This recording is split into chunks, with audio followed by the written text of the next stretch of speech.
Good evening. It's Friday, January 31st, 2025, and you are watching Co-op for Two, our third night in a row doing long, exhausting live streams.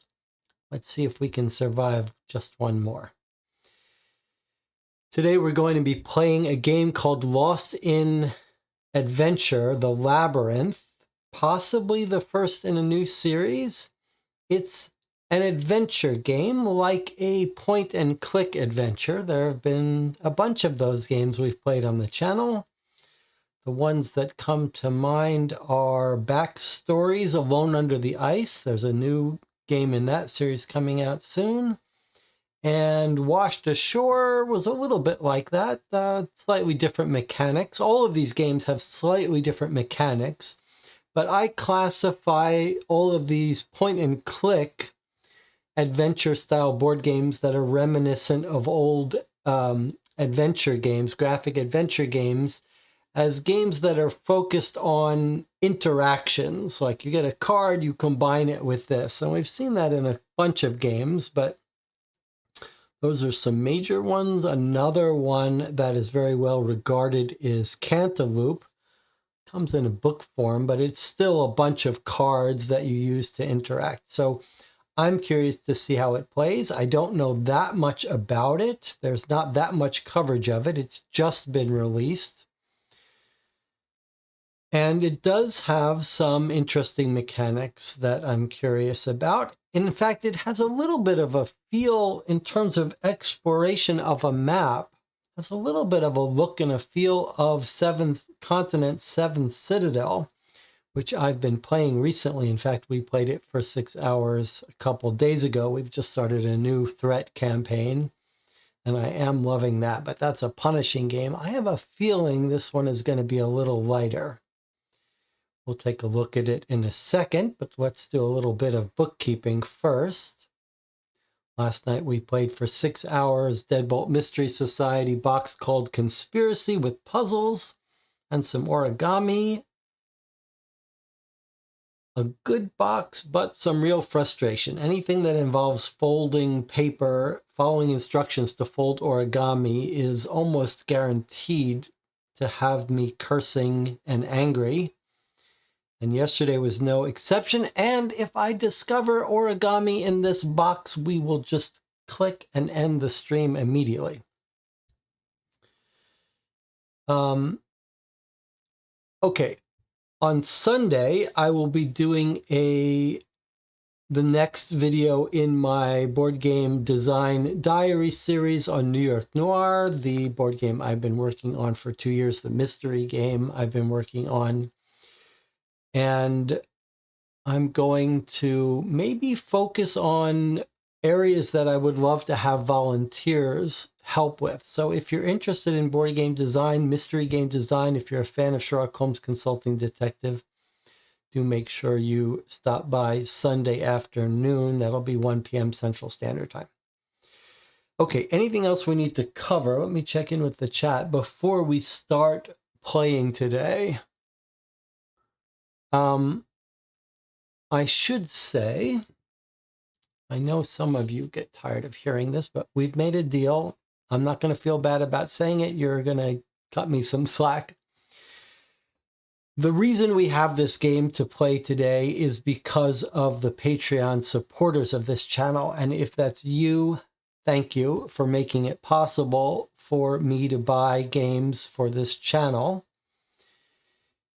I don't have any relationship with any publishers. I don't take review copies, and that's so that we can remain unbiased and give our unvarnished opinion of games, and so that my reviews can be critical when they need to be. So if you are a supporter of this channel, thank you. And I hope the rest of you will consider becoming a supporter of the channel. It's fun. It's nice. It's a nice feeling. We all are in it together. It's nice feeling like it's just for us. There's no company. There's no other funding source for this channel. And the more people that support the channel, the more exotic odd, interesting, experimental games we can afford to try, it's a good thing. All right, so Lost in Adventure. Let's take a look at what we're up against today. Now, I did read the rules. The rules are available on Board Game Geek, but we're going to go through them together. Let's take a look at the back of the box and see what we're in for. Explore an unknown world, unlock its secrets one card at a time, use objects wisely, talk to people, find clues, don't forget your adventurer's instincts. The ending is up to you. So these games tend not to have much replayability, but they all aim for a little bit. Legend of the Labyrinth has fascinated the whole world. Take on the role of the hero, set off in search of the Minotaur in an adventure poised between myth and reality. Okay, sounds like a little bit of Greek myth. Unveil the scenario as you go by placing cards side by side. So this is what I was saying, where it has this little bit of a feel of Seventh Citadel, Seventh Continent, where you're laying out this map as you go. And here's the object interaction. All of these games have slightly different mechanics for interacting with objects, combining objects. It's always interesting to see how they do it.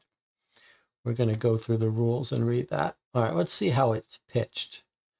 Cooperative tabletop graphic adventure, short text, evocative scenario, short text. They're really trying to pitch that for people who don't like reading. Now, we like reading, but it doesn't look like there's that much. Here, play alone or with friends. All right. Ages 10 to 99, a little bit more family friendly, 1 to 6 players, but really it's just a solo game. 90 to 120 minutes. Now, normally we multiply that by 3 on this channel, so that could be mean we could be up for a 6-hour game. We'll find out. All right, let's open it up and read through the rules together. Does anyone know about this already? Is it on anyone's radar? Is anyone... There are a couple of reviews. Obviously, you know, the big review channels get these games review copies months early. But there's not that much coverage of it.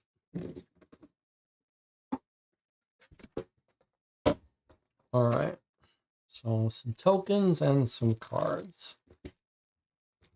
Are we going to look under the box? No, we try not to do that until we're instructed. In case there is something under there, you never know. All right, let's read the rules. Now, I've read them, but I'll go through them again. We'll go through them together to help those of you who are using this channel for your insomnia. If you are using this channel to help you sleep, I'd like to know what's the system? What's best? Like, I have insomnia, I have trouble sleeping, and I listen to audiobooks. And there are certain, like, if the book is too good, it's hard, it doesn't work as well.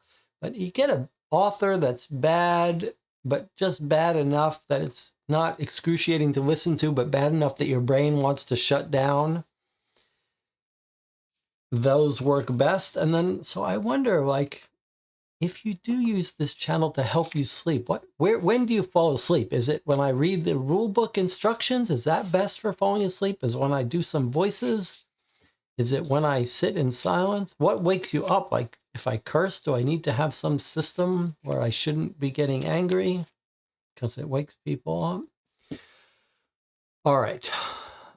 Lost in Adventure, you'll explore an unknown world together where your every action impacts how the story unfolds. You discover the game's scenery as you go, placing cards side by side, talking to characters you meet, collecting clues, using objects wisely. Your decisions will affect the adventure and lead you to one of the possible endings. Okay, multiple endings. The Myth of the Labyrinth, that's what we read already. All right, so we've got a hero meeple. And then favor tokens, which are these.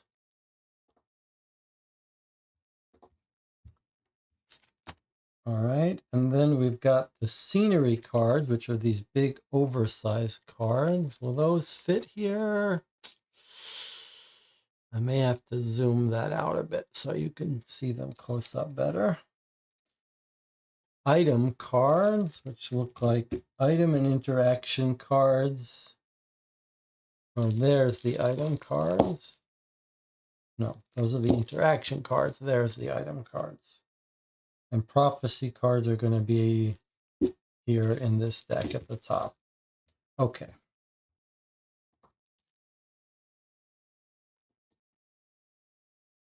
Important, don't mix the various decks. They're all pre-ordered. Don't scramble them, etc.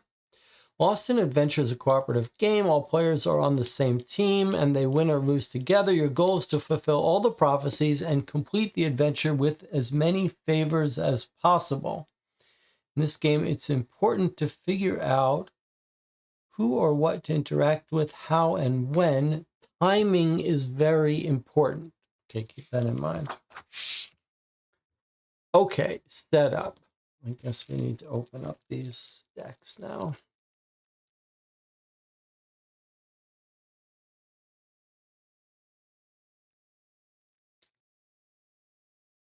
This is that impossible stage.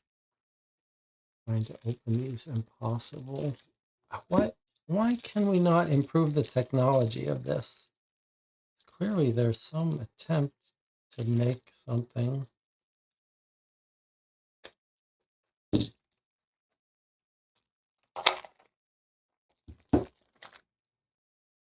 All right, here's our prophecy cards 1 through 10. Those go in 2 rows in front of us. 1 or 2 rows. Okay, this part's not important. In fact, feels like this is where we want our map to be. Maybe there's a better place to put these.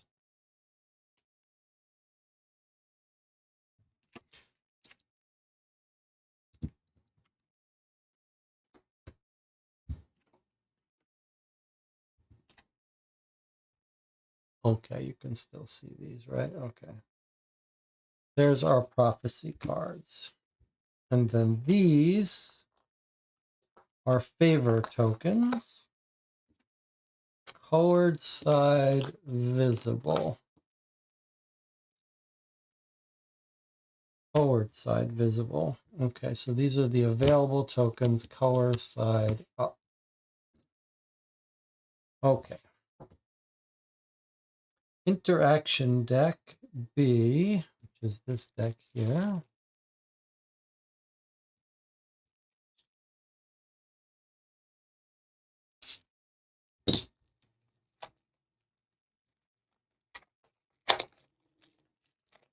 H.P. Lovecraft books, Thorpe says, is how he gets to sleep. Those seems like they would give you nightmares. They're too engaging. I wouldn't fall asleep with that. I've been listening to Tana French, who's a Irish fiction author of detective stories, and she just churns out books like Stephen King, book after book after book, and they are terribly written. I mean, I shouldn't say that. Lots of people love her. From my perspective, the writing is so there's metaphors and similes in every single sentence. It's just drawn out. It's like an AI. All of the human authors are going to be gone in 10 years. An AI could write all of these books. There's no better. An AI could write these books better. All right. So there's our interaction deck. It looks like this entire deck of cards is for interaction. That's one of the more interesting things. And then this is the item deck. So lots of items and lots of interaction cards. And we'll see what those are as we play. But I am definitely curious about that. Let's see if we can put these somewhere where they don't get in the way.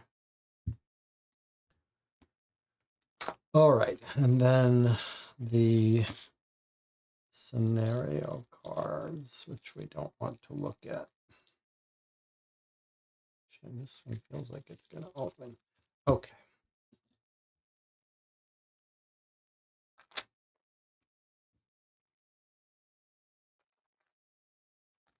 All right. That's our scenario deck. Scenario card 1 in the center of the table, face down, the hero meeple on it. Leave some room around for upcoming scenario cards. That's fine.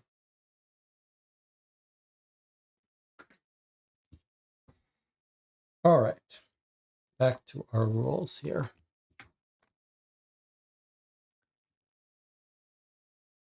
Item A on the top, interaction deck number 1 on the top, which says the beginning. Fine. Okay. All rules apply unless otherwise specified. Cards take precedence. There are no proper turns. Any player may move the hero across the scenery cards or interact with any interaction card in play. Decisions, however, should be made together at the beginning of the game. Turn over scenario card 1 and put the hero meeple on it. All right, I guess it wants us to turn this over. Now, you can see on this scenario card, there's a little figure there. And we're told in the rules that that means our meeple should be moved onto it. I'm not going to flip this over yet, actually, though. I think we should keep reading the rules before we start and spoil anything. Prophecy cards. These cards represent your progress over the course of the game. You'll be told how to reveal them and how to complete them. So it sounds like these prophecy cards here are like little goals. The scenery, I keep calling them scenario, but they're scenery cards.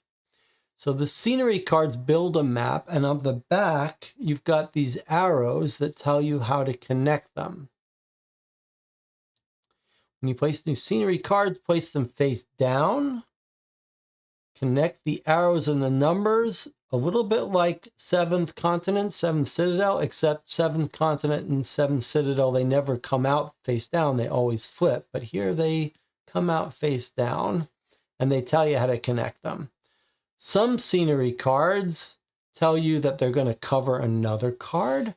Some scenery cards tell you how to connect, where they go by telling you what they connect to.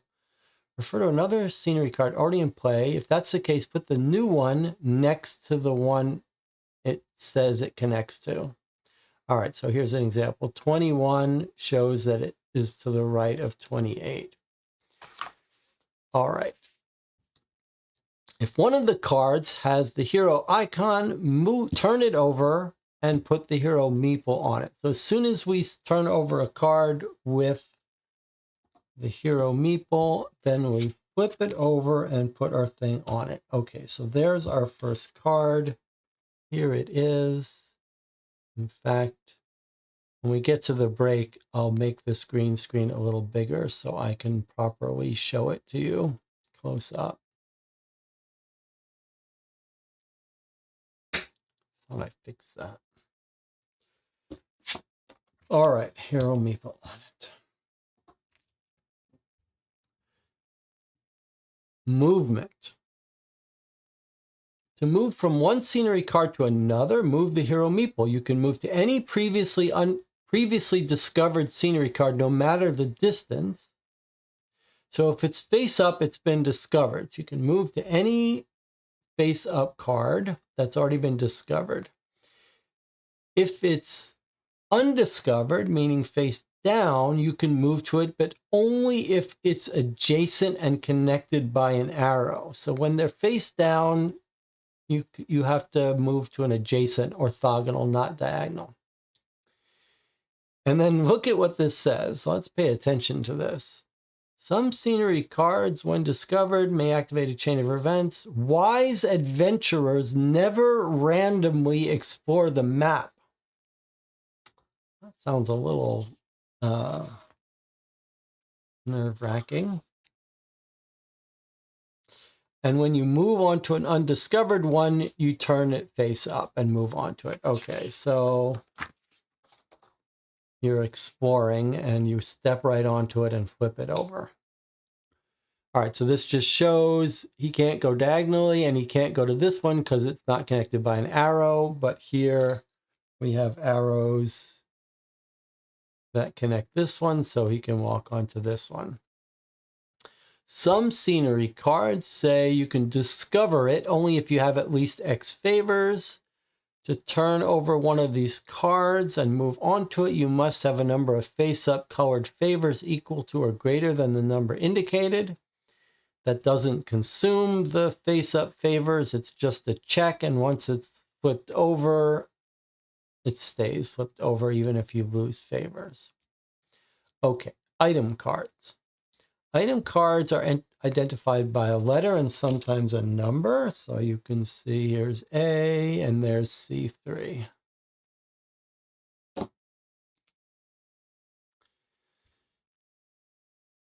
All right, there are items you'll have available. And now the interaction cards will tell you when to take an item. So the interaction cards are going to give us our instructions, when to take an item from the corresponding deck. You keep the items you've gathered in front of you face up. They belong to everyone. You can use it whenever you want. There's no carrying limit.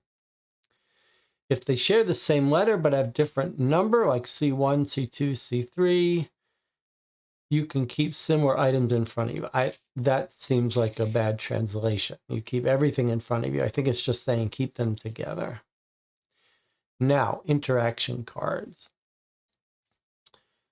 Interaction cards represent interactions you may have with elements in the scenery, so objects, characters, etc. When you discover a scenery card, take all the cards from the interaction deck with the same number as that scenery card. Put them on the table next to the matching scenery card, but don't turn them over. Unless the card says, turn this card over immediately. As soon as you finish placing the interaction cards, immediately turn it over and resolve it. Now, next to the number, each interaction card shows dots indicating how many cards with that specific number are in the deck. This makes it easier to verify all of them have been placed. This information is also present on the discovered side of the scenery card. So in other words, here's scenery card 1, and it has 1 dot. That means there's 1 interaction card in this deck with the number 1 that's associated with that scenery card. So we're to take that and make it available next to the scenery card. Here it is, the beginning. The storm casts us into the water. We can only rely on divine intervention. And you can see a duplicate. It's just repeating what this says, that the 1 scenery card has 1 interaction card with that number that gets drawn. So now we know we've drawn all of them.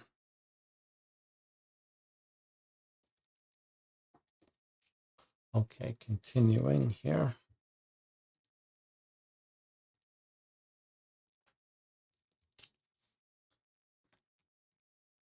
Okay, for example, 23 has 2, so we take 2 23s. One of them says turn it over immediately, so we did that. This one doesn't, so we don't turn it over yet. 2 types of interaction cards. Those that do not require items. To interact with that card, you just turn it over and read it. So if we wanted to, we could decide to interact with this card just by turning it over and reading it. We'll put these way out of the way. All right. Other interaction cards require an item. They've got this little triangle here. Triangle and a question mark. To interact with a card that has a triangle question mark, we choose an item that we have. We match up the triangles, so we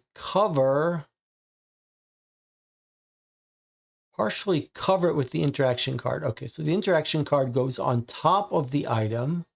The triangles line up, and then you flip them both. This is very similar to Backstories Alone Under the Ice, except Backstories has cutout windows that you read, but very similar mechanic where you put one on top of the other. All right, so, but the way you remember this is you just lining up these two triangles.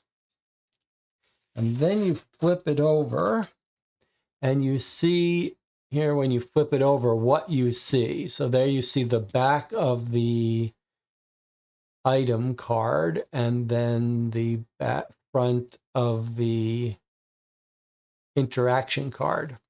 Okay, so it says there's three different cases. One is if the letter has an exact match. If that happens, you just slide it down. You always read the top and then you read the entry that exactly matches your letter. Sometimes there'll be a generic match, meaning an asterisk. So if you turned it over, there was no exact match for A, but there is an asterisk. Well, that's good enough. You slide it down, you read the top as always, and then you read the asterisk. In both cases, you discard the interaction cards. You only get one shot at it, unless it says something else special. In general, you're only going to have one shot. Now, if it doesn't match anything, if there's no match for the A and there's no asterisk, then nothing happens. You don't lose the interaction card. You don't do anything. It's just a miss, and you flip everything back over. There's no penalty. There's no time that passes, etc. Now, it says occasionally there's going to be an interaction card with 2 question marks. In that case, choose 2 item cards and do the same process. That's a little odd that there's no more clarification than that. Like,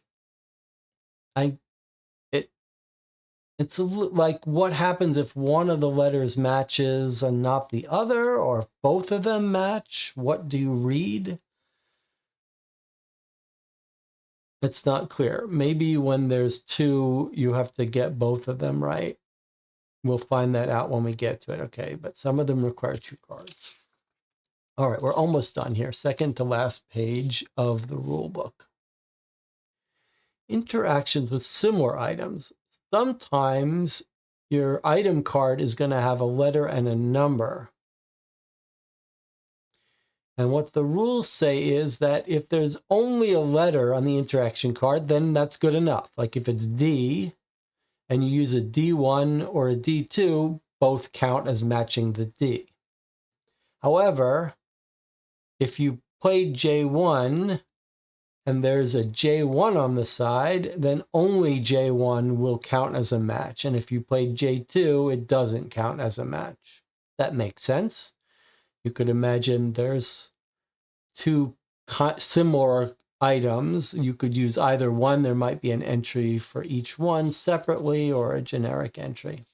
Okay, you can usually interact with each interaction card only once, after which it's discarded. That sounds like we better really think hard about how we're going to interact with things. It says, choose carefully which ones to interact with, when, and with which items. So that's the second time this game has told us about timing being so important. You'll find plenty of clues in the game, both in the texts and the illustrations, that will help you figure out what's the best thing to do. The game ends when you've reached one of the story endings. To determine your score, count the number of gained favors, colored side, and subtract the number of unfulfilled prophecies, which are those that are not discarded, whether revealed or not. For example, if you have 7 favors available and 2 prophecies that are not yet fulfilled. So we start out with 10 prophecies that aren't fulfilled, and we start out with all 8 favors face up. So if we ended right now, we'd have 8 minus 10, we'd have a score of -2. That means we haven't completed the story. Okay, you can see. You didn't just complete the adventure, you mastered it. All right, we don't even know what these prophecy cards look like or how they work, and we don't know how you lose or use up favor tokens. Game can be played in one go. You could also save it and continue. All right, let's see. Little player aid here. Play it again, you just reset the deck so nothing gets destroyed here. Did I already say how much this game costs? This is a $15 game. You may find some of these key instructions on the interaction cards or elsewhere. If an instruction is impossible because the card is already out or not in the deck, just ignore it. Okay, take, put into play.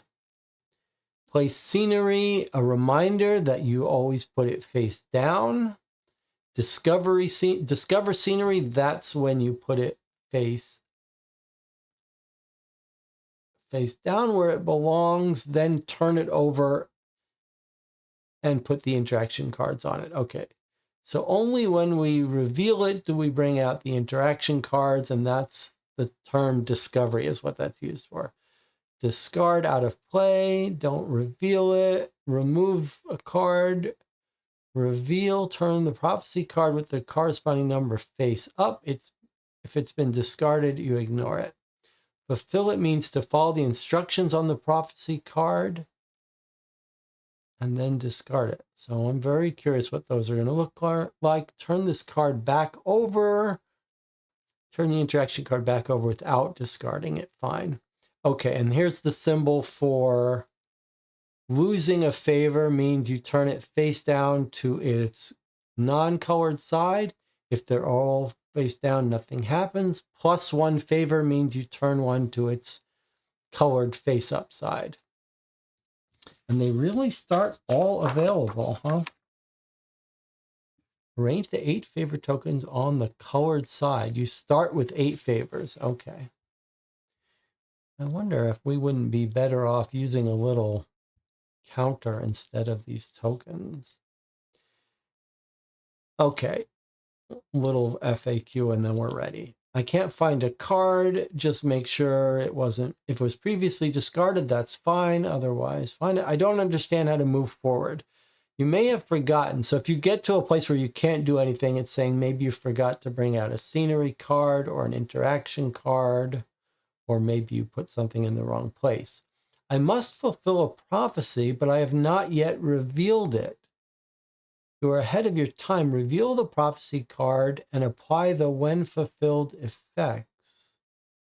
If later on you find a card that tells you to reveal it, ignore it. So I guess if something somehow tells you you've fulfilled prophecy 5 and you haven't even turned it over, then it's saying just turn it over and fulfill it. I made a mistake in placing the scenery cards. Make sure each card has all its connections, adjacent, undiscovered scenery cards with the numbers facing the arrows. You should never be in a situation where an arrow is connected to a card other than the one it indicates. Fine. If I cover one scenery card with another, should the old interaction cards be discarded? No. The new scenery card shows the same number as the covered card. If I cover one with another, don't discard. Oh, don't discard the interaction cards because they have the same number. They still go with it. Okay, and if you're playing multiplayer and you can't agree, that's fine. There was something about if you bring out a covered card, then, and you're already on that, then you flip it. Where was that?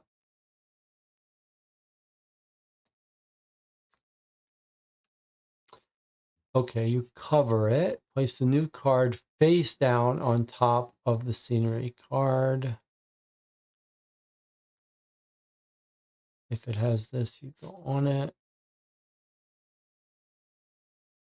Wise adventurers never randomly explore. I thought there was something about how, I'm pretty sure something said that like if you bring out a card where you are, you put it down and then turn it face up, which makes sense because you you're on it. All right, well, there we have it. We've read the rules. We're ready to get started playing.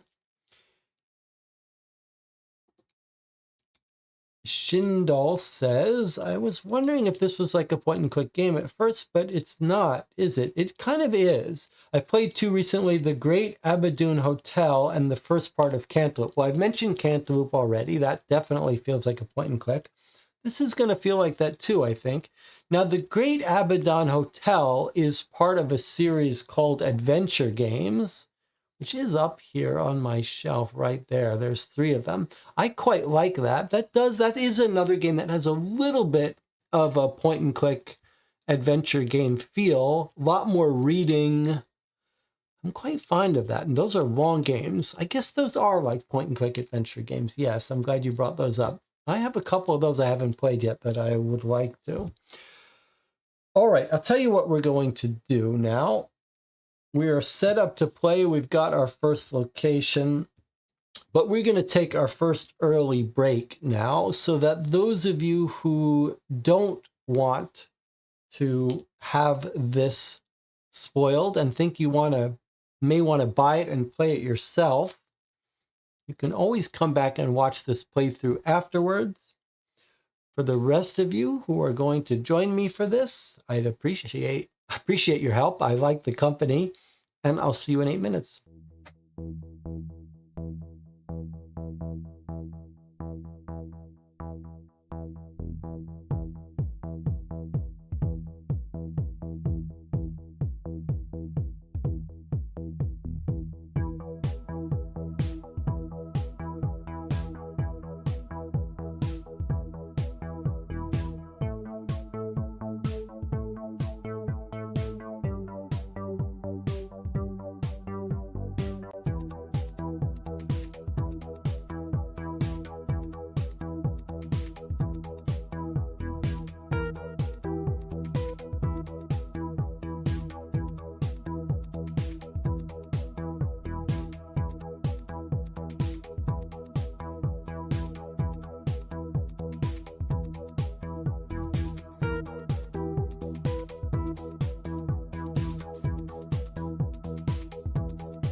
All right, we're back. YouTube says 9 concurrent viewers, so I've got a small group today. That's fine.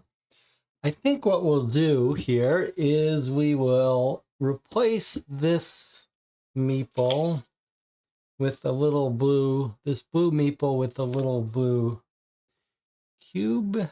Maybe it, well, okay, I'll just use this for now, but maybe we'll switch to blue if we want to be able to see better.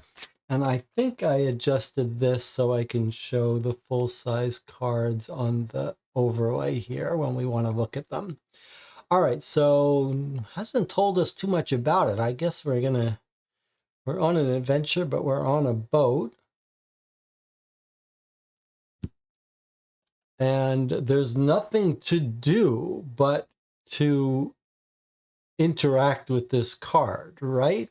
There is nothing else to do. The storm casts us into the water. We can only rely on divine intervention. All right, but the only action for us at this point is to turn over this card. We have no items, and this interaction card doesn't want an item. So we're gonna take the action of flipping this card to interact with it. Poseidon emerges from the waves. Hopefully he's in a good mood. Place scenery card 2 face down. Okay, and then you can see there's a little number at the bottom. That's just for sorting. All right, so Poseidon has come up. Oh, no big deal, just Poseidon. All right, scenery card 2 is here. We're told to place it face down. It says cover card 1, and it's got the hero symbol on it. So we cover card 1, but now because the symbol is on it, we flip it. We've got art on the back of these as well. There's Poseidon again. We flip it so it's face up. Let's see what we've got. All right, so Poseidon has come, and he's knocked us out of our boat. Doesn't look, well, he doesn't look angry or happy, but we're barely hanging on, it looks like. And there's 3 interaction cards associated with this. So we put this here on top of 1. We've interacted with this, and by default, the game tells us when that happens, it gets discarded. And now we're going to get out the 3 cards that have the number 2. And we know there's 3 cards because there's 3 pips on the scenery card and on all the 2s. All right, so 3 interaction cards that are available to us. Do we have to, if there were more spaces, could we do these even if we weren't here? I don't think so, but we can jump here whenever we want. All right, let's see what we've got here. So we can say, save me, save her, or save us.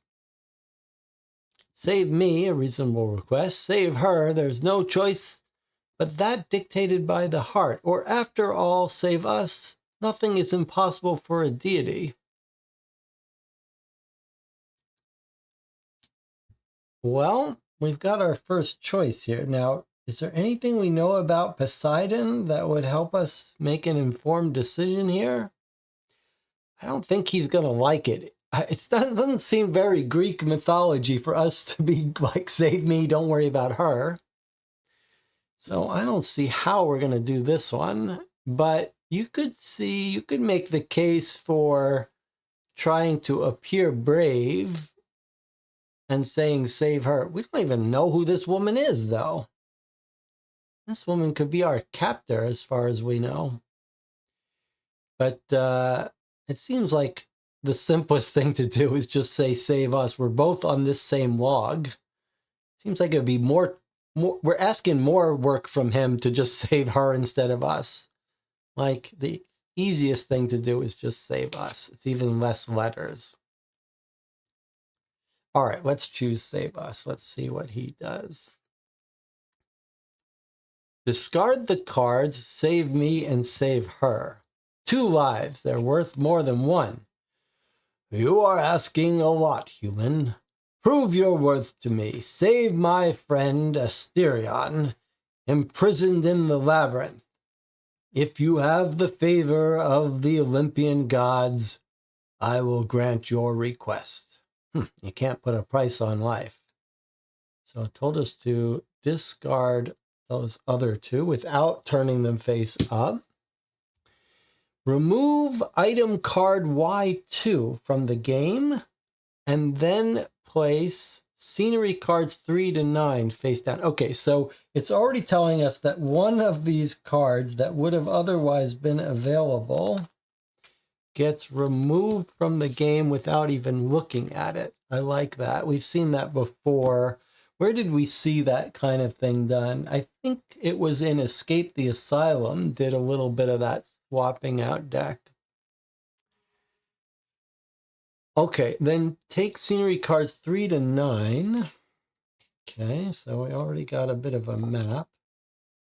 Put them out face down, and then we're going to reveal Prophecy card 1. That's kind of exciting.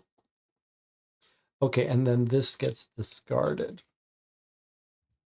All right, let's together put out these cards and make sure we do them right. So 5 and 4 connect. We know 5 and 4 go there. We know 6 goes here. 7 goes there. 8 goes here. And 9 goes here. Okay, I'm going to put this here. Let's see. We don't have any card that tells us to flip it over right away. We can only go here 6, but this one has the hero icon. I see. This says cover 2.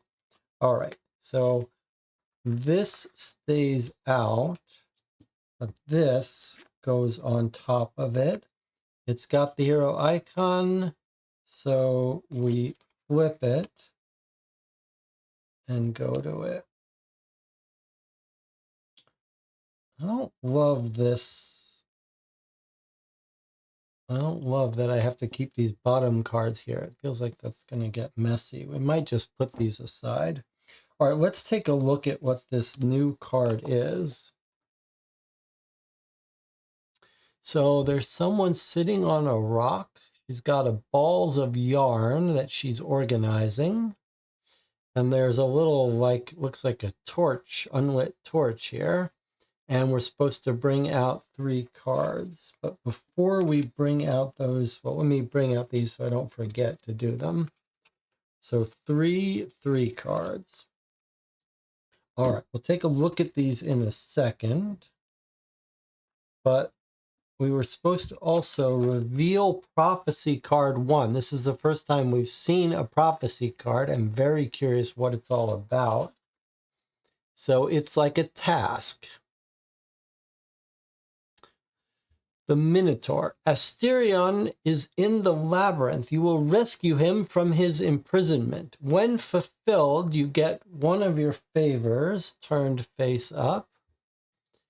And you reveal 5 and 6. So we're going on a quest to rescue Asterion. And when we do, we get additional quests or prophecies. Okay, that's kind of fun. It's nice having goals.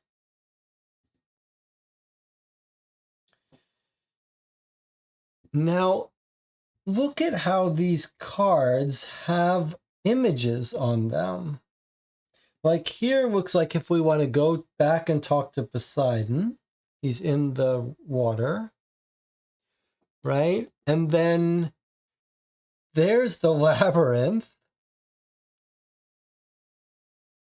There looks like the entry down into the labyrinth. In fact, you can see that's like a close-up of the labyrinth.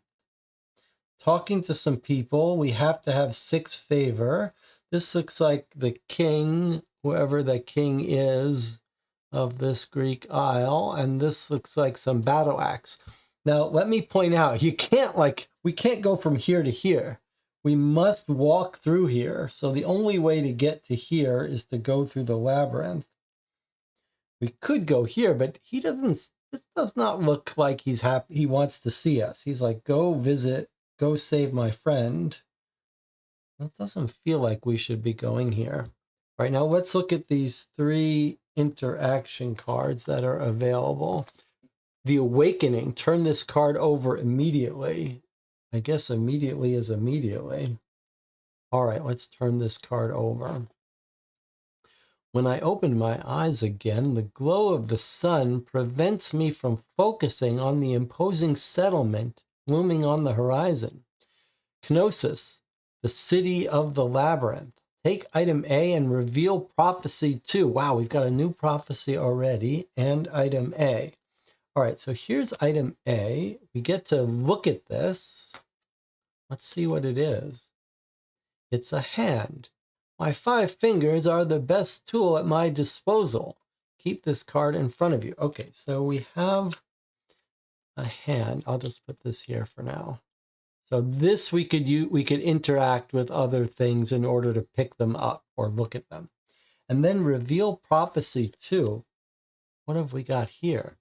The labyrinth. Crete hides an intricate system of corridors built by Daedalus. You will find it. When it's fulfilled, when we find it, we're going to get one of our favor back. All right, it seems like we would benefit from some knowledge of the Greek myths, and you've got the bad misfortune of having a host that does not remember anything about them. But okay, we'll keep those 2 open. We're going to get told when we've completed a prophecy. All right, so we finished this. So we're done with this. We've done what it says. I'm going to put the ones we complete face up someplace where we could reread them. I think the rules said we were allowed to reread them. Now, let's see what the other interaction cards were. Ariadne, sitting on a stone, she watches the horizon while spinning wool. And the damp torch abandoned on the seashore. Okay, surely we should pick up the torch. First things first. Let's pick up that torch. All right, so let's figure out. This is the first time we're doing this. Let's see how we're doing this. All right, now, you might think pick up the torch with our hand, but no. This has no question mark, so you just do it. You don't have to pick it up. Let's just do it. Doesn't seem to belong to anyone nearby. It could always come in handy. Take item B. Okay, so that makes sense. This interaction card just allowed us to grab the torch, which is now an item. The bandages are still moist, but I can use it. Okay, so that's good to know. So now we have 2 usable item cards, our hand and a damp torch, and we can throw that card away. Now, we have our first choice because we could talk to her by turning this card over, or we could just walk up into the labyrinth. But really, we're going to talk to this woman. But I feel like, do we need to have some web page up where we can be searching? There's nothing in the rules about searching for these things, but like I feel like, do we need to know some history? Let me just see.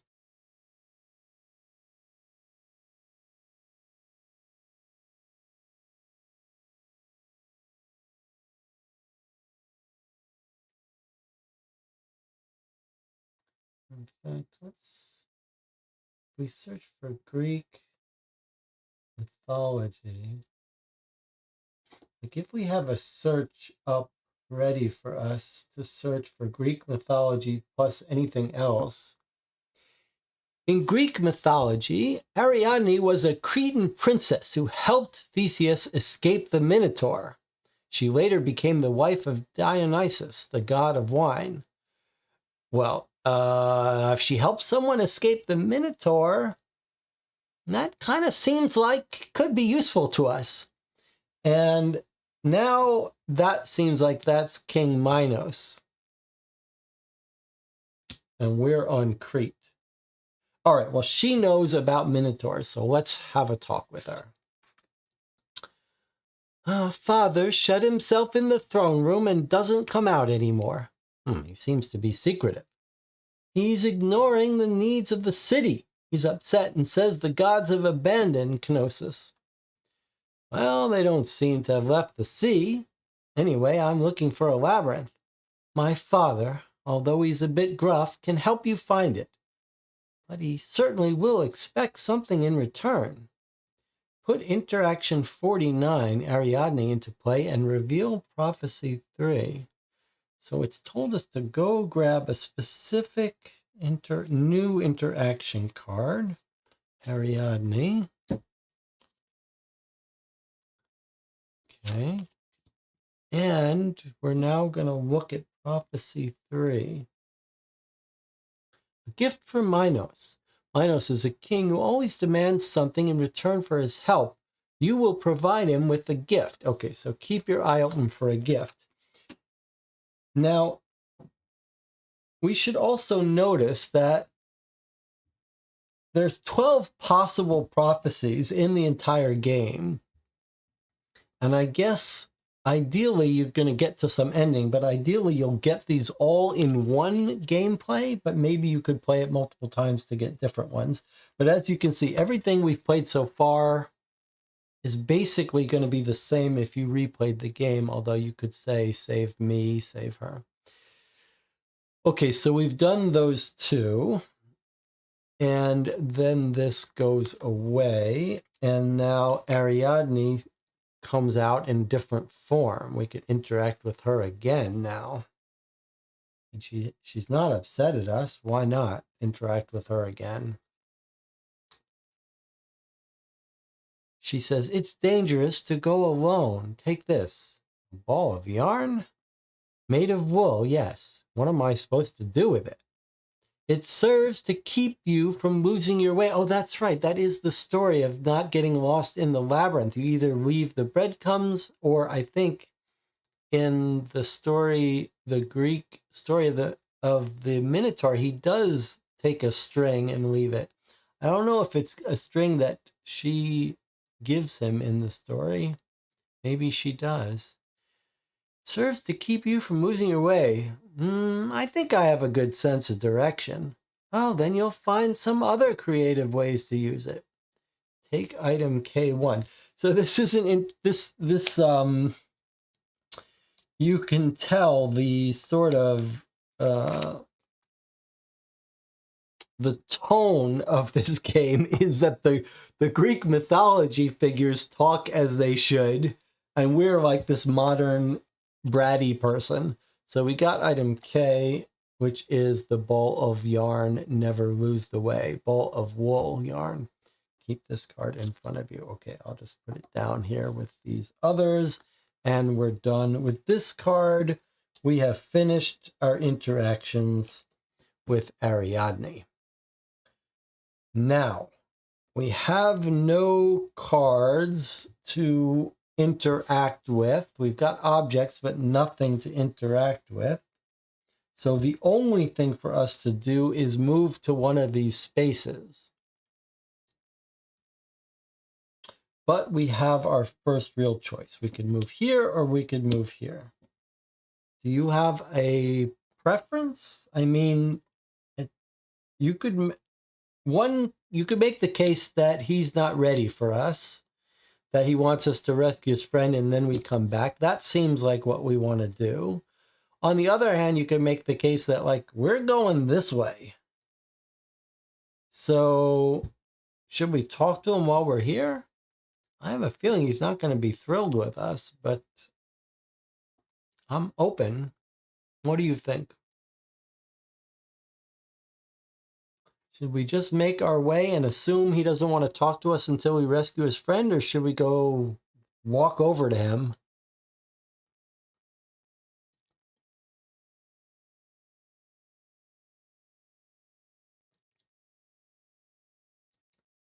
You can see that I forgot to do one of my screens. Hold on a second here.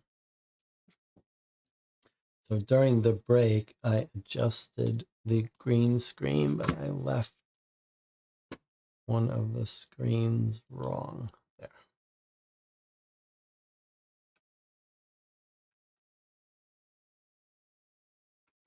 Okay, let's see what the chat says. The Spamonite says venture forward. So we're going to venture forward. That's the rule in the channel. Because it's so hard to wait for YouTube chat replies because of the delay. When you see something you want me to do, you should just shout it out in the chat. Don't wait for me to ask. But we're going to move forward. All right, so we're moving orthogonally, following an arrow. We're going to go here, which means we now flip it over. Okay. We've got a snake in some bushes.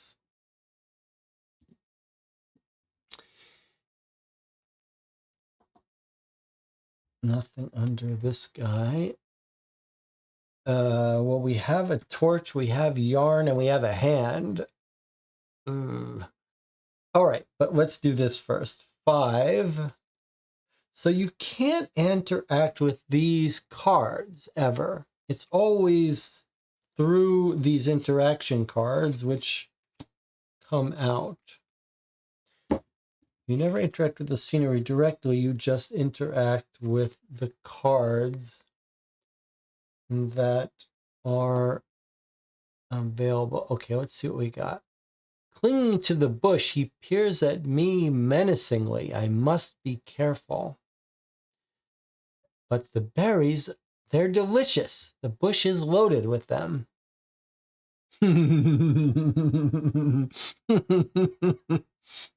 Love it. Okay, that's pretty fun. So the serpent is taunting us. He's sitting on bushes of berries that look delicious. Both of these cards have interactions, which means we have to use an item with them. Most interactions are only one-time things.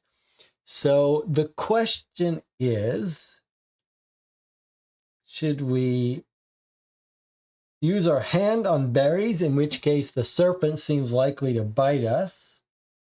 Should we try to use this torch stick on the snake, hit him on the head? Use the torch. It's not lit. My gut tells me do not mess with this guy. Like, we don't have the right items to get those berries is what my gut tells me. Like, maybe we should be coming back here when we got something better. It doesn't feel like we're in good shape for this interaction.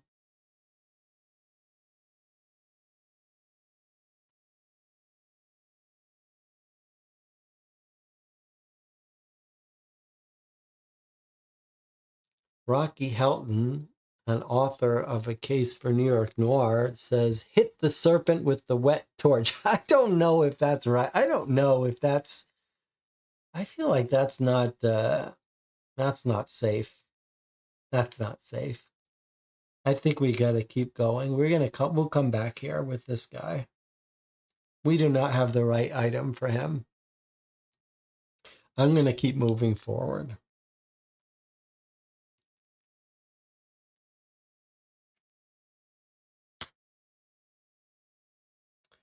All right. Well, we're in a room with a miniature little labyrinth and a woman. And what else is here? It looks like a little roll of carpet and a doorway up to the king. He wants a gift, though. All right, so, but we're supposed to bring out the 6 cards. Let's see what these are.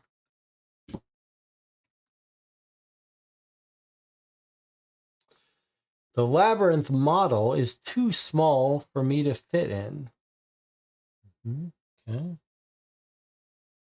The priestess, she probably resides in the temple next door. Maybe this is the temple? Seems like that's where she came from. And we've got a bell. For whom does it toll?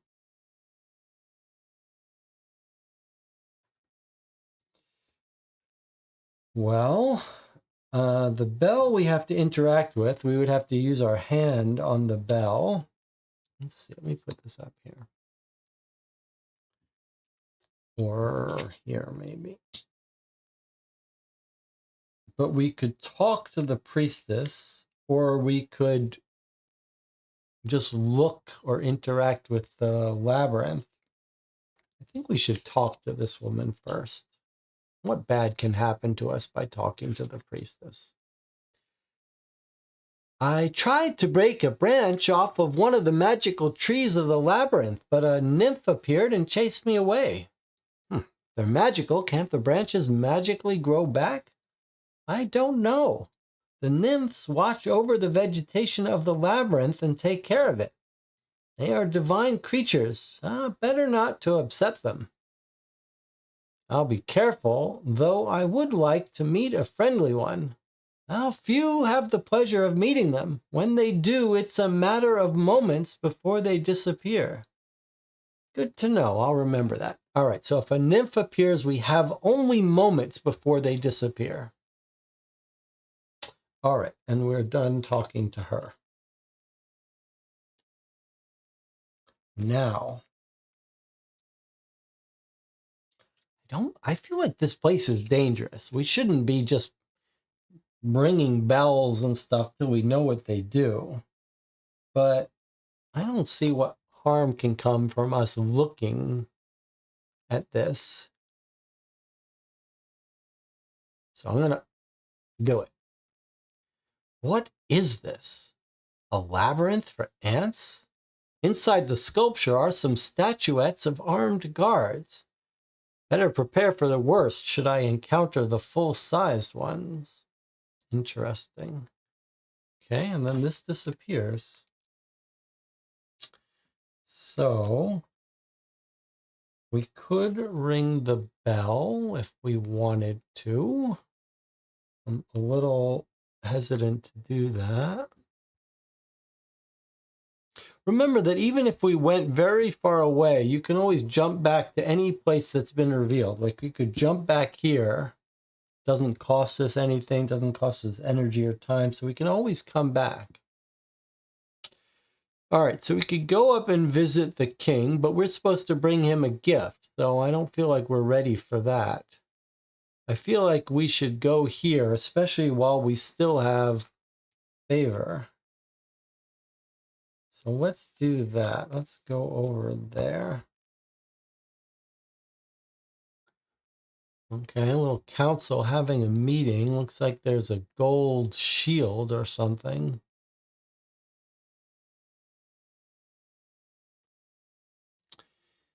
And we're supposed to bring out the 8 card. Okay, only one of them.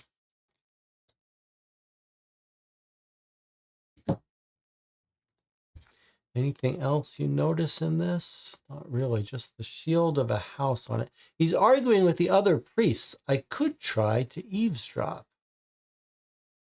Yeah, let's eavesdrop. And all of this is owed to Zeus, he says. All of this is owed to Zeus. Raised by the goat Amalthea to Hephaestus, who together with the Cyclops forged his lightning bolts, and finally to Hermes, who carried the message, although he also remains the god of deception and thieves. I can't stay, it's too boring. All of this is owed to Zeus. All right, well, there's nothing to do here. Maybe if we rang the bell. they would call these people away and then we could steal it or something. But it's not like we can give this as a gift to the king. Like, this belongs to the king, so that wouldn't work. But it is an intriguing idea that we could ring the bell. Maybe it's gonna bring everyone here, and then we have access to the other rooms. But like I said, I don't see how we can steal this and give it as his gift. He knows where the labyrinth is, though, so we'd like to visit him. I think, unless we want to ring that bell, the next stop is over here for us. We haven't found any fire to light our torch. Okay, let's go in here. Let's see what this is. Okay. Little courtyard. They've got a statue of Neptune.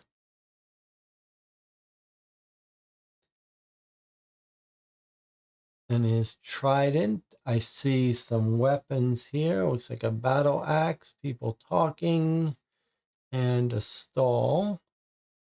Supposed to get all the 4 items with the 7.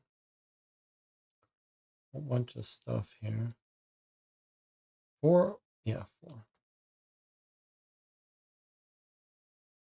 4. All right, let's see what we've got.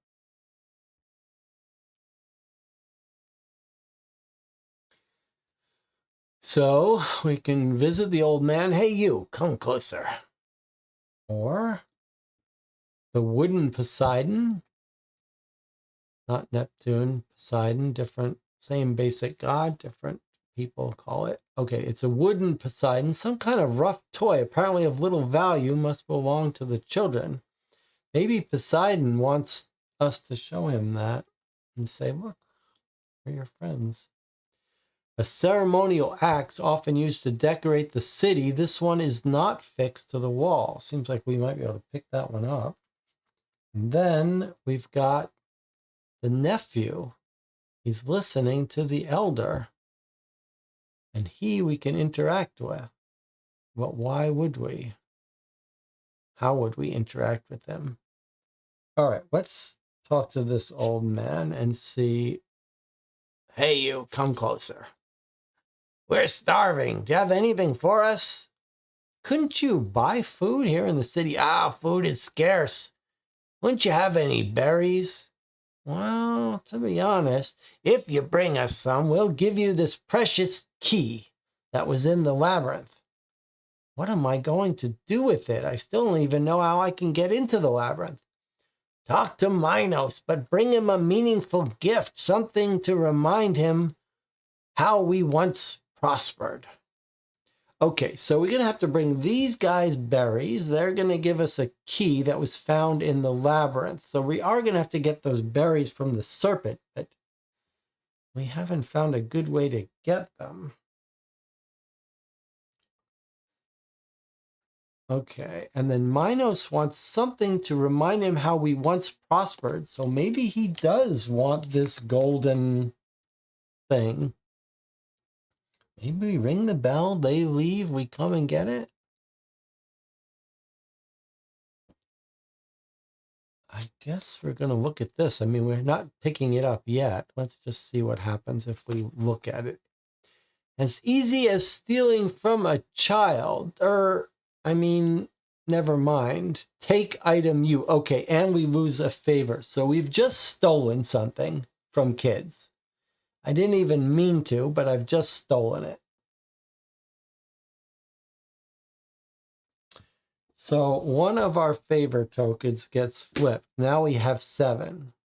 But we did get this. I think I would have done it either way, but clearly now we can see we have to be careful flipping these cards. Even if it doesn't say what's going to happen, we've just stolen it from these kids. All right, let's see what it is. It depicts Poseidon. The people are very much attached to him. Keep this card in front of you. I wonder if we can get Poseidon to give us a gift. by showing and trading him this. What does he want with a wooden statue, though? All right. Well, this is another one of our items. This is done with, and I've just stolen from the kids. Well, we could try to give it back to this guy. What about this? Should we just pick this up?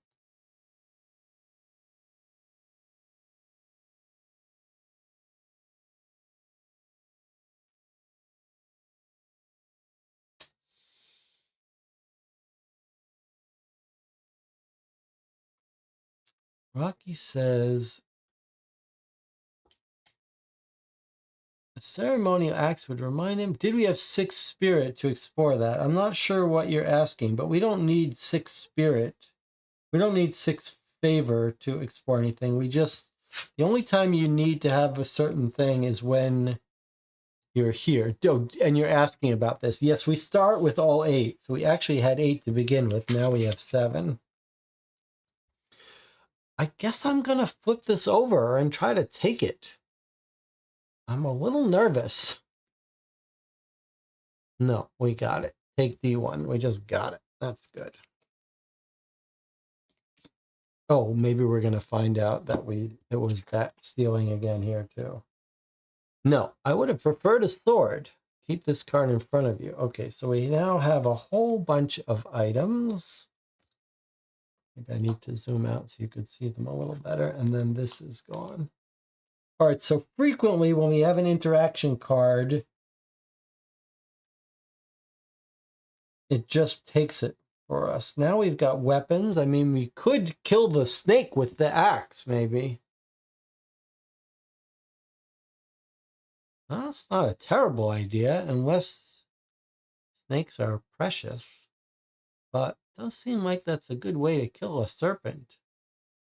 Now, the nephew is the first card we've seen that wants an interaction. He's listening to the elder. And what did the elder say?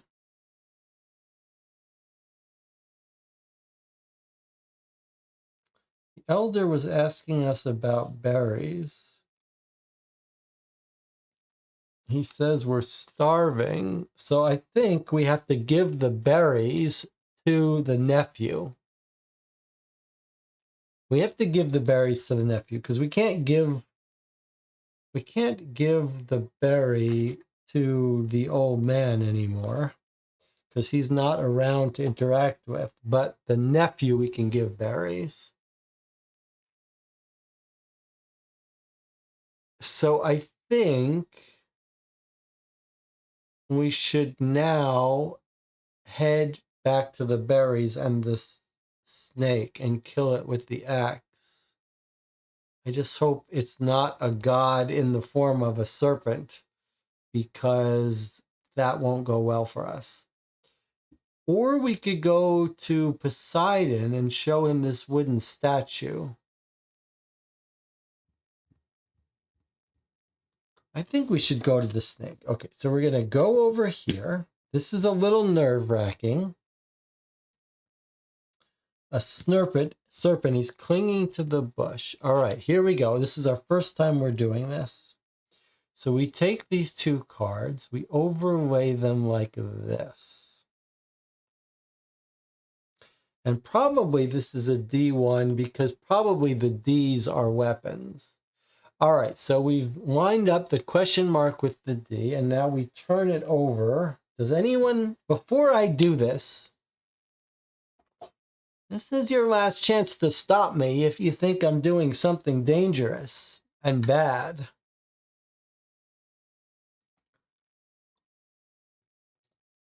You could certainly make the case that we should explore these 2 locations before I do something rash, like try to kill this serpent. Maybe there's a better way. Should we explore these first?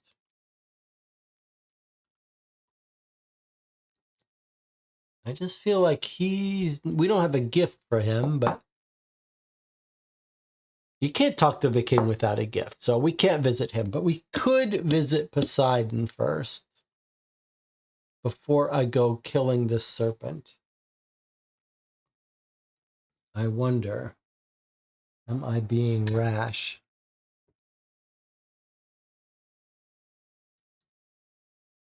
All right, I'm going to change my mind here.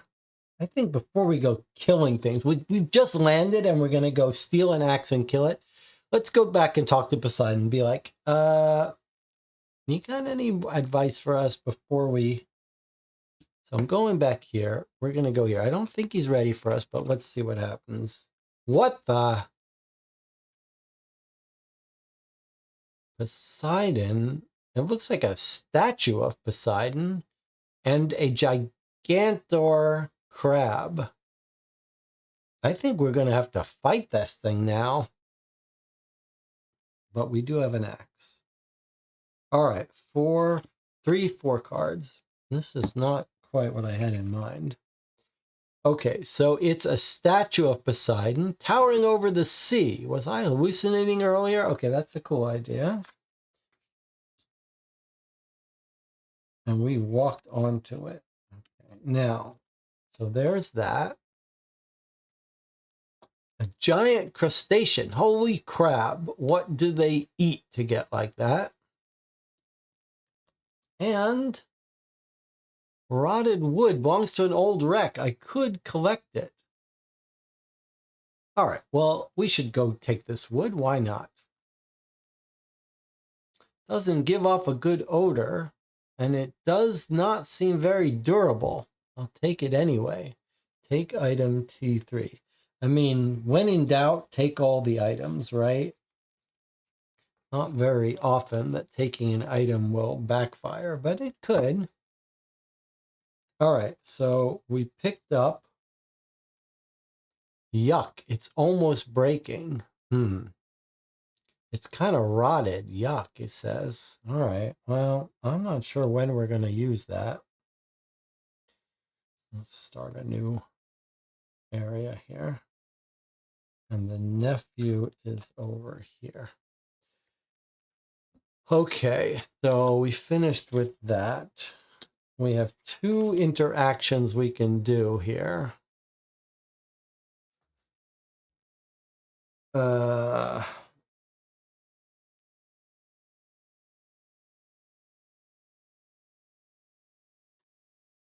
mean... So neither of them, we don't use items against them. We would just flip that card to interact with them.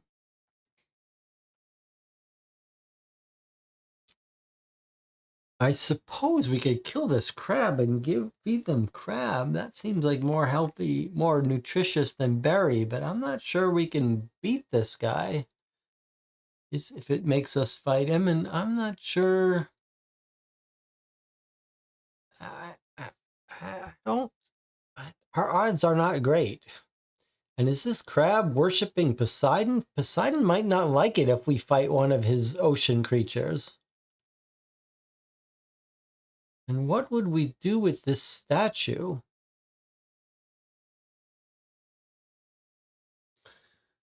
I think maybe we just leave these here for now.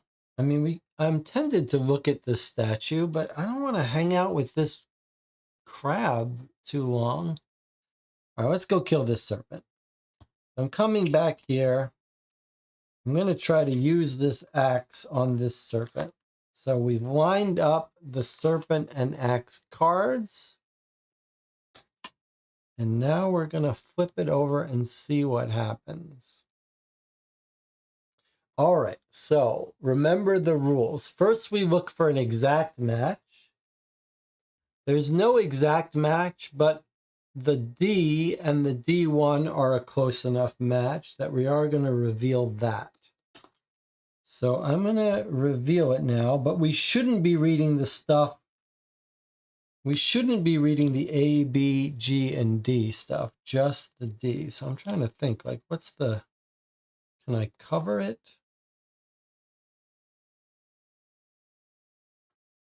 I don't have a good way to cover it for you, but I feel like it's hard to avoid reading stuff when it's right in front of you. But here, let's do it this way. Okay, so this is what we reveal. My mother always told me no snake can stand between me and my dreams. I make random slashes until I soundly hit the snake. The vibrations make the snake flee. Good job. All right, we didn't even have to kill him. We just made him flee.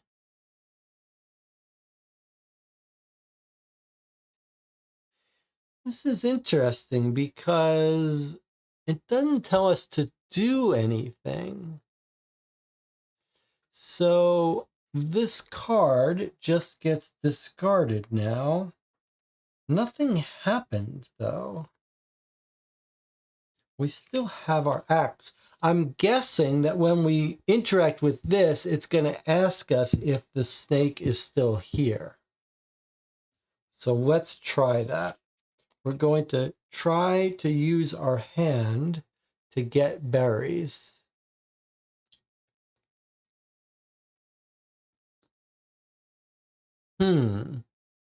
It's asking me if I wanted to use the axe to get the berries.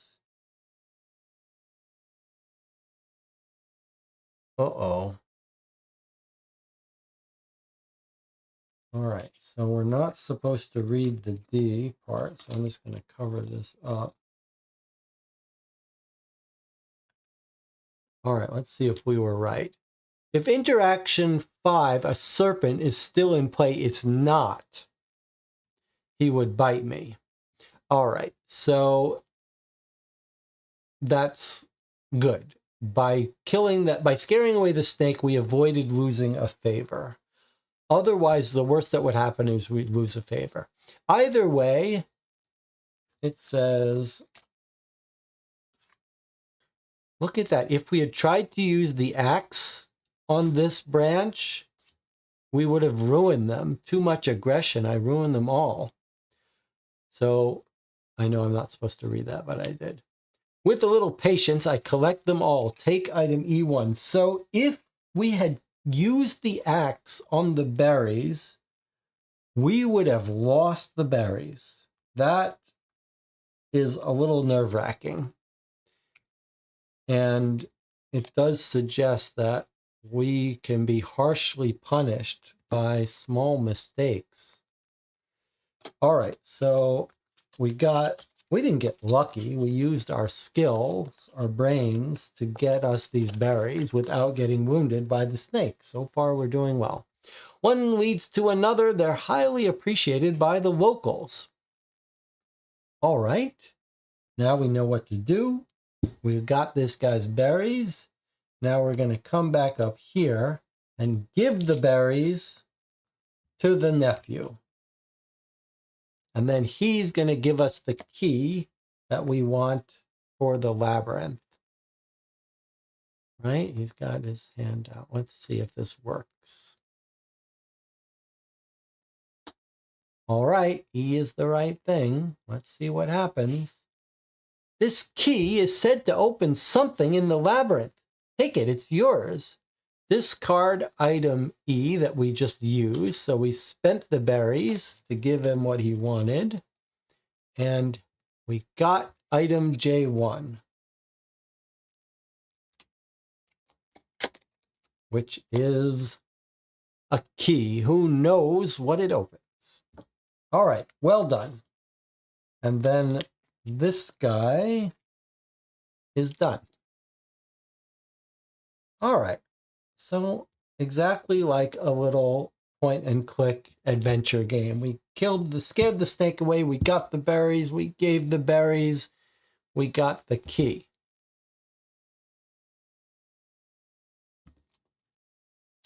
And what was A? That was our hand. We still keep that. Still got our hands. All right, well, the key is for the labyrinth. We still don't know how to get in there, and we don't know what to give King Minos. I'm tempted to ring the bell, see if these guys leave, and then try to take this gold to remind him. But Maybe this will remind him of their old times. Or we could come and try to interact with these things.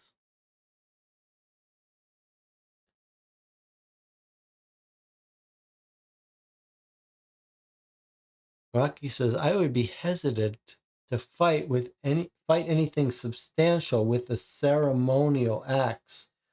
That's kind of a good point. Like, if it's just the ceremonial acts, well, it says acts here. I mean, back in the old Greek times, it's not like they had plastic axes, so it's probably still plenty sharp, but maybe this crab wants us to help him?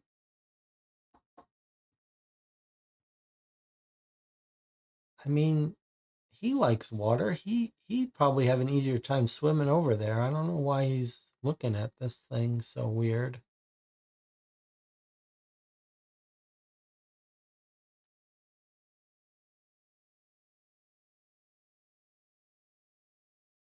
I don't think any harm can come to us from visiting him.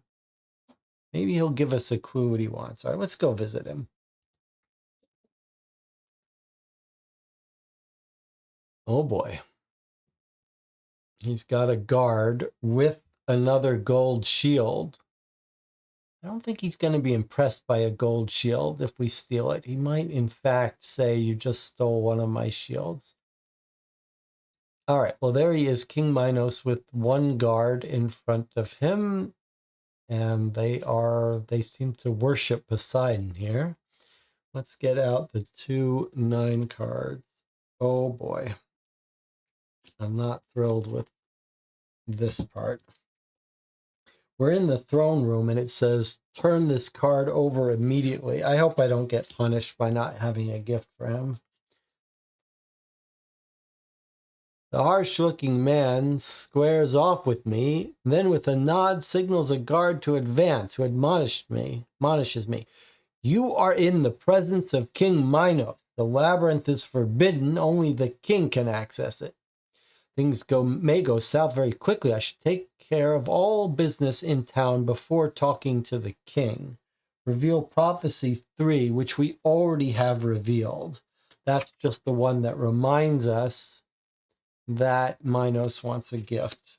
All right, so this is a reminder. Don't try to talk to him until we're ready with a gift. Minos peers at me grimly from the top of his throne. Perhaps I can persuade him to let me pass. Okay, well, it's not time for that yet. That's clear. So, it's either ring the bell in this room or deal with this. I think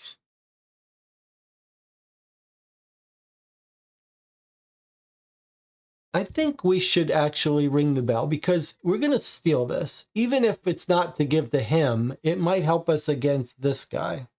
All right, let's see if I'm right. Let's see if ringing the bell is going to bring these priests in here so we can steal this. So we're going to go to this bell. We're going to use our hand on it.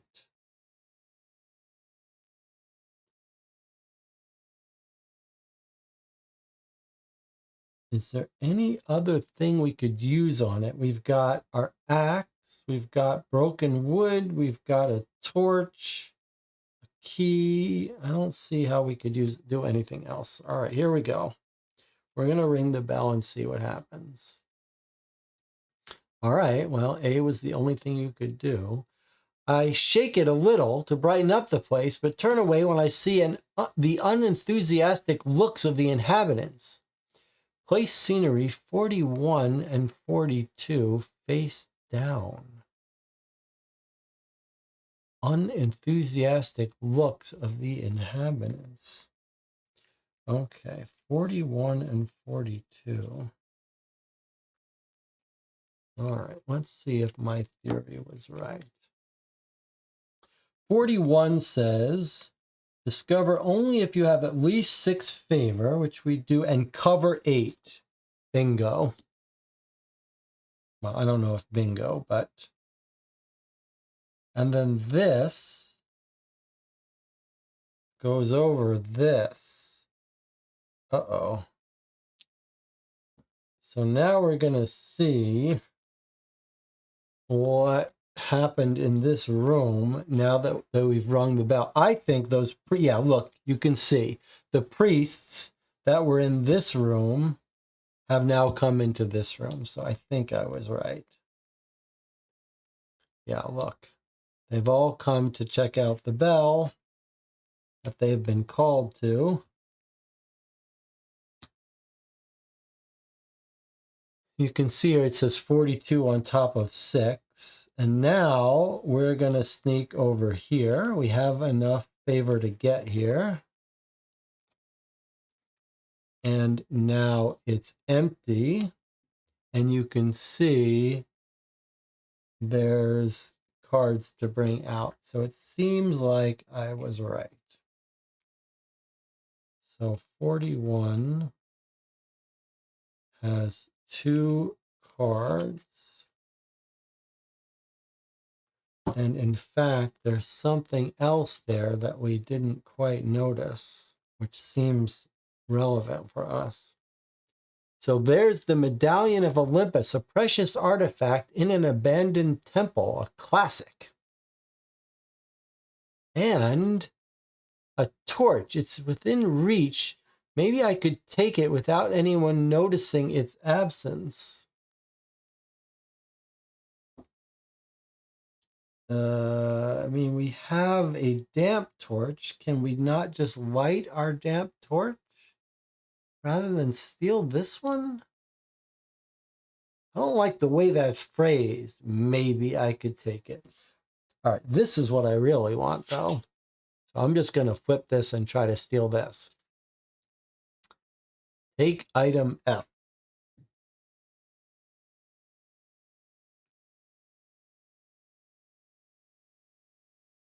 It depicts Olympus, the abode of the gods. It was in the temple commemorating the city's era of prosperity. Okay, that's fine. I mean, surely we're going to steal this, right? Or at least maybe try to light our torch with it. Is there any reason not to do it now?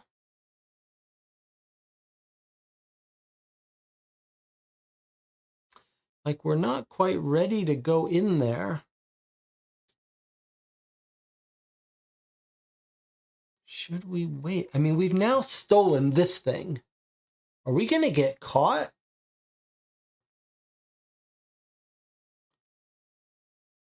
But what if the torch scares away the crab?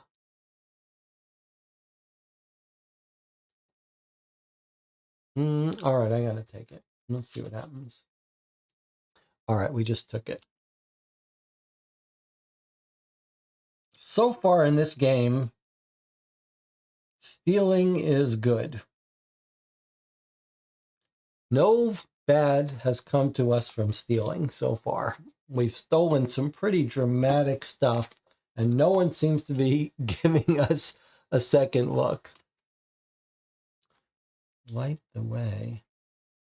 Now, can we combine the damp torch with the other torch? No, they have to be facing opposite directions. All right, well, we've got some good items.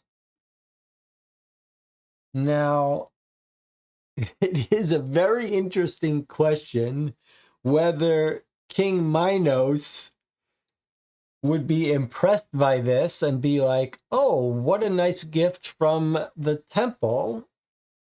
Or if he's like, you just stole that from the room 20 feet from me. Lock him up.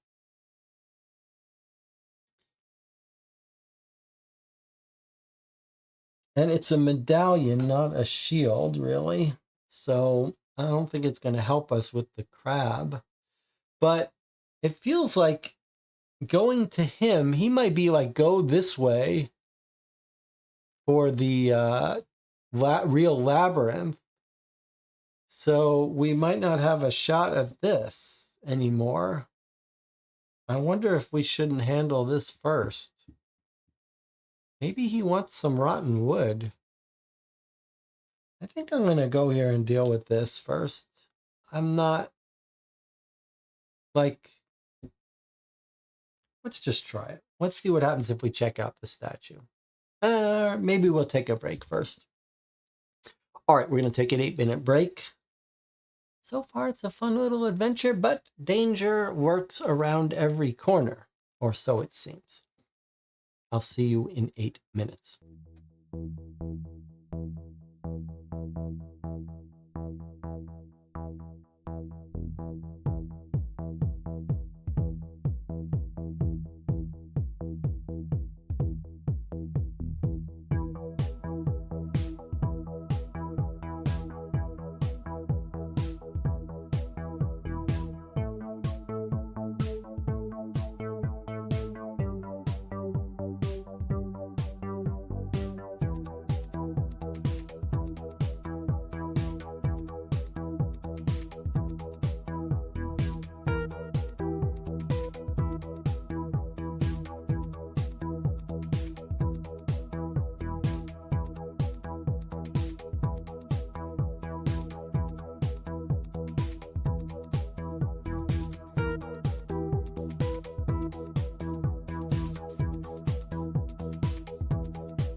We're back and we've returned to the water to look at the statue of Poseidon and possibly talk with this giant crustacean.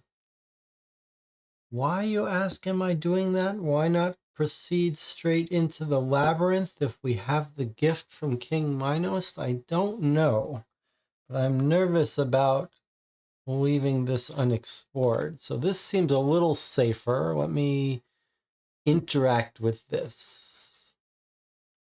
It's a tribute to one of the 12 gods of Olympus. The city of Gnosis thrived thanks to him. Definitely more gray and rocky than when I saw him before I lost consciousness. So it's clear that this city worships Poseidon. It's making me think that maybe King Minos might like this better as a gift. I'm not sure. All right. I'm really nervous about interacting with this creature, but what's the worst that could happen?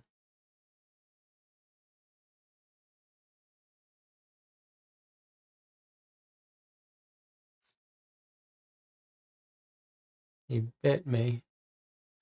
I think they eat adventurers, judging by the size of the claw that nearly popped off my head.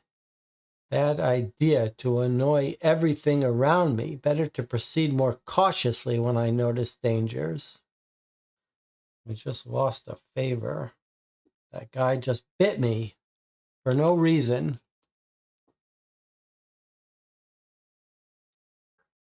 All right, well, we've lost one of our favors. That's a little scary. We're now down to 6. How would you get in here if you got bit by a snake? Oh no, it's a little nerve-wracking. All right, well, we still have enough to continue our mission. Now it's time to talk to Minos. That's the only thing to do. However, what are we going to give him as a gift? There's 2 possibilities, it seems to me. It's either going to be the Medallion of the Gods. It was commemorating the city's era of prosperity, or this little statue. Now, we're told in some conversation we had that he wants something to remind him about prosperity. So it seems like he would want that medallion.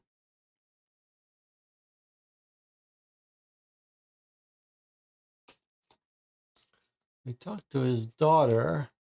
He's upset. He says the gods have abandoned. He will expect something in return. Somewhere, someone told us that he'd like to be reminded of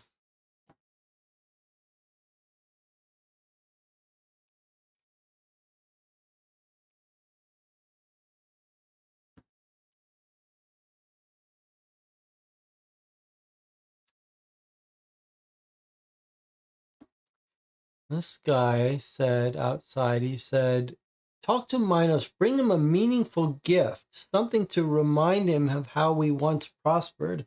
A meaningful gift, not an expensive gift, a meaningful gift to remind him of how we prospered. I mean, prosperity. So I guess it's this. Probably, I wonder if either of these cards would actually work. The only question is if is he gonna say like, you stole this from me? But it was in the temple. Maybe he doesn't know about the temple. All right. What have I done with King Minos' card? Did I throw it away? Yes. Okay. All right. I need the channel to vote.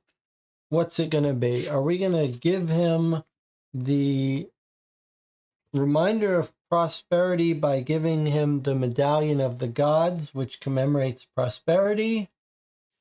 Or are we going to give him the wooden statue of Poseidon that is worthless that the kids have and sort of tempt his nostalgia?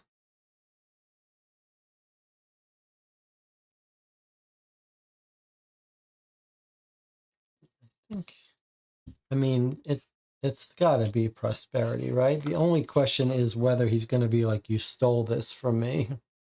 All right, we're going to give this to him. Prosperity, prosper. We can't deny that. Here we go.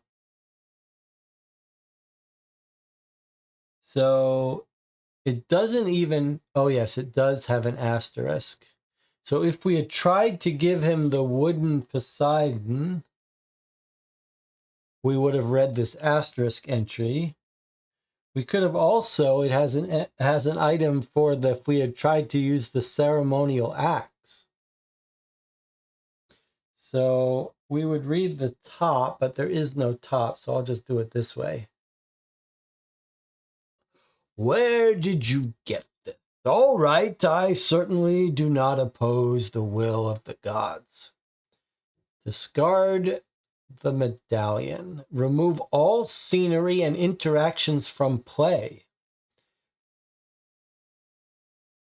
So that's it. We're moving to the next act. Seems like we did the right thing. Do we want to look at what the other thing is? Huh. Interesting. So the other, I mean, I guess we're going to peek behind the things. Like, if we tried to give him anything else, including this, he would have put us in jail. Guards, let him rot in prison. And if we showed him a weapon, he'd put us in prison. All right, so boy, did we pick the right thing. All right, so he took the F from us. The one thing we stole from him is what saved us from prison. Okay, all the other scenery goes away.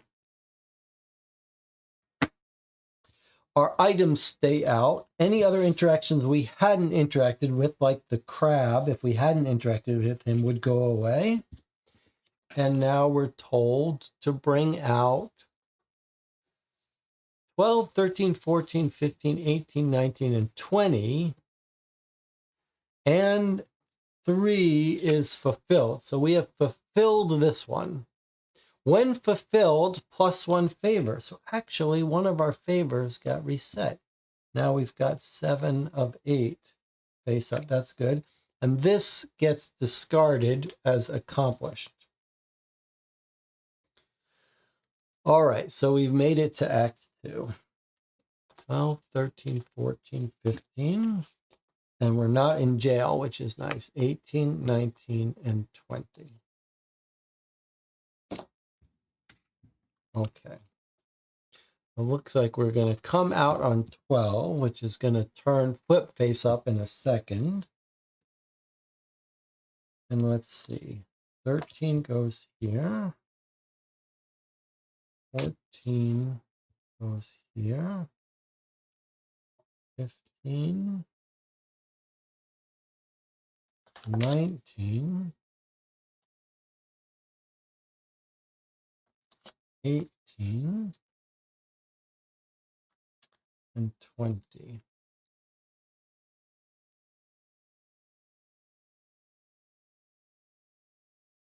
And then this goes away. Okay, so far we are doing well and we've made all the right choices. Although one wrong move and we'd be in jail. This game feels like one wrong move and you're in trouble. All right. Thank you, Dorp. Thank you, DJ Moneycut, for giving me good advice. All right, let's look at the backs of these cards. Well, I guess we should do this one first. This is where we are. The guy sitting on a mat. So we're on this, so we flip it. And there is the guy sitting on the mat inside the labyrinth. We are now in the labyrinth. where a minotaur lives. I'll remind you. And it wants us to get interaction card 12. There's only one of them, and surely it's going to be talking to this guy, the beggar. Don't trust what Minos says. He's hiding a secret in here. Yeah, the Minotaur. All right, so 12 comes out, and we can talk to him. So we don't interact with him. I mean, we don't use an item with him. We just do it. No reason not to interact with this guy. Here we go.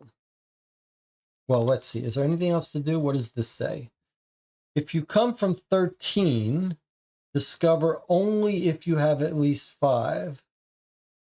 So you gotta, if you come this way, you have to have at least 5. Right now we have 7, but it does feel like maybe we should go there before we run out and can't go there.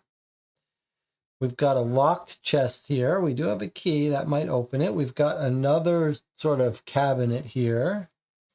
Here we have what looks like it might be a prison cell with a lock. That might be where our guy is waiting to be rescued. And here is a guard. And we have to come this way before we get here or here. And then what's over here? What does that look like? Plans for what? Maybe a way out? Looks like that might be, could it be a map of the labyrinth? Showing we should take a ladder to get out of there? All right, let's talk to the beggar. One can't escape from here. Are you joking? Daedalus and Icarus made it. You could visit what was their home. I don't come around here very often. It is indeed strange that Minos let you through. This is now just another prison. Put interaction 48, a coin, into play. Reveal prophecies 8 and 10. So Daedalus and Icarus, are those the father and son? Icarus is the guy who flies too close to the sun. Is Daedalus his father? They escaped, remember, and he flew too close to the sun and the wax melted his wings. Okay, 48, huh? A coin. Into play. So what's happened? He's got a coin in his hand, in his hat. Oh, surely we're not going to steal his coin.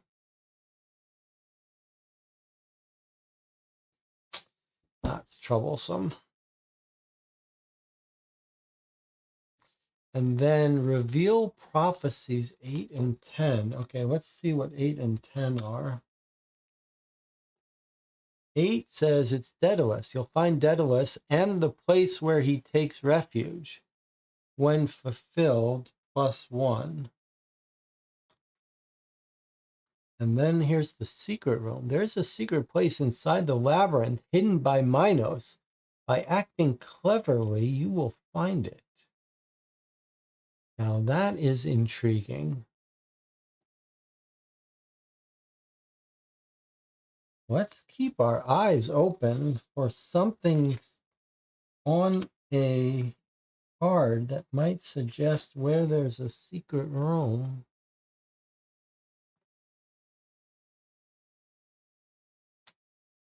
Don't see anything here.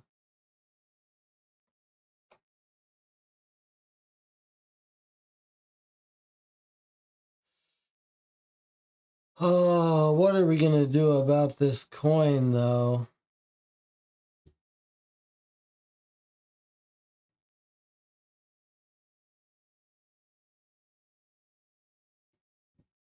I mean, he's asking for money. How do we take his money? That just seems like a bad idea, doesn't it? He's just warned us, right? He's been nice to us. He's like, This is a prison. One can escape from here. That's troublesome. Like we're trying to rescue some person. What if only one can escape? I'm not gonna take his coin. I'm not gonna take his coin. I won't do it.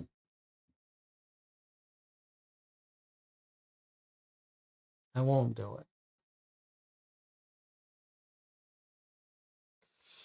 Till we have reason to need a coin, I'm not taking his coin.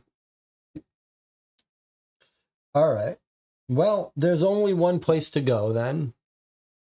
Unless there's something about the coin in the story of the Minotaur and the Labyrinth.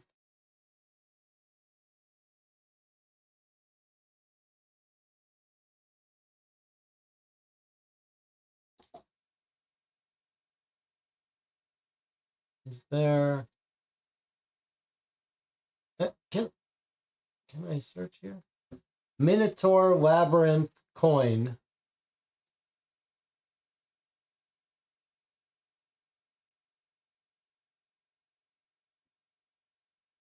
What on earth? That did not help. Where's the microphone?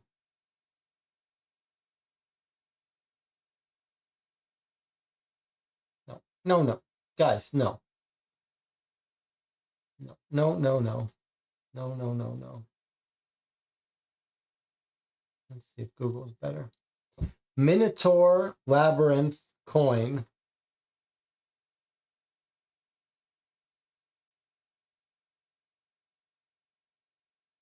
I don't see anything about a coin. Minotaur Labyrinth coins depict the Minotaur, a mythical creature. These coins are often made of silver and can be interactive.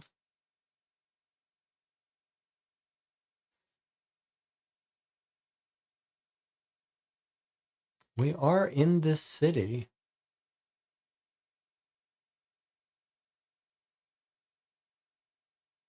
Interact. I don't know what that bullshit's about. This guy's coin is not going to be interactive, is it? That doesn't seem like it's real.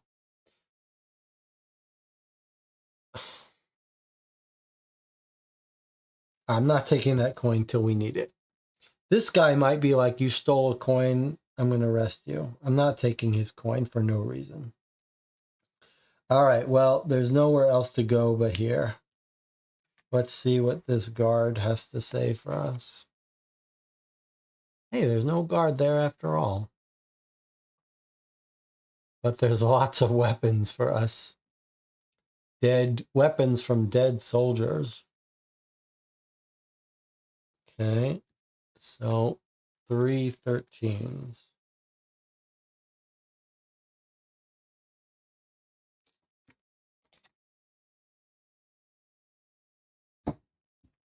So the first thing that happens is this.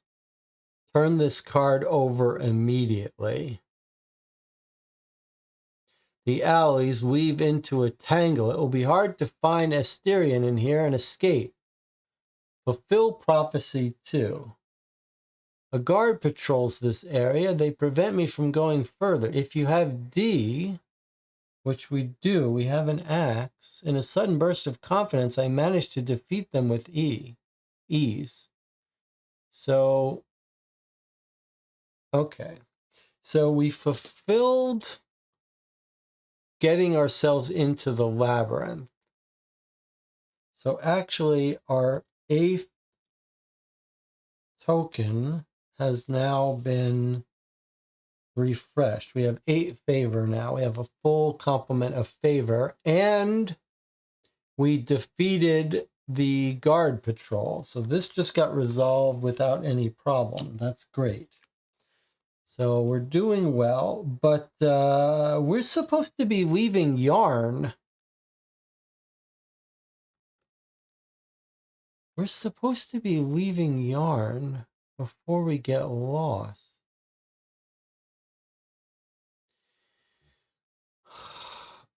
One of those ceremonial axes found everywhere in the city. I might try to pull it off the wall.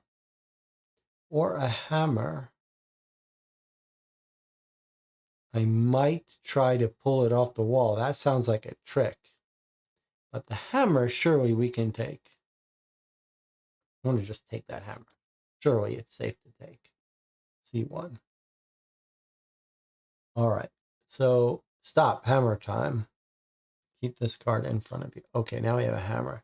Now, is there any reason for us to be so greedy as to take a second axe? We could give it to our friend when we rescue him, but that just seems so greedy. And it's on the wall. I'm not going to do it. I'm just going to leave it there. Maybe it's a trick. But doesn't it seem like maybe like there's a coin? Maybe what we could do is tie the yarn to the coin.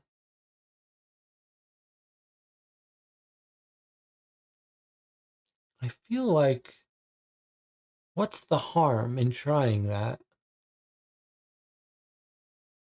Because we do need to get back out of here, right? Like there's a coin in the hat. Doesn't it seem like we should start the yarn right now? I mean, we're in the labyrinth. I'm going to try it and see what happens. What's the worst that can happen? Maybe we'll even get a... At least we're not trying to take his coin. All right, so there's only an entry for trying to use your hand on the coin. So when that happens, nothing happens. So the only thing you can do there is try to take his coin.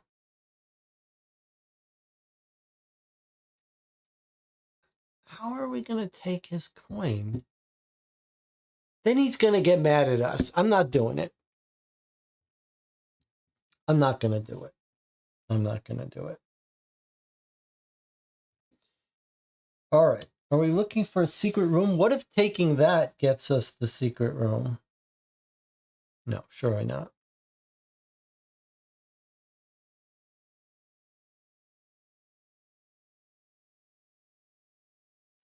So our mission is to save this guy.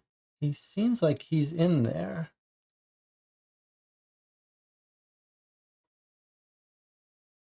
But maybe we should do this before, while we can still do this, although we have plenty of these.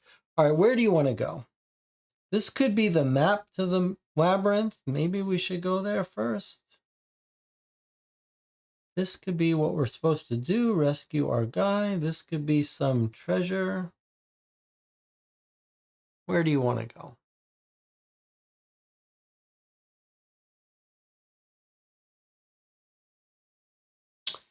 TJ says, I thought it implied we weren't going to use the yarn for direction, something more creative. You might be right. You might be right. It did sort of say that, but then it wasn't clear to me if our guy wasn't just being cavalier and he should be using it for directions.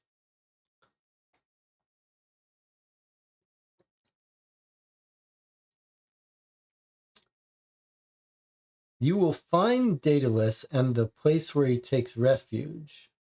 There is our prophecies include there's a secret place inside the labyrinth hidden by Minos. By acting cleverly, you will find it.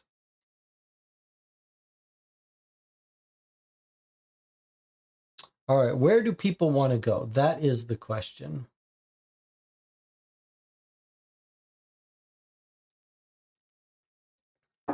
That is the question. We can go here in this broken room that we have to have at least 5 favor. We could go here and try to rescue our guy. There's a key for this chest.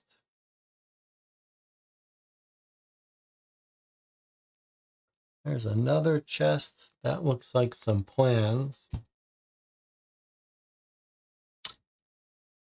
All right. Shib 7 says go to 19. All right, let's go to 19 then. Looks like some broken vase here. We do have at least 5. Let's flip it over and see what we see.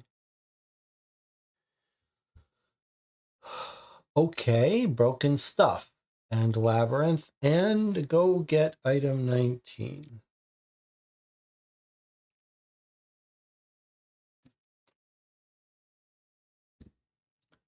A cracked jar.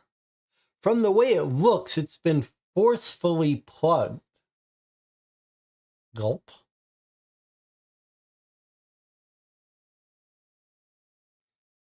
What do you think is in there?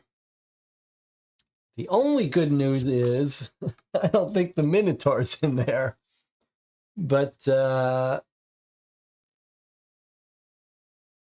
it could be a centipede, or it could be some wine.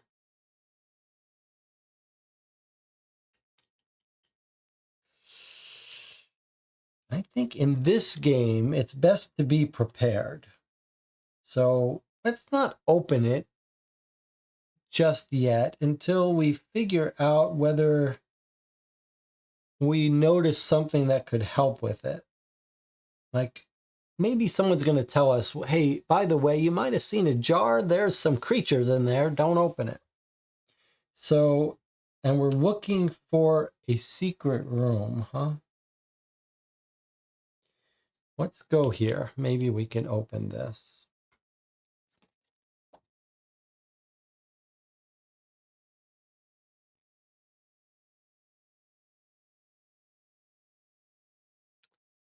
It's a room with a locked golden chest. Now remember, we have a key, but we don't know what it opens. Well, let's see what items are in our deck here. 20, huh? 2 20s. Okay, let's see what we've got to interact with. There's a split beam on the floor. It was moved here after a collapse, but it's too big for me to carry around.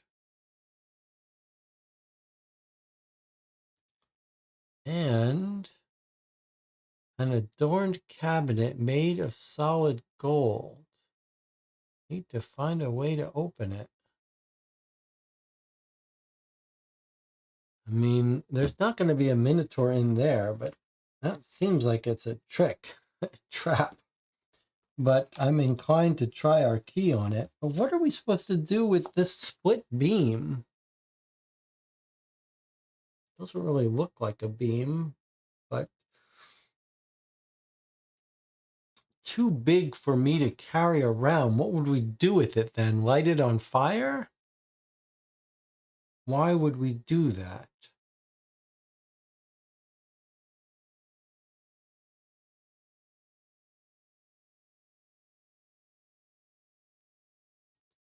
Why would we do that? Should we try to open this up with the key? Seems like we should, right? What could go wrong? What if our key breaks in this? Maybe we should... We're not here for gold. We're here to rescue this guy. So perhaps it would be smarter for us to first try the key here. That way, if it breaks off in here, we don't miss out.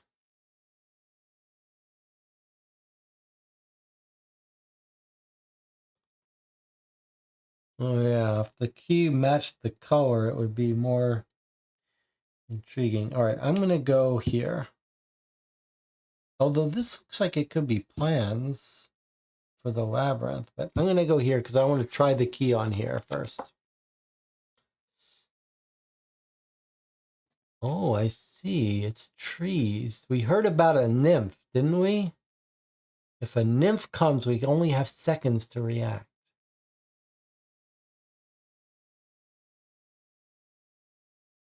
Okay. Let's bring out the 15 cards and then we'll discuss what to do.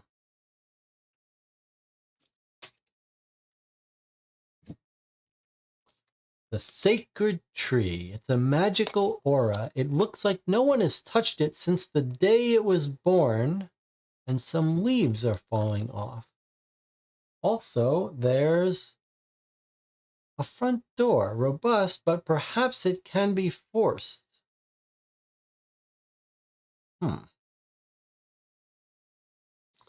So this sounds like a door we could break down.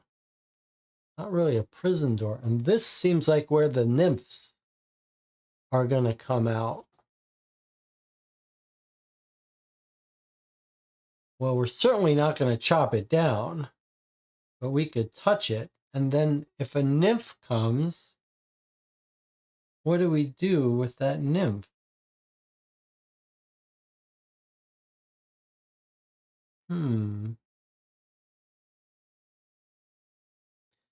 Sounds like we could break down that door with our hammer. But is that the right thing to do?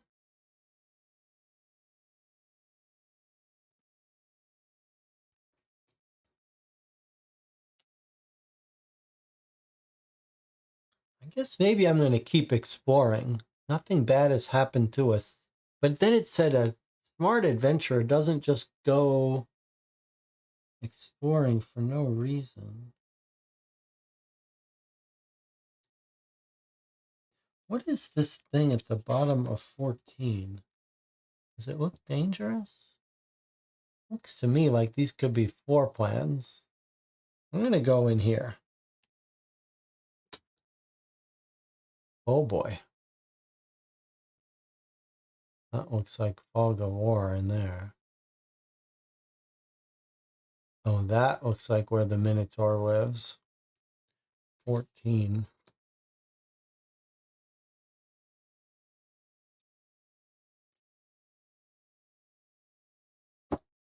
Okay, so that was planned. Using wool and wood, I could make a pretty good artistic version of it. We could make a ladder with wool and wood. 2 items.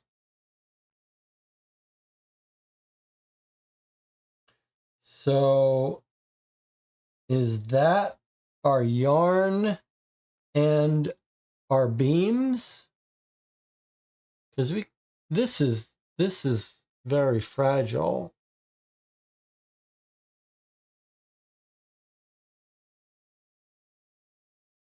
But maybe we can make a fragile ladder.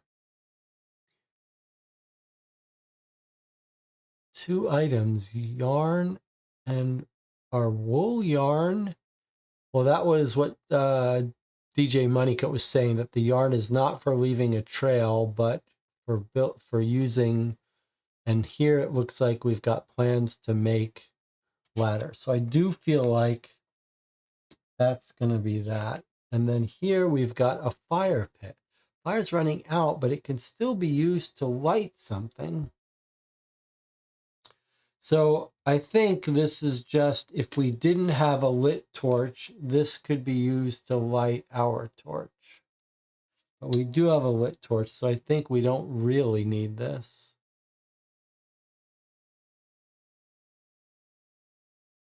And I think we need the ladder. And maybe the fact that we can't move this is suggesting that maybe we can climb up from this room with the ladder. Or we're using the ladder to climb up through here. I think so. But how would we bring the wood over there is the question.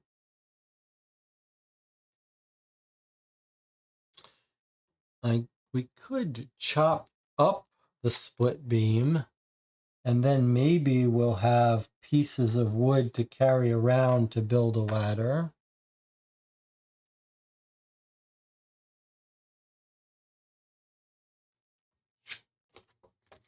Wow, we've got lots of things. Well, in for a penny, in for a pound. Let's go look at this room and then we'll consider our options. All right, so in this room, oh, what's that a shadow of? Is that a nymph?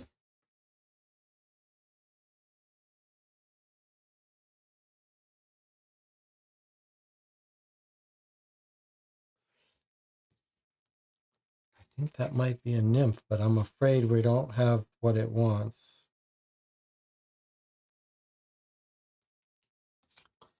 Two cards for 18.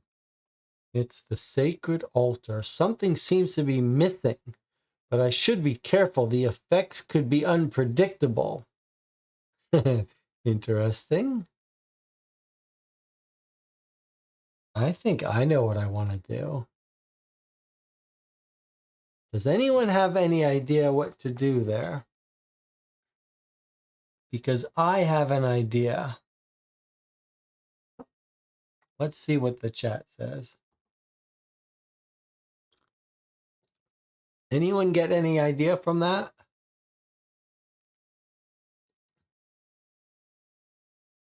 Can't even see me.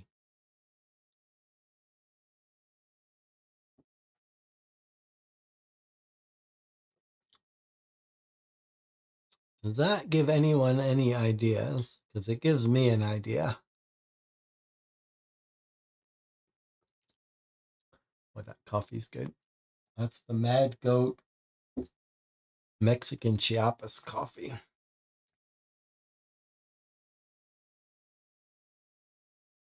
No one seems to be speaking up. All right, let me show you what I'm thinking. Notice those waves? What do you think about that? Put this statue right on top of there.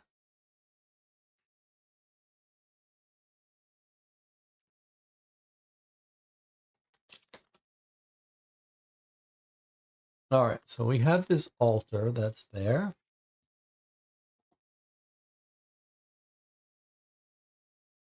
And then also in the room is the strange apparition. I am Hermes, god of commerce and messenger of the gods. If you have coins, I can give you something. All right, well, that sounds like we've got a reason to steal the beggar's coin. Look at all this. Look at all these options we have now.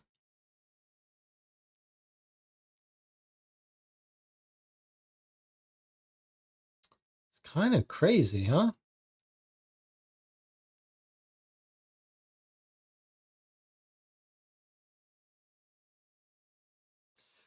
All right, so with all these options, I wonder if I should use my stickers to stick these together. All right, so many options.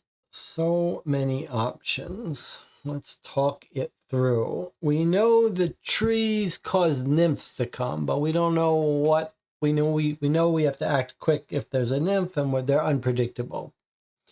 We've got a door. It sounds like we could bash it in with a hammer or try to use our key. We've got the god of Hermes, the god of commerce and messenger. If we have a coin, he might give us something. That gives us a reason to take this guy's coin. He might want to trade us for something. That's an interesting possibility. We've got a place where I think we're going to stick the statue of Poseidon on top of right there. I am very interested in doing that. We've got a gold adorned cabinet. That seems like it could be a trick, a trap. But maybe we've got a key that could open this, that could open that. We've got a cracked vase that we could try to open up. We don't know what's in there. We've got a fire pit that we could light something. I think it's just a way to light this damp torch, but we already have a lit torch, so maybe it doesn't matter. We've got plans for a ladder that take two objects, wool being one of them. It sounds like maybe we could build a ladder with these two things. Although this wood is rotten, I'm afraid our ladder would break. I wonder if we might chop this beam into stronger wood and use that to build a ladder.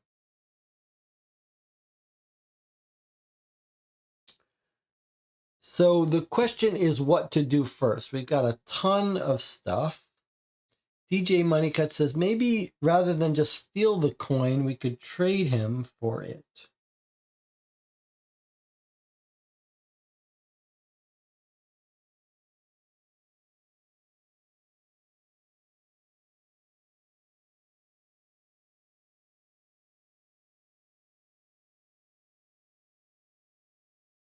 So I think the ladder is what would be used to move on to the next areas. So I think that is for last.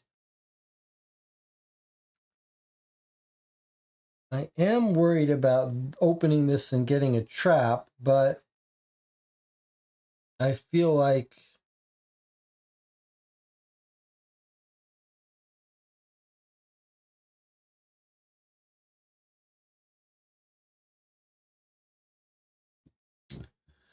these two things could backfire on us.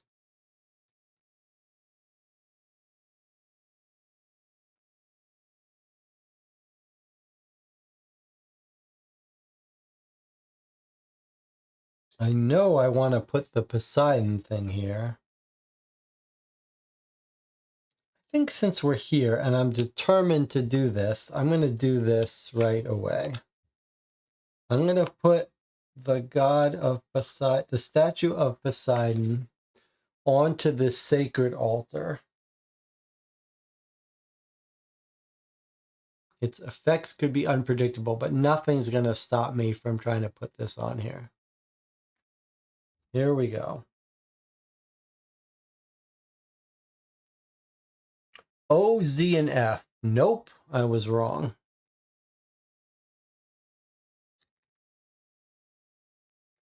I was wrong. O, Z, and F. We don't have any of those. Okay.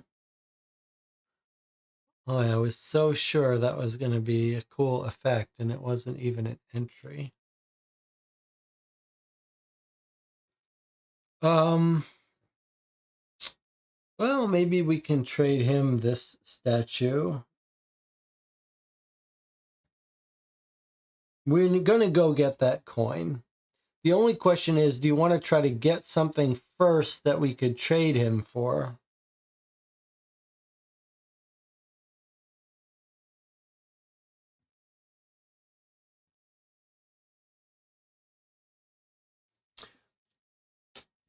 Let's try our key. Well, yes, let's try our key on the door. Let's see what happens. What's the worst that's going to happen? It's going to break. But this seems like we can break into it. But someone might be mad.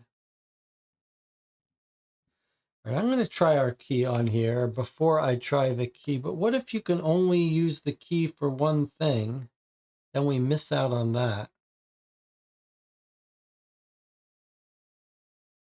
All right, help me decide. We're going to try the key on both of these if they don't break. But if we had to choose one, what would you choose? Solid gold one can't be opened by breaking it, but this one can. So, all right, let's try opening this. I guess we're greedy. This could be terrible for us, but we're going to try it. We're going to try greed. We're going to try to open it with our key. Let's see what happens. Actually, our key doesn't work, so nothing happens. It doesn't open. It wants D or H. D is our axe, so we could try to open it with the axe. That does not seem smart. All right, let's try to open the front door with the key then. Is it Pandora's box? Well, now you tell me. Then it's good we didn't open it. All right, let's see if we can open this front door. J1. Yes, there is an entry. Let's see what it says. I don't think anyone would be offended if I come in. The key fits perfectly, allows me to open the door without any problems. Discard the key. Well, that's why we tried it on the gold chest first, in case it was only going to be a one-time use. So I guess it's smart we tried that. Otherwise, we would forever worry that we could have opened the gold. Place 16 and 17 face down.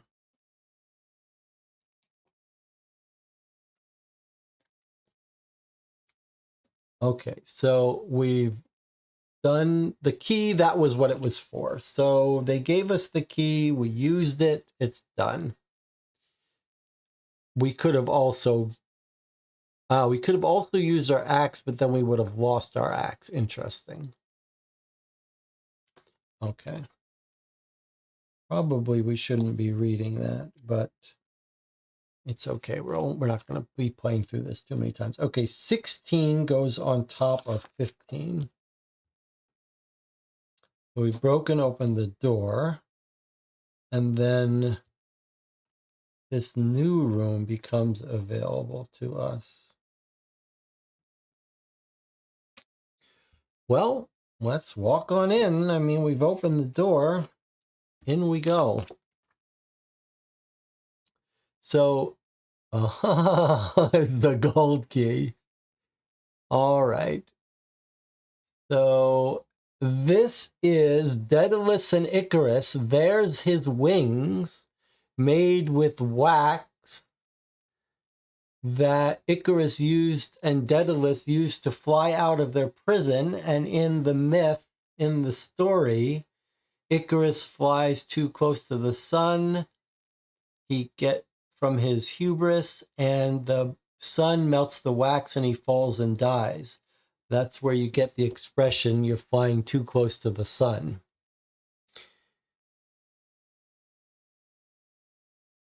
Okay, so 3 cards come out for 17.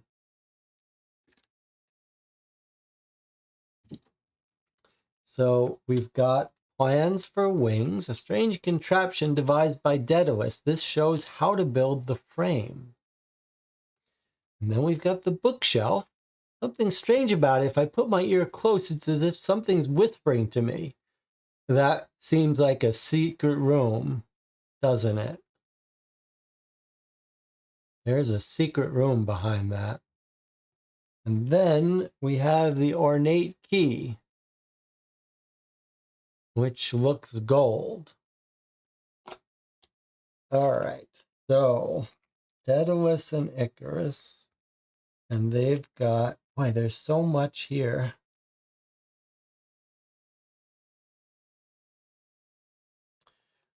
Bookshelf and wings plan. Not wingspan, but wings plan.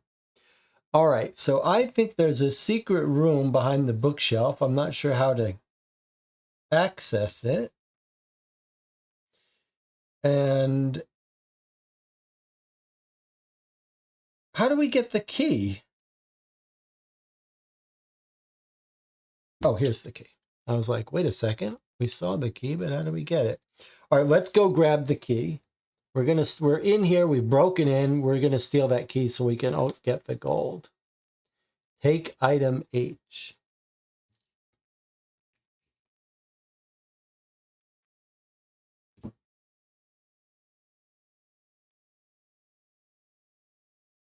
We are. Oh, sorry. I should be doing it this way, shouldn't I? We are reliving Greek myths. So here's H. It's a very refined and made entirely of gold. It must open something precious. All right, so I say before we go messing around here, we should just go open that gold. We'll come back, but let's go get what's in the gold. So, all right, let's open this gold thing. I mean, with this key, if it's Pandora's chest, then we're screwed. But it's not. It's nice gold treasure.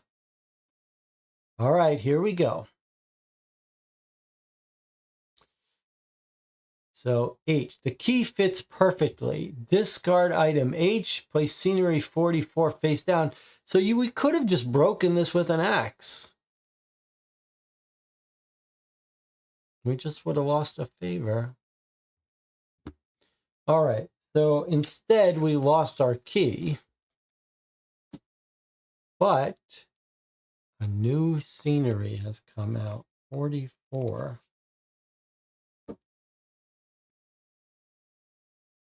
Face down, it says, over 20. Now it says face down, but this has this on it, so we now flip it right over. I see there's some stuff in here, some treasures. What have we got? So there is 144 item.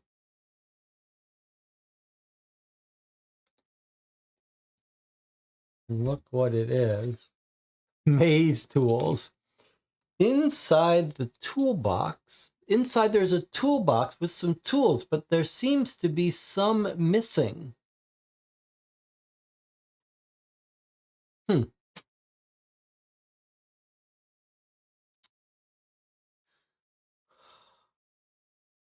Some tools, there seems to be some missing, and it wants us to combine two items.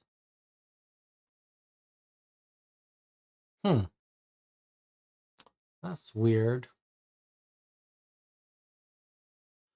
Toolbox with some tools, but there seems to be some missing. I mean, why are we trying to fix a set of tools? Can't we just take the ones that are there? I mean, I get it. There's some missing, but whatever's not missing, can't we just take that? Why are we having to reconstruct it?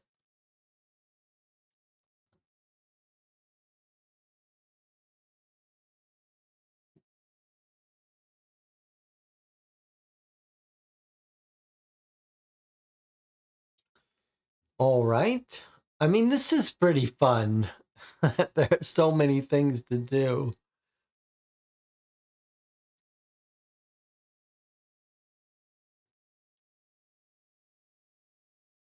Okay.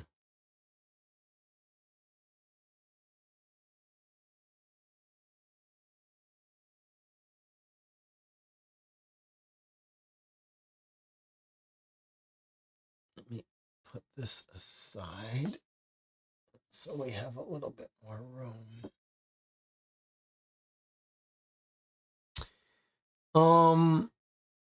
We could go get the coin. We could try to chop. We're right here. Why don't we try to chop this wood into ladder pieces?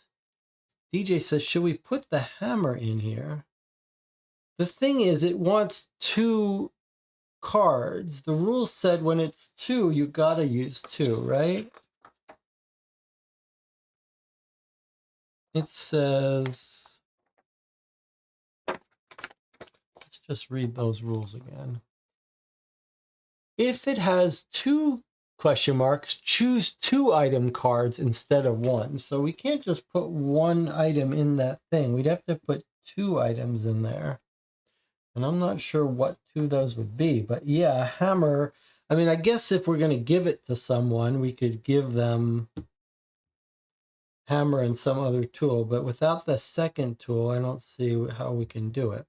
I think since we're here already, thematically, I want to try cutting this wood that's too big to carry around. So I'm going to try doing this. Try to use the axe on this wood and see what happens. So there is an entry. There's a generic entry if we try messing with it in any other way. Or a D, a C, and an X. Just for, we could have used a hammer on it. The hammer is the C. Okay, let's see what the D does.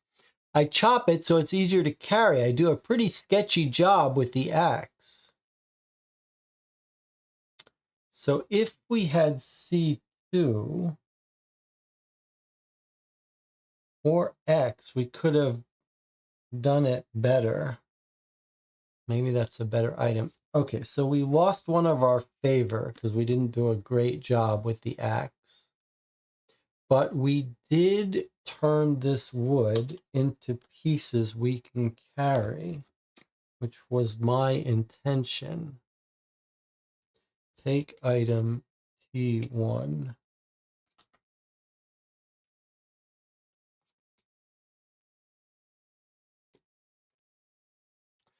Wood. Would I find a use for that? I'll figure it out. So I think now we can build a ladder with these 3 cards. Planks of wood, wool will let us build a ladder.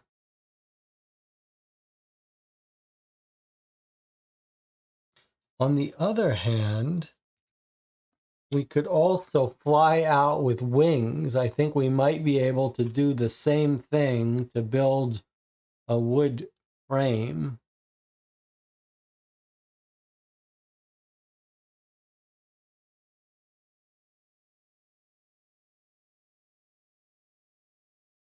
But it seems like you'd need wax and stuff. I think it seems to me, since we have the yarn and we have the wood, and this says using wood and wool, I could make a pretty artistic version of it. So I think we should make a ladder right now. I don't think we should be using it yet, but let's try our 2-card item. So we've not done this before, and the rules were kind of sketchy about how to do this, how to do it too. But let's try it, T1 and K1. Okay, so it says explicitly if you combine a T and a K. So you have to have both, which we did. If you use T3, the rotten wood, remember that's what we had, and I said we could use that, but I don't think it's a good idea. Then we would have lost a favor. If we use the unprocessed wool, we would have gained a favor. But we didn't. We didn't have unprocessed wool.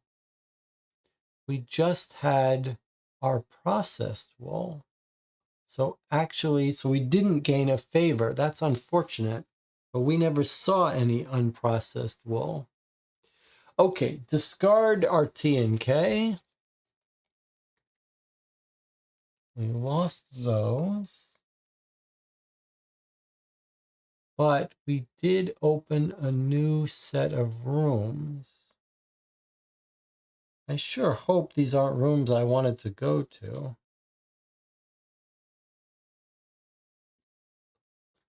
So we lost that. 26, 27, 28, 29, and 32. Wow, we got a whole bunch of new places now. 26, 27, 28, 29, and 32.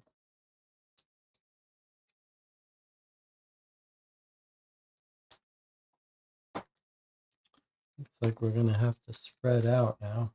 26, 27, 28, 29, 32. Okay, so 32 goes over 14.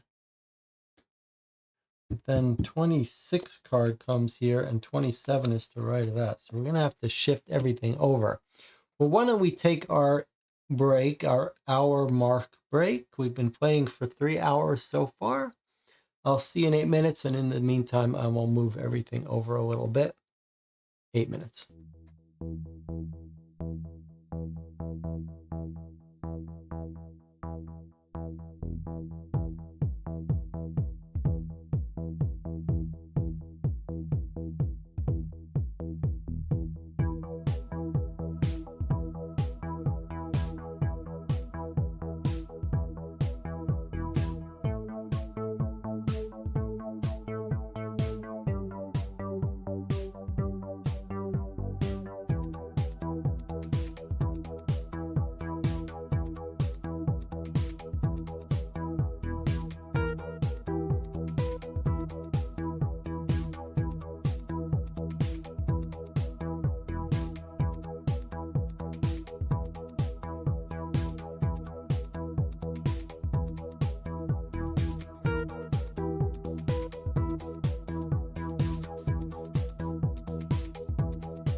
Okay, let's see. Can we see everything? Mostly.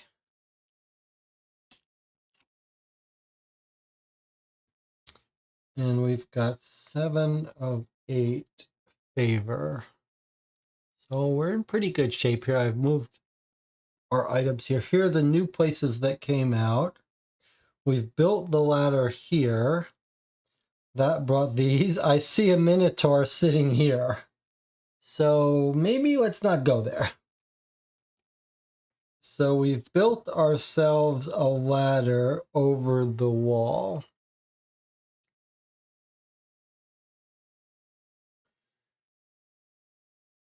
And this looks like where the minotaur is. So maybe let's not go there till we need to. I see another locked door here though. This may be where our prisoner is. Remember, we're supposed to find Asterion. Some of our goals are to recover him, rescue him from his imprisonment, and find Daedalus.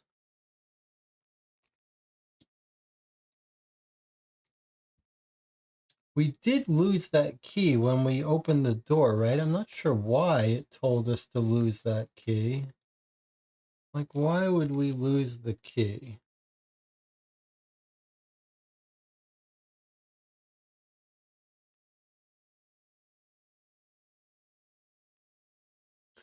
Are we sure we lost the key? I don't want to throw away that key when I didn't have to. The key fits perfectly. Discard it. Okay. Well, we did lose our key. So we built the ladder that's allowed us to get into this area. I'm a little nervous about going there over this ladder. In fact, yeah, it looks like maybe if we went over this ladder, we couldn't get back up. I mean, that's not the rule, but feels like maybe we should finish the rest of the stuff first. So what have we got? A wing plan. I think this is probably an alternative way to get over this. So I'm thinking we don't need this anymore. That's my guess. However, I feel like there's a secret room behind the bookshelf. Let's take another look at this. There's something strange about it. If I put my ear close, it's as if it's whispering something to me. If I put my ear close, it's as if it's whispering something to me. So we could try to use our hand to move it, or we could try to use an axe to chop it up. But I believe there's a secret room, and I believe Daedalus is going to be behind it. You will find Daedalus and the place where he takes refuge. So I think he's behind here. So I'm going to try to move it with my hands. Let's see if we can move it with our hands.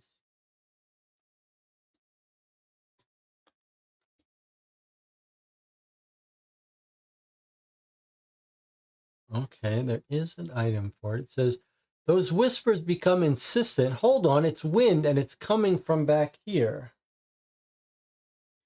The bookcase doesn't put up much resistance. By pushing it, it slides to the side. So you could have also tried to open it with G, which is our torch somehow. We could have lit the way. All right, we used our hands. 23, 24, 25, and 43. Wow, this got more rooms have come out. 23, 24, 25, 43. Wow, this place is getting big. All right, let's take the wingspan. We'll move it out of the way. We can get rid of these cards. Not A, of course, that's our hand. The rest of these. Looks like if we had used the torch, we would have caught fire and we would have gotten a little bit of a penalty. All right, so 43 goes on top of 17, and then we've got 23, 24, 25 above it.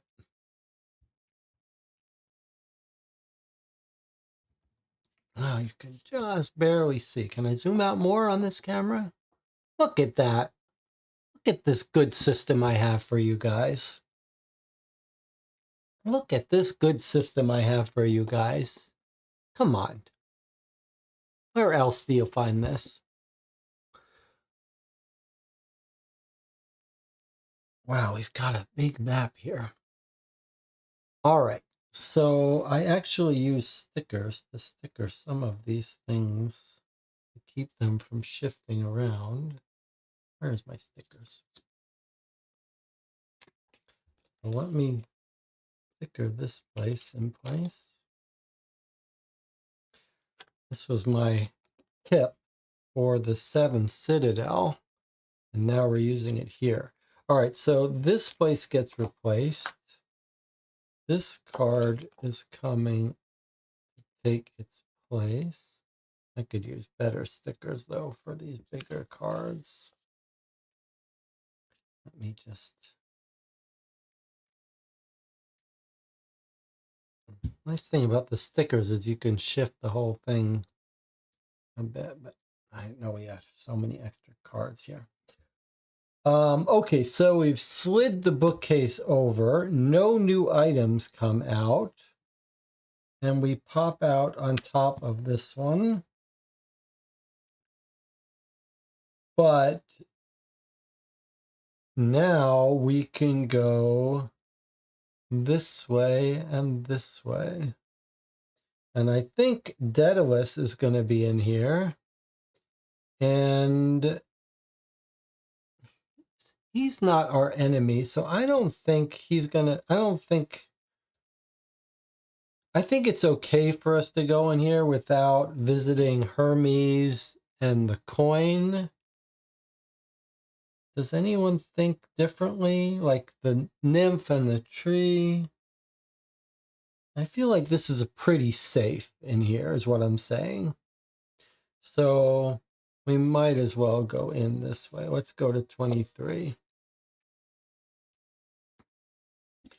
What's that? Is that Icarus? What's happening? That's some bird creature. What's going on? Or is that Icarus wearing his wingsuit? Or Daedalus? Maybe that's the father. The father and the son both wore the wingsuits. All right. So, but that thing looks like it's got claws on its feet. That doesn't look like a person in a suit. That looks like a creature. All right. Doesn't matter. We don't have a choice. We have to do this now. 23. Oh, doesn't look like we should be here.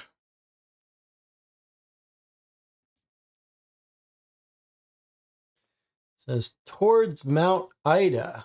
Turn this card over immediately. No, we don't want to go up here.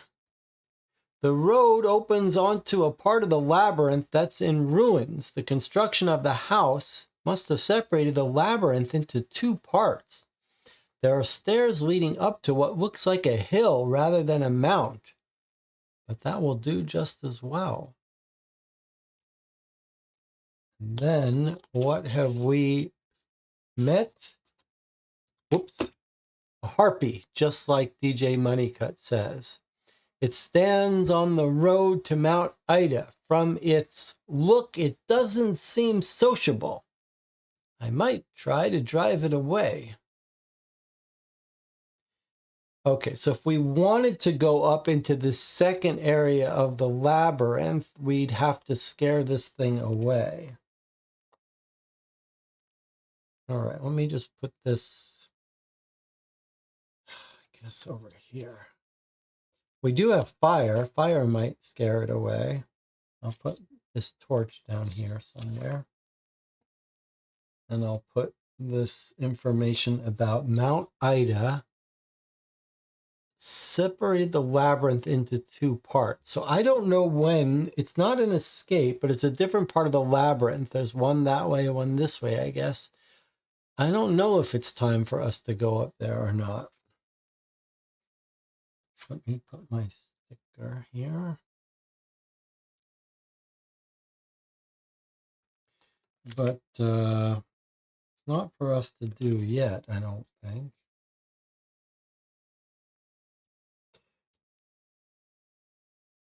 All right. Well, we do have 4 favor. I think we should continue here. Can we even go up here? How can we go up here without this thing? That doesn't seem right.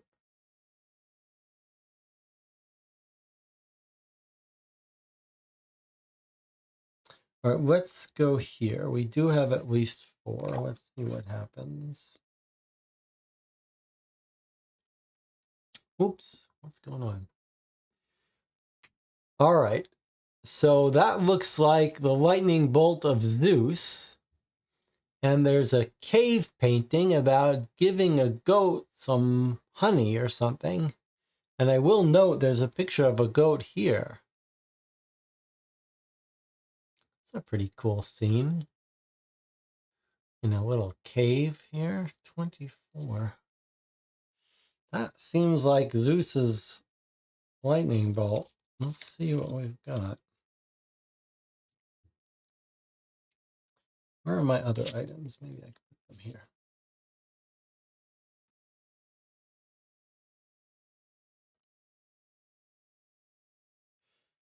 Is that all the items we have? No, we've got these here. I guess I'll put the axe on.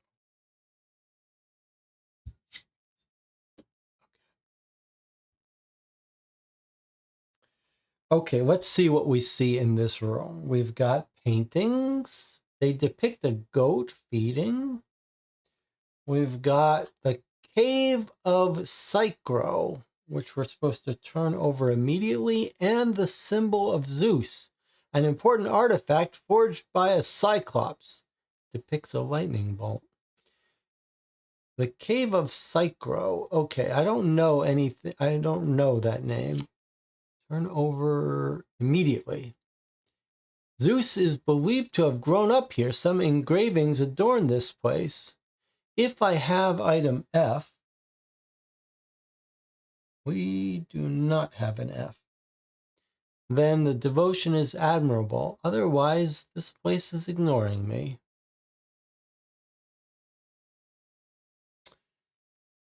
So I guess, according to the rules, we've lost this. Like we aren't allowed to come back and trigger this, though I'd be happy to house rule this. But we don't have the F, so we can't. We're supposed to throw this away.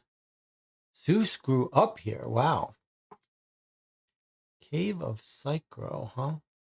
Where's our web page?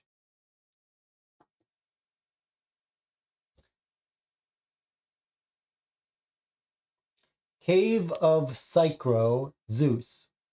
The Psychro Cave.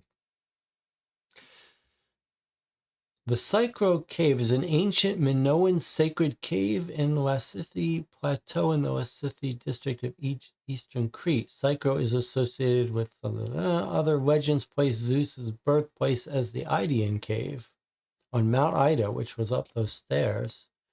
Rhea gave birth to Zeus, hid him in a cave. Since the late 19th century, the cave above the modern village of Psychro has been identified. All right. Well, here's the myth. Nurtured the infant Zeus with her goat's milk. The site's long use as a place of cult worship. The nurse of Zeus, who was charged by Rhea to raise infant Zeus in secret, protect him from his father Kronos, is also called the nymph. The nurse was the nymph Adrastea.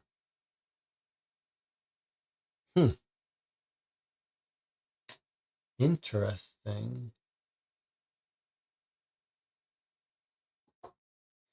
All right, so I think we're not allowed to trigger that unless we've lost the ability, but maybe we'll let ourselves do it if we want. Okay, so we could look at the paintings and we could interact with the paintings or interact with this. Don't feel like we have anything to do with this though, so I'm a little nervous about interacting with it. But surely the paintings, what can you do but look at them? So I'm going to try this. It could be called a primitive artistic work. It seems to me that an amber-like substance is depicted in it. So it sounds like we have to give some amber to this goat. And we see the goat up here. So maybe if we can find some amber, we're going to go and feed it to that goat. But should we be doing anything with this lightning bolt is the question. Oh, I see. I moved all my cards here, but need that space. Where are we going to get amber from? From the tree sap? The nurse of Zeus will give us some amber? I wonder.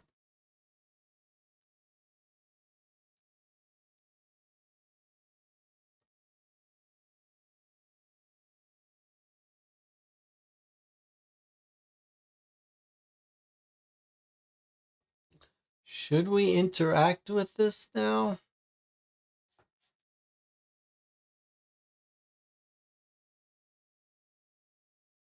I guess we should. I don't know what we would come back here with. Here we go. Should I interact with this? Or should we do the things? All right, let me not do it yet. Because there are things we know what to do with. So maybe we should wait. It might be time for us to go get that coin. Does he want some wine? It might be time for us to go get this coin. Let's just go get this coin.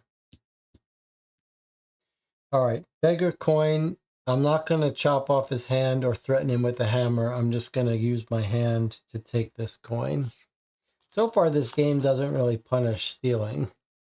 Let's see if this is an exception.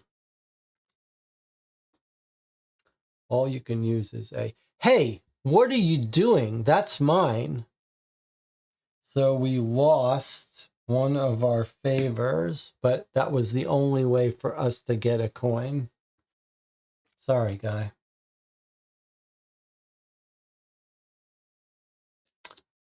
We had to do it. I didn't want to. I put it off as long as I could. There's someone who needs it more, at least in my questionable moral judgment. I mean, I'm sorry. I didn't want to steal it from you. But maybe there's another coin somewhere we could have taken, but we haven't seen it. Now, why did we want that coin? Because Hermes wanted it, right? If you have coins, I can give you something. Well, yeah, Hermes has wings on his head, and here are wings. So, okay. Let's go now up to Hermes. I got some coins for you.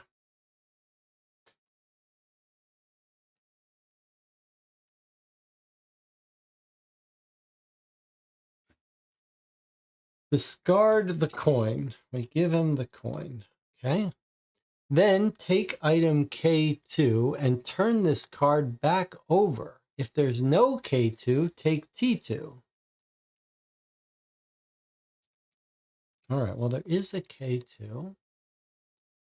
If there's not K2 or T2, take... Okay, so you can keep interacting with him. Each time you have a coin. All right, so we've used one coin on him, and it's gotten us this. That would have been a better thing to build the ladder from. That's too bad, because remember, if we had used this to build our ladder, we would have gotten one of our favors back.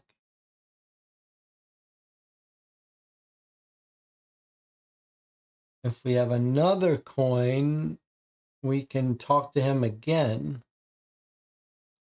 All right, well, maybe we'll have another use for that wool. But we don't have any more coins to give him, so there's that.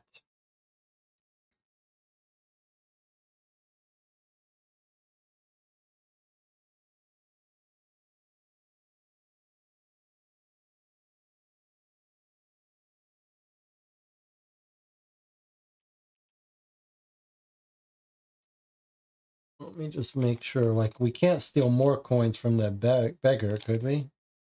No. Well, what's left? We don't know what to do with the maze tools. It wants 2 more items to combine. We don't know. We could try to open this cracked jar.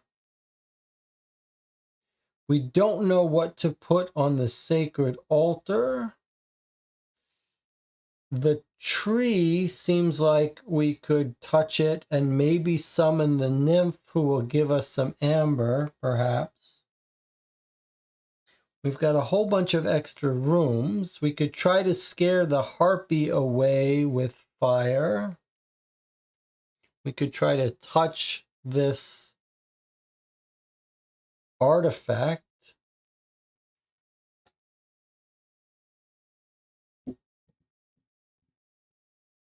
We do have a fire pit. We could light our damp torch on this fire, which I think is the only thing to do with it.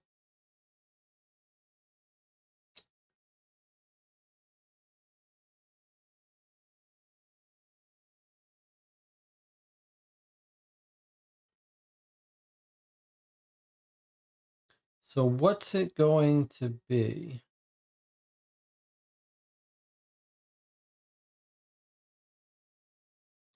What's it going to be? I think we should do the tree. We're right here. There are various things we could do. We could try to chop it down, but it says it has a magical aura. No one has touched it since the day it was born. Some leaves are falling off. So I think we should touch it with our hands. So let's do that. Because it might make the nymph come and she might give us amber.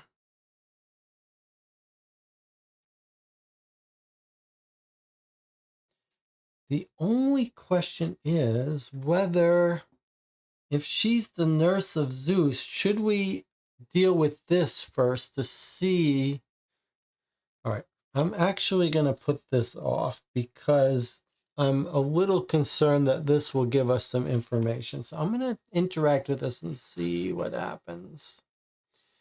Okay, it's an O. Item O. Now, where did we saw mention of item O at some point. It says it would look just fine on a pedestal like the one I removed it from. Oh. Wow, that changes things, doesn't it? This is Zeus's home. It would look good on a pedestal, but this is a pedestal of Poseidon. Do we really dare put this on here? It says it would look good on a pedestal. I don't know. That seems risky.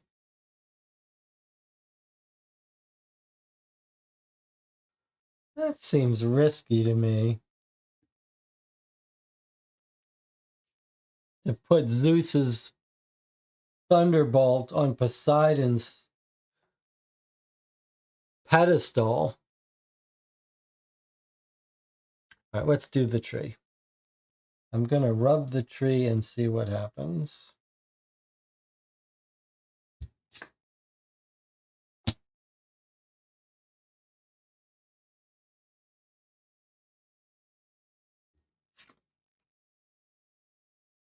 I think a nymph is going to come out. All right, so it's A. If I just collect some leaves, the nymphs should not mind. You could try to light it on fire, bad things happen. Okay, if I just collect some leaves, the nymphs should not mind. Take S1. That's S1 seems like one of the things that Hermes could have given us if we had more coins. But we got it ourselves. All right, then the tree goes away. We keep our hand and we get some leaves. The kind you find just about everywhere.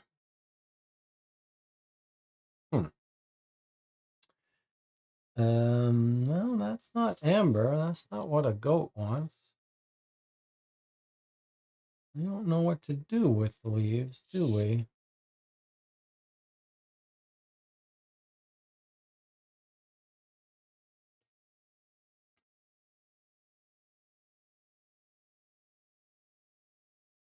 Well, I mean, we've got more rooms to go to.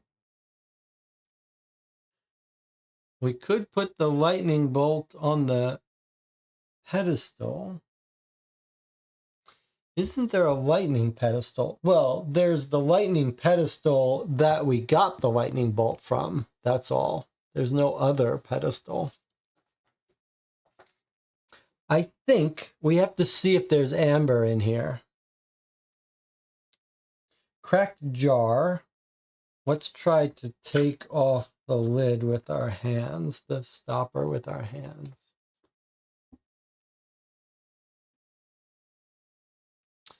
I overestimated the results of my morning push-ups. It doesn't want to open. All right, so we couldn't open it with our hand. Well, we could crack it open with the hammer, that's for sure. I don't know how else we would open it.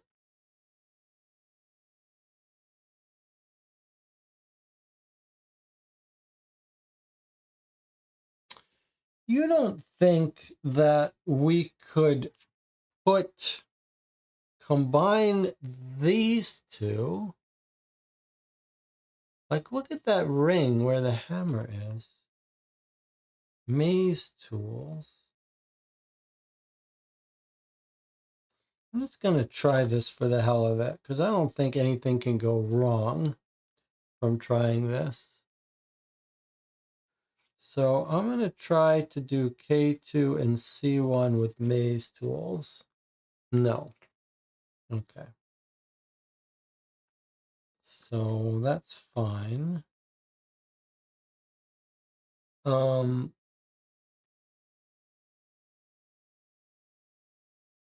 Let's try to crack the jar with the hammer. Does anyone object to that? I mean, surely we want to get this open.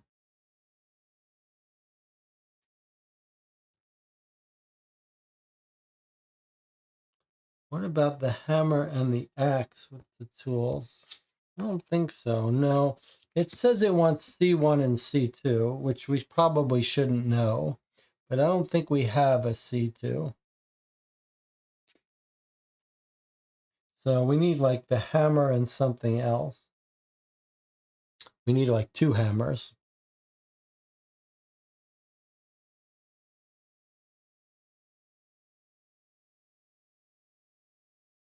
Or maybe this is C2, but I think probably C2 is going to be another hammer. I'm going to crack this jar because I don't see any other way for us to open this. I'm going to do it. Let's see what happens. Because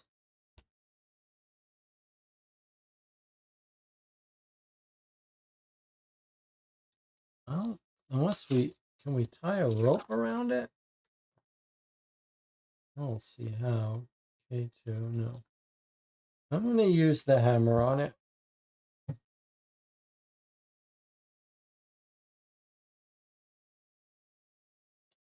I think. Do we use the hammer on it or should we wait? Thing is, if we wait, what are we waiting for? What else is there for us to do?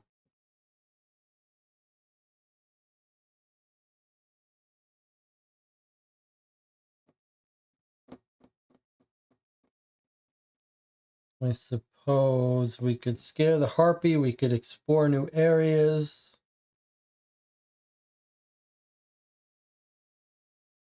Maybe we should explore new areas before we break this? Oh, I'm going to break it. I'm just going to break it. Oh. So hammer C1 we read. By gently hitting it in the right places, I create a small slit from which I can extract the contents. J2. That was the right thing to hit it. J2. Let's see let's see what its contents were. You think they're going to be the amber? Amber liquid to feed a goat? Let's see. J2. Nope. It's a key. It's a key. Is that right? It's a key. A key was in the jar. A slit. And you extracted a key. All right. A worn key. Interesting. I guess I'll put my hammer with the axe and I'll put the key down here. All right. Now.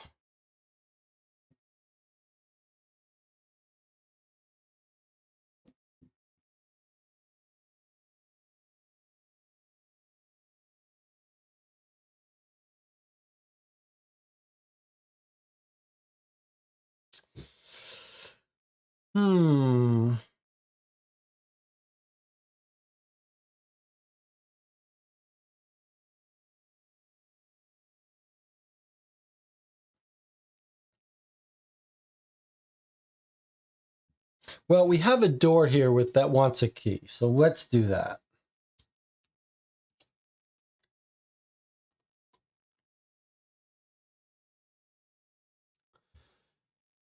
$28 with 1 dot.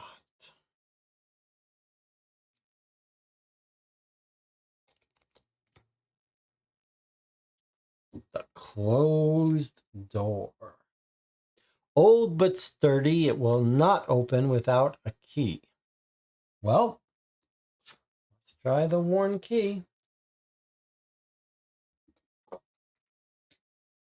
I don't know if I want to go in here, but I'm going to try the key. J2, J2. The key goes into the slot and the door opens. Once again, the logic is impeccable. Place scenery 21 face down. So we've used up that key. It doesn't say we've used it, but by default, no. By default, you keep the items you use. It's just the interactions that go. So we actually get to keep this key. Unless that's an oversight. Scenery 21 comes into play.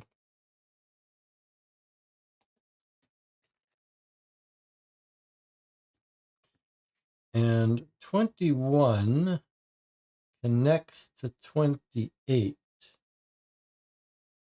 here.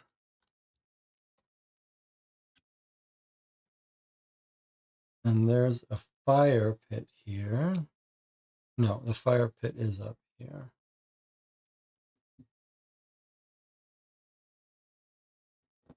I'm going to go ahead and light this other torch so we have 2 torches. Fire pit, damp torch. Unless there's something else we want to light. I don't think so. Oh, maybe I'll wait because maybe something will blow out our torches. All right, so we're here. We've opened it. Shall we just go in? Let's go in.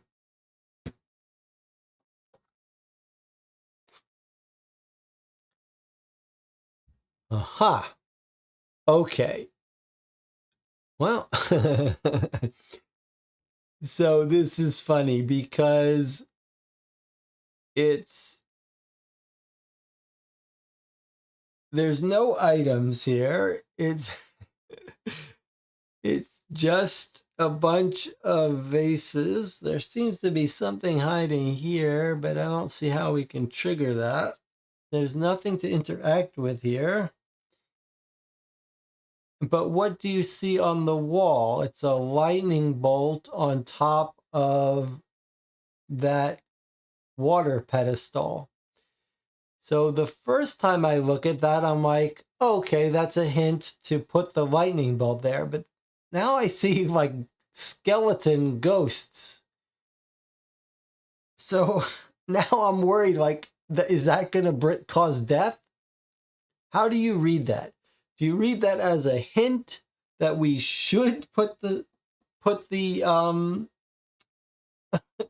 you read that as a hint that we should put the lightning bolt on that pedestal, or do you read that as a hint that when we do, it's gonna bring death?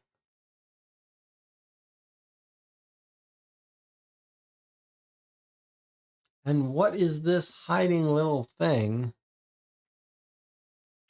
We can't interact with it, so I don't know how. It's not any real use to us.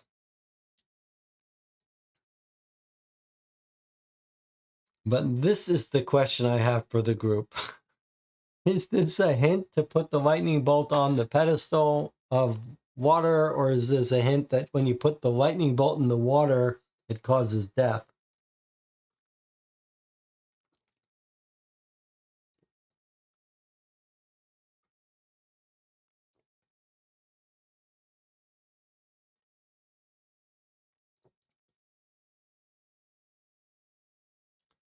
DJ Moneycut says it looks scary to me.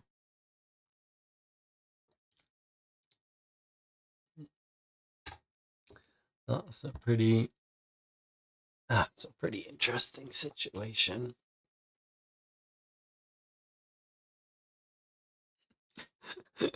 That's pretty cool. All right, so I'll tell you what, we're going to be cautious. We're not going to run up to that room and put the lightning bolt on there. Seems like we didn't really need a hint to put the lightning bolt on there, so maybe we should assume that that's a warning about danger. I need to use bigger stickers in the future. All right, so given that, that's the only thing in there and it needed a key. That's weird, but let's go down here. Where are we? We're heading back down to here. Oh, it's dark. Thank God we have our lighted torch. Okay, 1 card interaction. It's surely going to ask us if we have a lighted torch.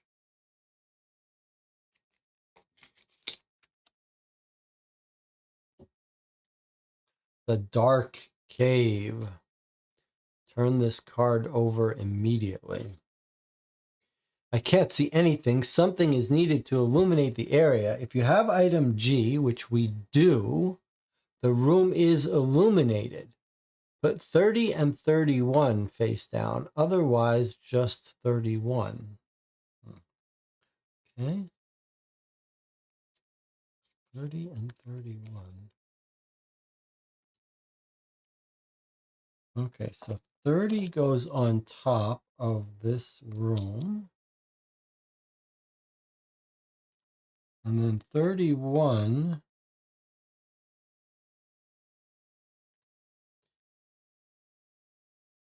connects to the left of it. And we have our torch and our damp torch. And these are up here somewhere, along with our yarn. So many items. All right, so because we have our torch, we can see. So we're gonna flip this over now.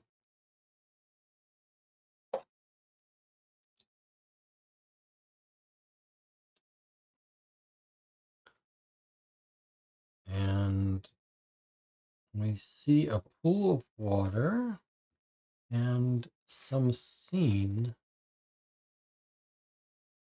Seems like it's, look at what it is. It's that water pedestal, but what's on top of it now is a little building. I think it's a very good thing we didn't put that lightning bolt on that pedestal. I think this is telling us that we want to put this little building on the pedestal. And it's going to bring a hand of people. All right, let's see what item 30 is. That's pretty cool. Okay, so card 30 says it's an anonymous puddle. Stands there all in its mediocrity. I wonder if I could take advantage of it somehow. Feels like we need a container that we could put this water into.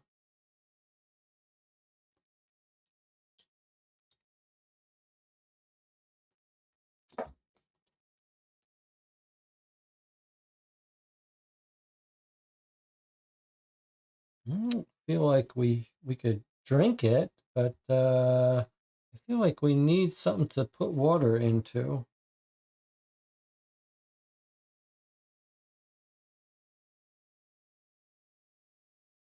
Or we could put this, that wooden Poseidon, into the water. It's an interesting idea. I mean, I don't think any harm could come from it.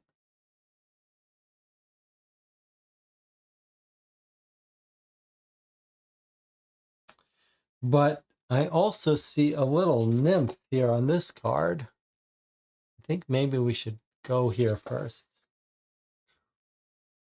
What have we got here? Some nails and a little nymph in a tree and a little fairy here or something. Maybe it's just a woman smelling flowers. 3 cards for 31. It looks like our instincts not to put that lightning bolt were dead on, though. I really like that little subtlety. All right, so what do we got? It is a nymph. Wait, where did she appear from? It seems like she wasn't there a moment ago. Remember, you have to act with the nymphs quickly. Then we have nails. I may need them. And a bush that's glowing. There's something in there. I think we need to remember our instruction that when a nymph comes, they'll disappear in a heartbeat. So I think if we tried to do these things, they might make the nymph go away. So you have to interact with the nymph right away. Look at that. I was right. If neither the nails or a bush are in play, the nymph disappears. I was right. She says, I was hiding from the fawn just for fun, but since he took too long to find me, now I'm the one looking for him. Hey, do you have any idea where he might have gone? I think he ran off toward the labyrinth. He must have stumbled. I heard a kind of rumble, or maybe more of a pop. Ah, I understand. Ah, and tinkling too. Could he have dropped something? Reveal Prophecy 9. So only because we went right for her to talk to her do we get Prophecy 9. You will find a fawn hiding somewhere in the labyrinth. I think we found it. I think that's it there, don't you? Look, there's his little hoof.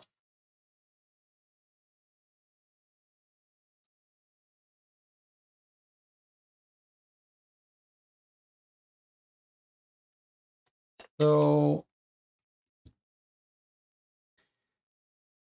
when fulfilled, I think we just found it. Like, do we have to wait for a card to tell us we found it? I think we just found it. I think this is accomplished. Does anyone, what do you guys think? I think just spotting it counts as finding it. Then she's gone in an instant.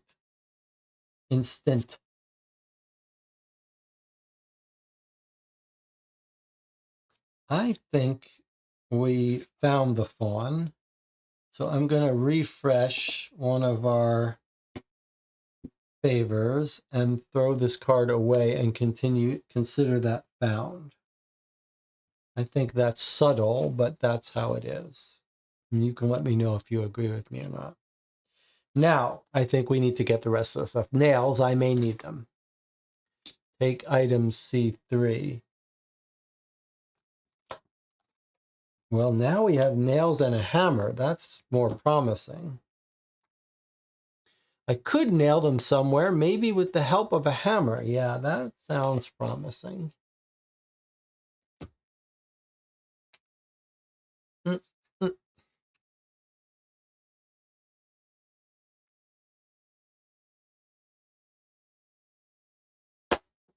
All right, that's the nails we've now attained. Now the bush, surely we're going to check it out.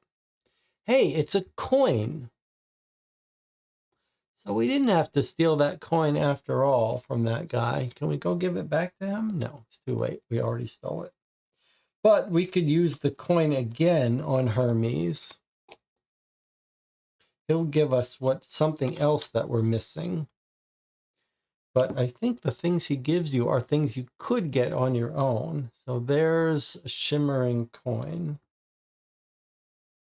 All right, that's pretty fun.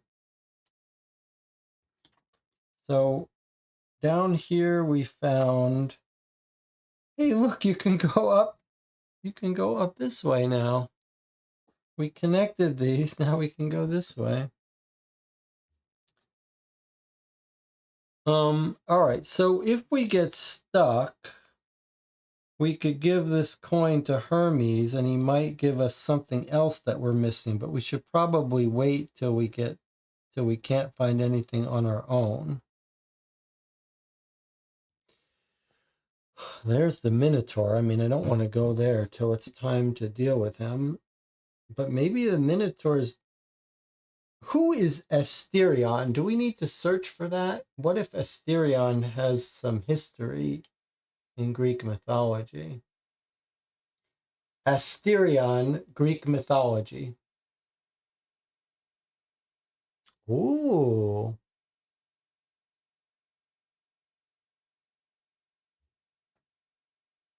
Asterion was one of the 3 river gods in Argos, along with these other 2. They judged a contest between Hera and Poseidon for control of the land.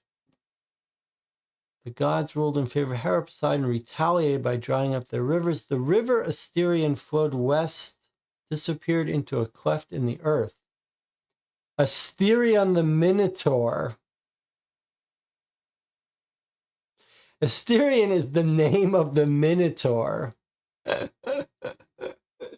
So Poseidon wants us to rescue Asterion, and Asterion is the Minotaur.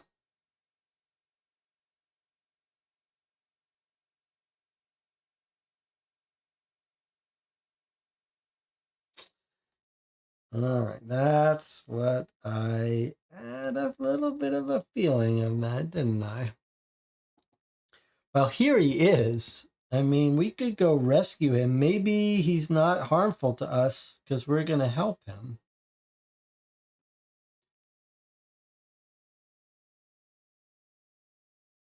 I really want a way. Okay, so I feels like we need to collect this water, but I'm gonna try putting this wooden Poseidon in it and see if it can't summon up Poseidon. No. No. However, wait a minute. No. But I see we could use our hands on it. We could also use leaves on it, it seems, but I don't know why we would do that. It feels like I shouldn't have seen that, but can't help it.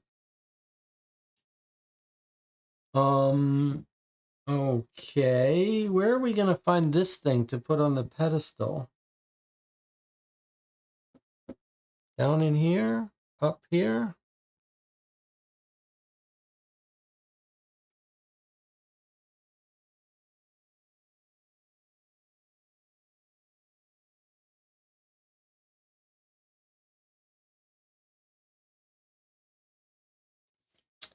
An anonymous pedal stands there in all its mediocrity. I wonder if I could take advantage of it somehow.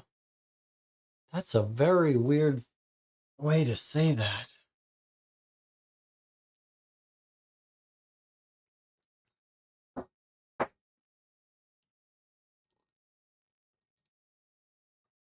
Um, let's try to scare this harpy. What are harpies scared of?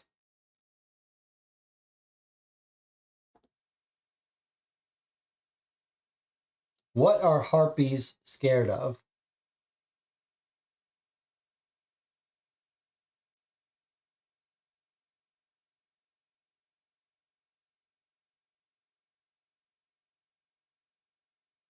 A malign race of monstrous winged creatures.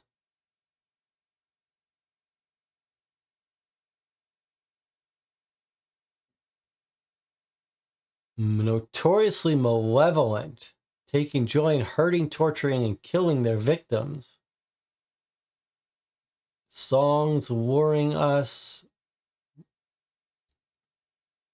So the song, combat, they use primitive weapons. All right, they sound scary, and I don't know why we got all kinds of other stuff in there, but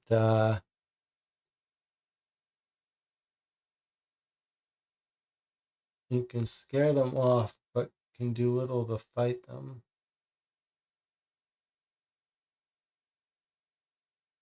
Here, this is what we want, little Greek mythology.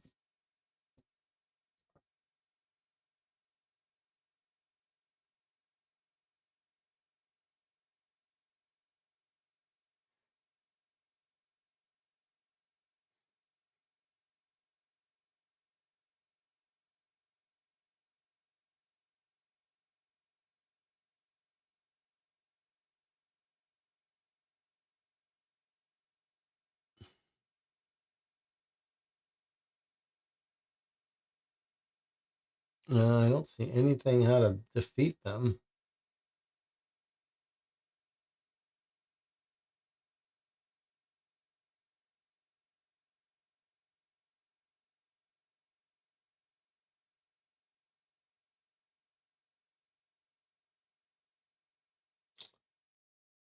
Okay, I mean, I'd be inclined to use a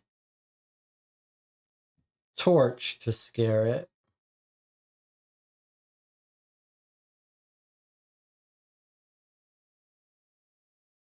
Before we do, let's take a quick look at this for a second. What are we looking at on that painting? It looks like there's hands. Like if we put the house on the pedestal, we get a hand. I don't see how that helps us.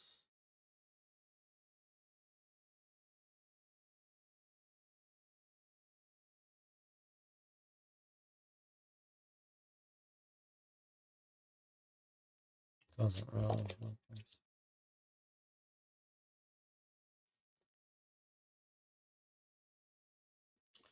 So I could try to pick up this water with my hand while I'm here, wash my hands in it.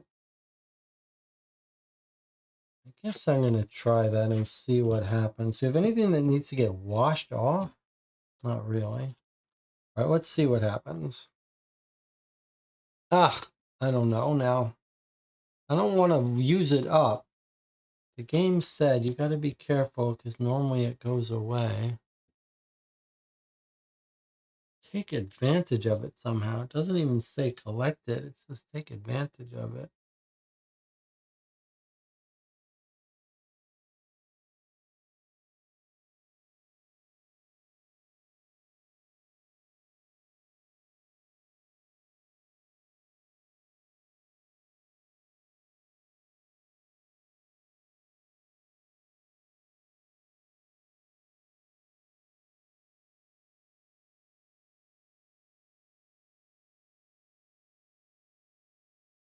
Take advantage of it. Is there anything that we would...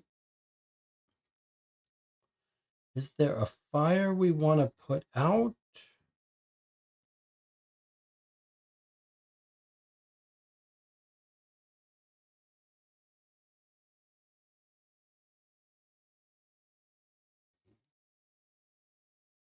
Hmm.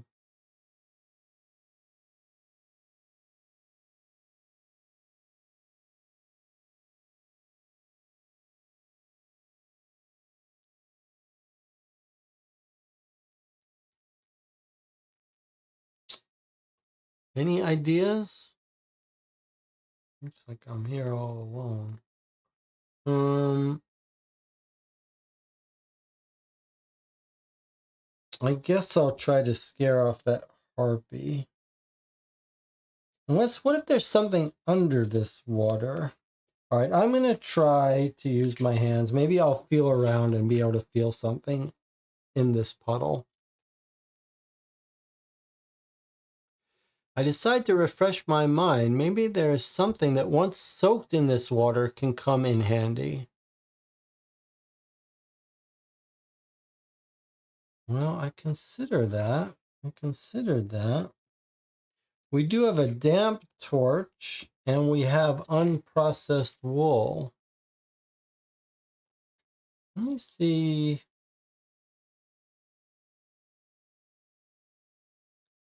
Let me see. Can I combine it with the damp torch? No. But I did see what it did want to be combined with. And something we have. The leaves. Why would we want to make the leaves damp? To put them in the fire to create smoke.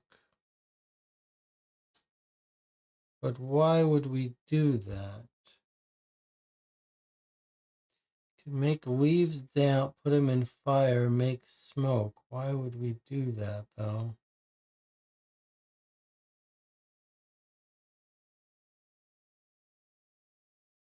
I suppose I'm going to do that because I saw that you can. Let's just go ahead and do it. Feels a little bit like cheating.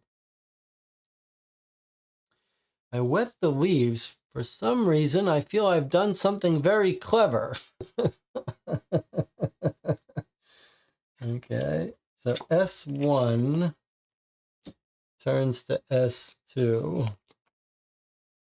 And so now we have damp leaves. Okay, but I do think it makes sense to put them on fire. Always good to have some with you, right? Wet leaves.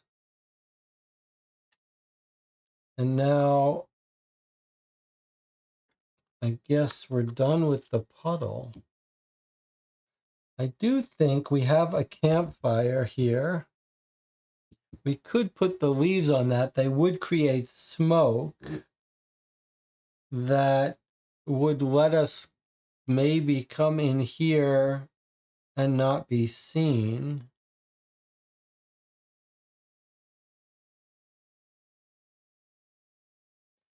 But it's weird.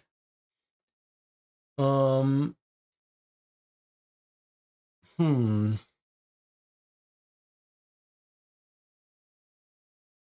right, let's try to scare away the harpy.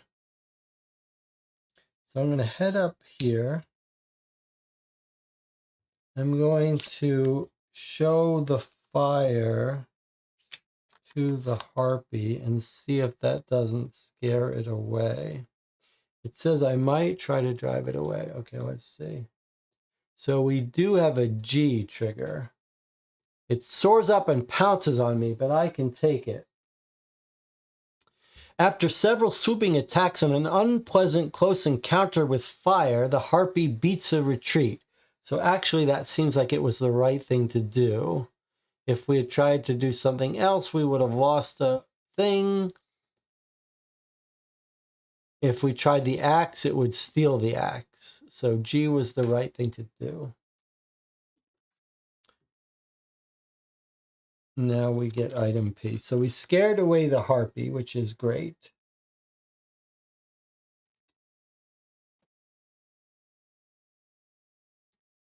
We scared away the harpy, which is great. And we didn't lose our torch. And what did we get? Item P. Let's see what item P is. Harpy's feathers. Someday I'll return them to you, my dear old enemy harpy. Keep this card in front of you. Okay, feathers sounds like maybe what we could use to build the frame for the wings, but we already used the wood for the ladder. So I'm not sure we actually have any use for this, unless we also want the wings. We could build the wings with these. Rotten wood, maybe. Although wax is what I thought you need for that. All right, but now that the harpy's gone, I think it might be safe to go up here. Oh, little goat.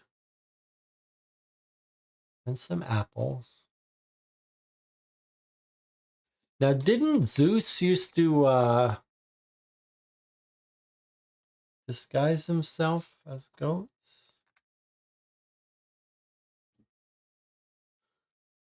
225s.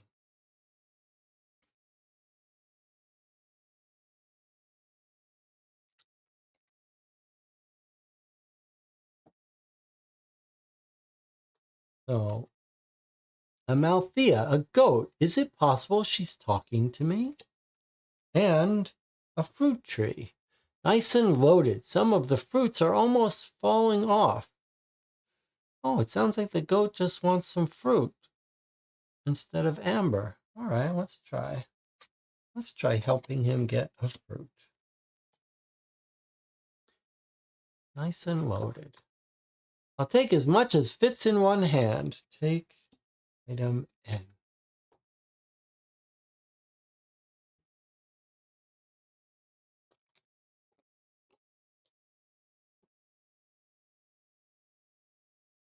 Delicious.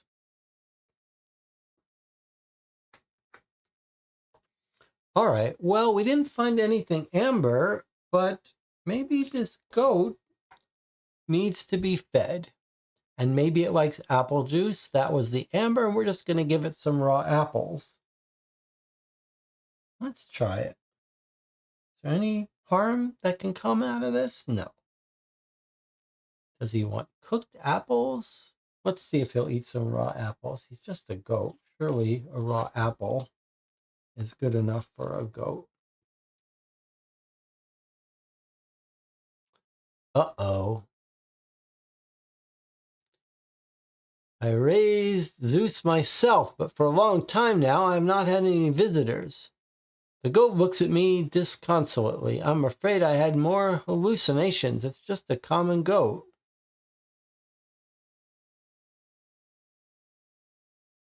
So, did we lost the ability to feed this goat? He's gonna leave us now?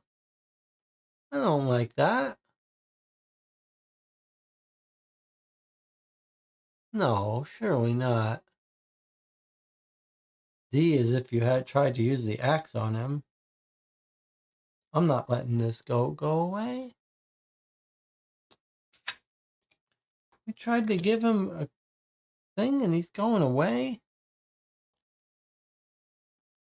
Surely not. I guess we need the amber after all. I'm just leaving this goat here. I don't care what the rules say.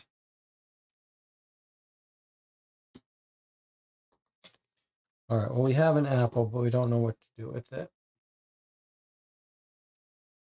It's definitely the goat is the person, the woman who raised Zeus, just like in the myth. But we need amber, I guess, to feed the goat. But we don't have it.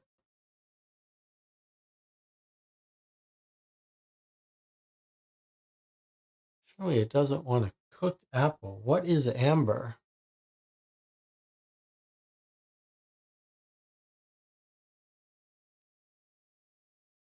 It makes sense that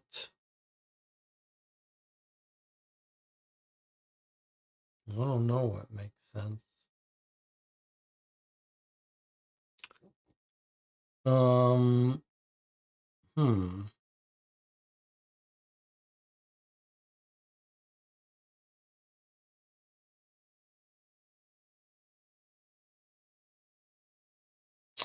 Well,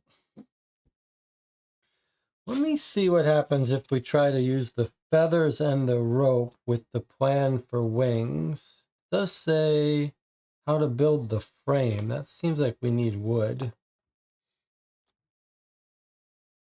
Let me see what happens if we try to use the rotten wood and the rope to build a frame. Okay. P and X, no. So we can't build that.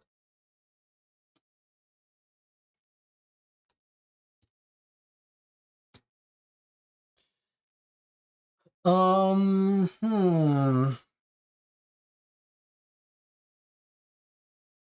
So many items.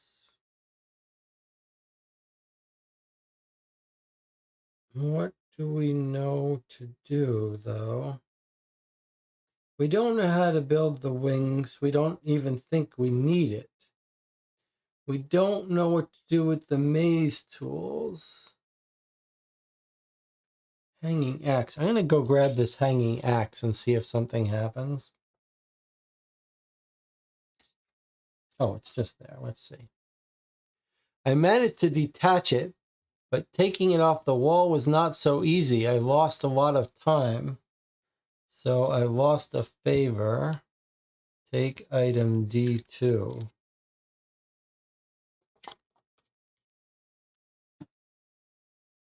Should have taken that axe use course years ago. So we have 2 axes now. D1 and D2. All right. Well, I just did it because I didn't know what else to do.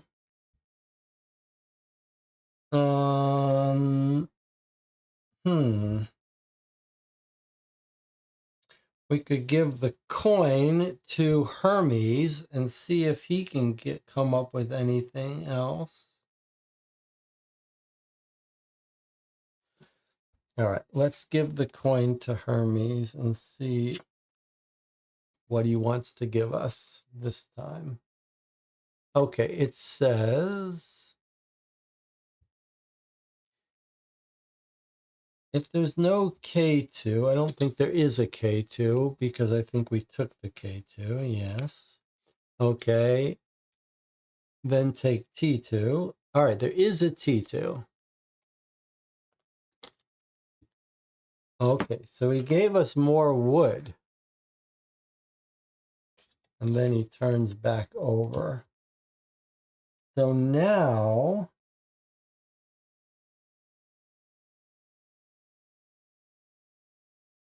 I feel like we should be able to make the wings. Can we make the wings with feather and wood? P and T? No. But it does want T. So we do have more wood.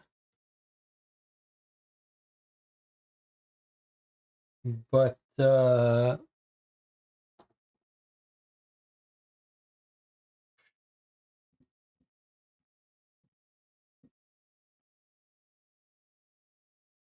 guess we're going to have to go where the Minotaur is. I mean, we could put the lightning on the sacred altar, but that seems like that was death. And this picture seems to suggest we want a building on the altar. But we haven't seen such a building.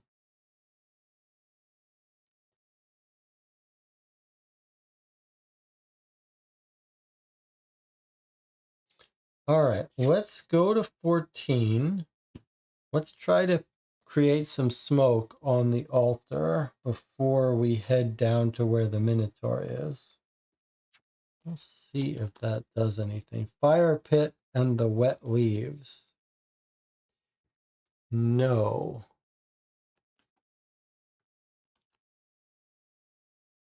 That is not right.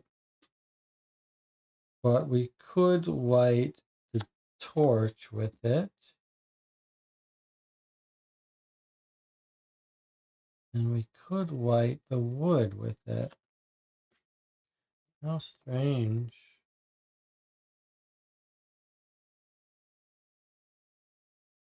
Is there any reason why we'd want...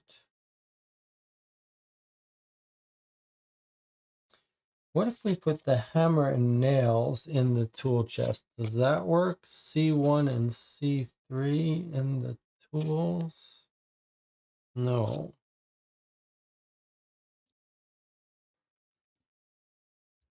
Hmm.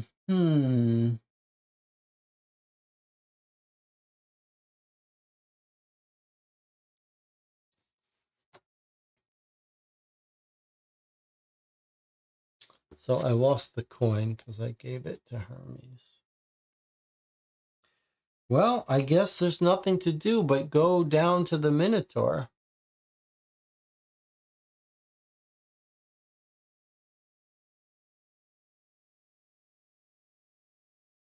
I don't know what else to do. I mean, I can put stuff in the fire. You can put wood in the fire or the damp torch in the fire, but do we want to do that?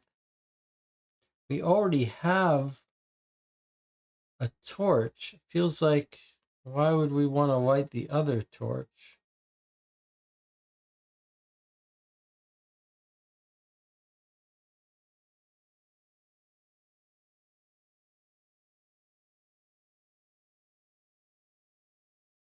I feel like it's just Minotaur, but I guess it's time to take a break. I'll see you in 8 minutes.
Don't think there's anything left to do.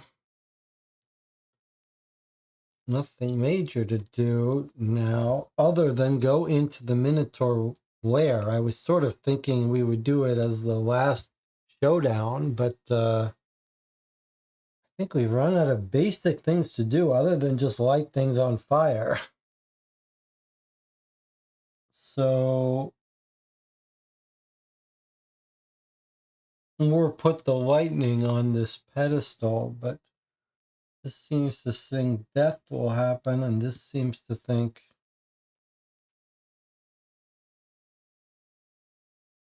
that's what we want. So we're going into the Minotaur's lair, and I hope we don't get killed. No, he's just peacefully hanging out. Remember, this is a person we think we're here to rescue, by the way.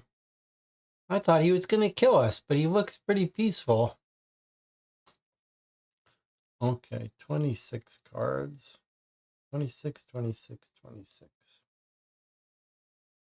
So remember, we're supposed to rescue Asterion.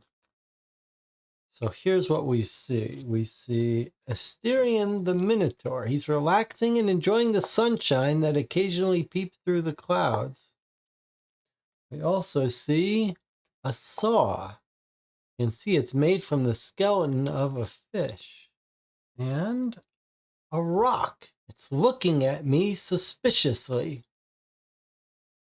Looks like there's a coin under that rock.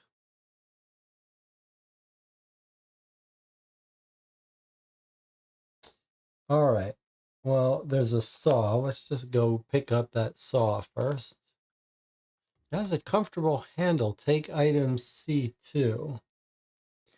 I think that the saw may come in handy. Seems suitable for small DIY projects. All right. Well, it seems to me that the hammer and the saw were the items for the toolbox.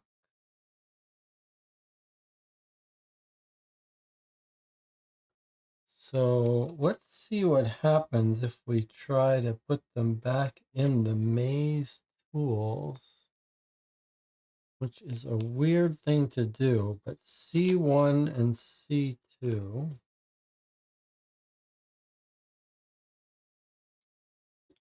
C1 and C2.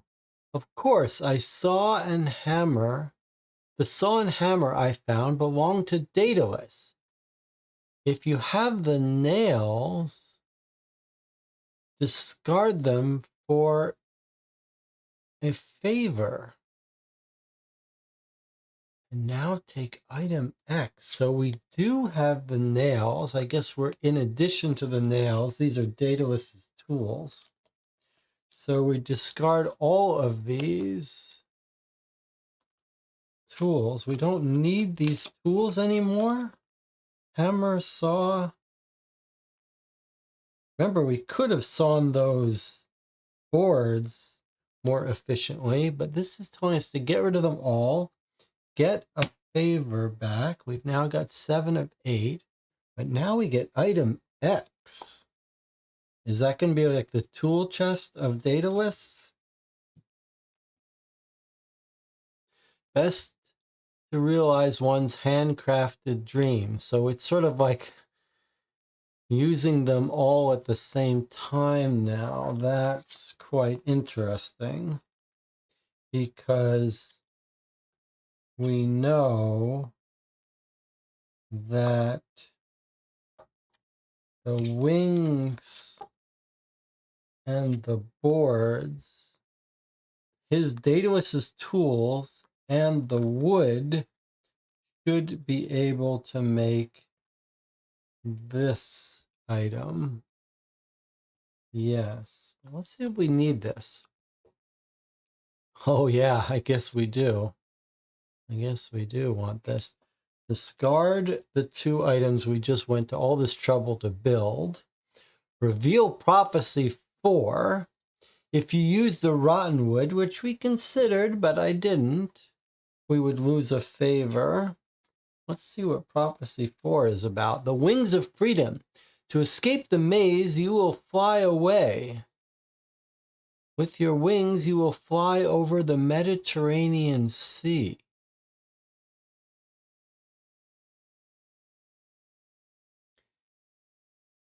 We get an extra favor. We are now at full. Oh no, when fulfilled. When fulfilled. Okay, so it's not fulfilled yet.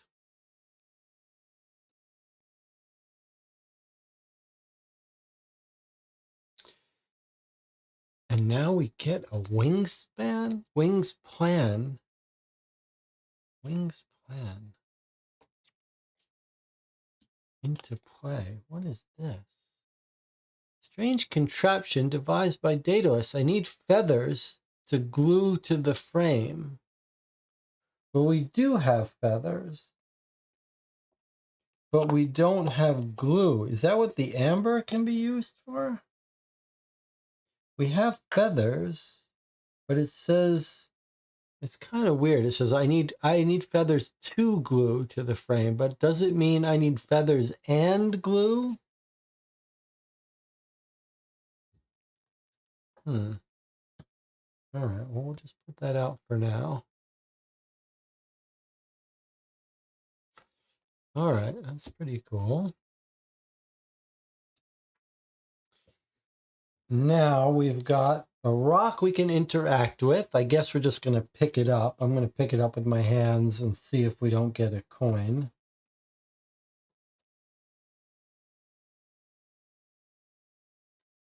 Underneath it, there's a coin. Take item I3.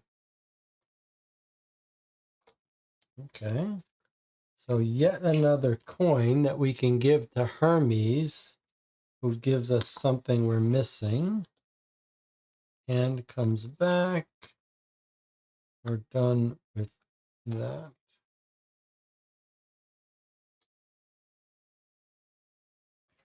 And now we've got a coin.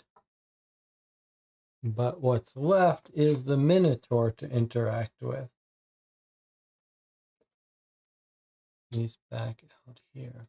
Well, I guess we're going to interact with him and tell him we're here to rescue him. What am I doing out here? I was helping a fawn, then I decided to stop and get some air. If Poseidon sent you to find me, that means Theseus is already on his way. He's coming here to get rid of me. Quick, you must help. We need to activate the Minotaur altar. You'll need a tribute created by a god. Hephaestus can forge something for you, but he's located in Sicily. There must be a way to reach him. Icarus and Daedalus went there just a few days ago. Fulfill Prophecy 1. Oh, this is interesting. So this is the person coming to kill the Minotaur, but we are going to befriend the Minotaur. Fulfill Prophecy 1. So turn over a favor. I think we already did that, but I might have forgotten. But now we're full no matter what. And reveal prophecies 5 and 6. So we've sort of rescued the Minotaur. 2 more prophecies come out. This one, the Forge of the Gods. You will meet the god Hephaestus on top of Mount Etna. And the Return of the Minotaur. You will get the Minotaur back into the Labyrinth, which will bring out 39 and 40 and reveal Prophecy 7. What the hell's under there? So we have to meet the god Hephaestus on top of Mount Etna. And he says, Icarus and Daedalus went there a few days ago. So clearly we need to fly with our wingsuit, feathers to glue to the frame. Well, we have feathers. Is it wet leaves? Is that the amber? No, surely not.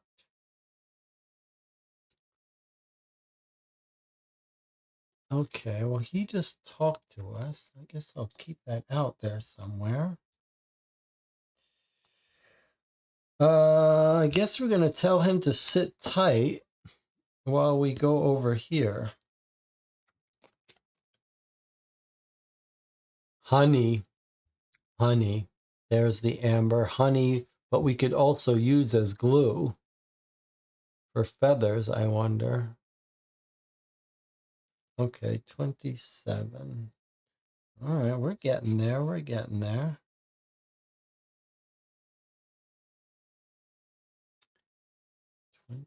27. Look at this. So we've got the beehive. Best to avoid any rash actions. And we've got take a leap of faith. I jump off the cliff. So we need the wingsuit to do this, clearly. First, we have to get beehive. Now, what do you think?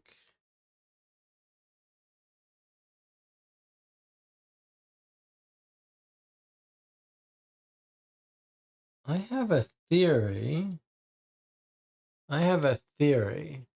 Is anyone still in the channel? So my theory was it was the same idea before. Wet leaves and fire make smoke, and smoke calms the bees. So I'm thinking now we use our torch and our wet leaves as the two items. Sounds like Rocky was thinking the same thing. So I was trying to put the wet leaves in the fire, but now I think we just do this. Let's try it. G2 and S2. Okay, so look at that. You can try a whole bunch of things that would go wrong, but G and S2 are wet leaves make a lot of smoke, which disorients the bees and drives them away. Take items R and M. Sounds like we did it. R and M. Sounds like we did exactly the right thing.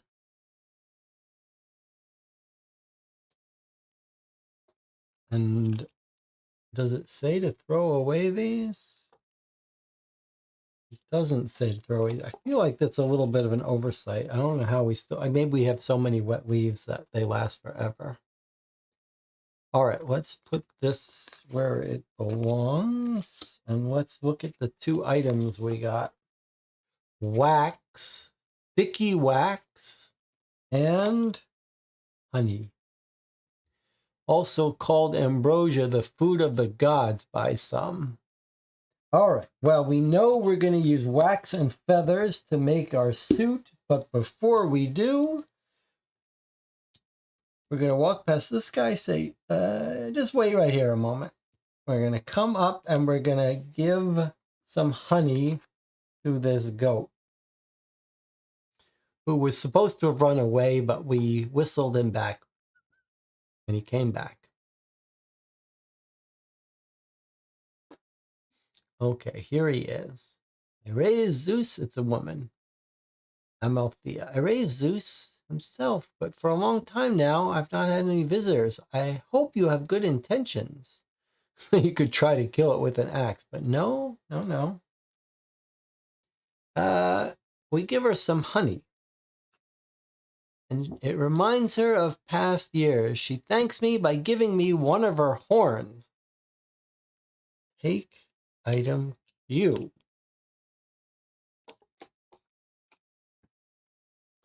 It's a cornucopia, the horn of plenty. It keeps producing fruit without anyone being able to stop it.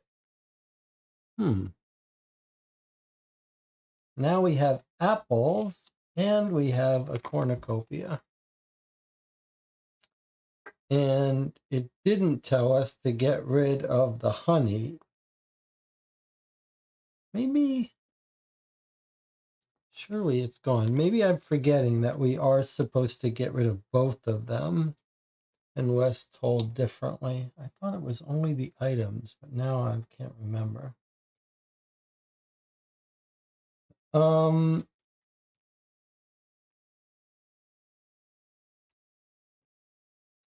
Now, we've given the goat what it wanted. It gave us the cornucopia. I'm tempted to put the cornucopia on the sacred altar, but no, the Minotaur was telling us, kind of like the Minotaur was telling us about a tribute. I think he might forge the building that we want. So we have to fly to him, it seems like. All right, while we're here, I guess, let's give Hermes this last coin and see if he's got anything for us. So it says, I think this is all stuff we've already gotten. So in other words, he's got no more hints for us. Yeah. All right, so he doesn't want this coin. I mean, he may want it, but he's not going to get it from us. All right, so now we want to finalize our wing suit. It says, I need feathers to glue to the frame, but I think it means I need feathers and glue, which is the wax. So we've got the harpy's feathers and the wax, P and M. Let's see if we can't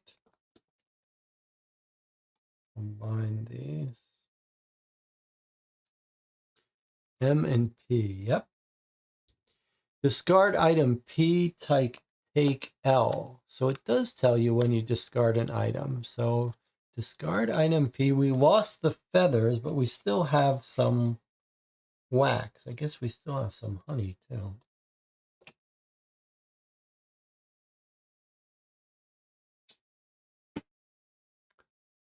Take item L.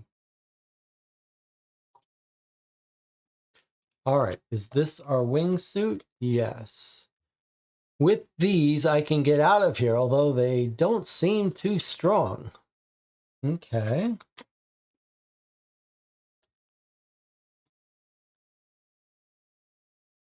So it seems to me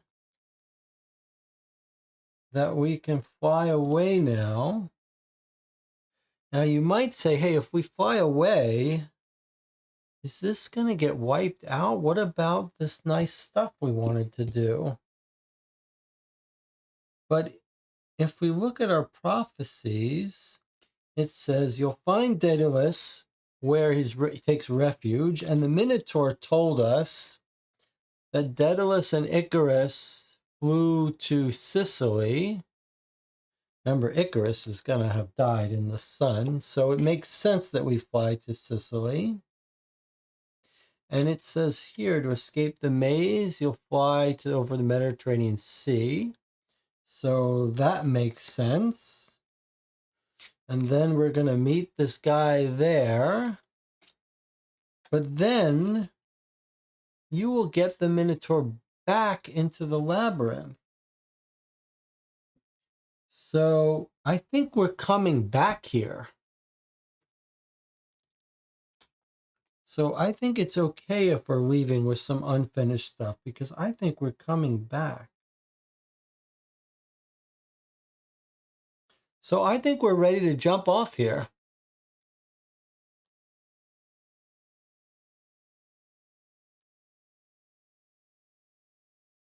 They don't seem so strong, but there's nothing else for us to do.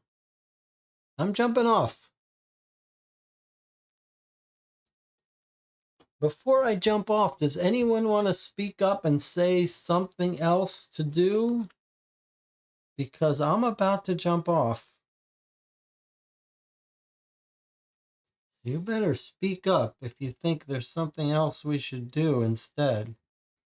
Because I don't want to die here. I don't think there's anything else to do. I mean, yes, we could put the cornucopia or the lightning on the sacred altar, but I think we were right that that's dangerous.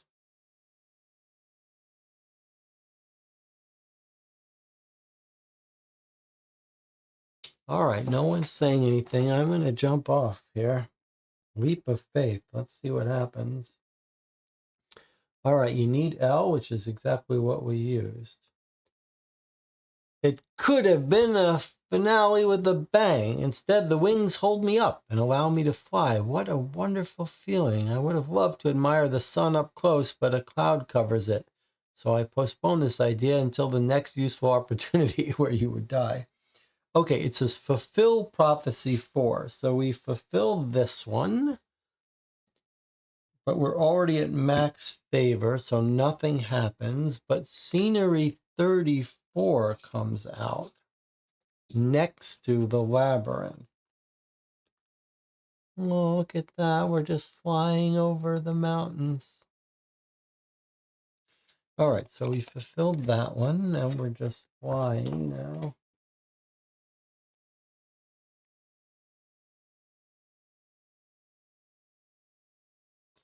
Okay, interaction 34 comes out. The Mediterranean Sea. In the distance, I glimpsed the island with the volcano Etna. Better not to be noticed. I'll land in a sheltered place, then I'll walk to the top of Mount Etna. Put 33 and 35 face down. Okay.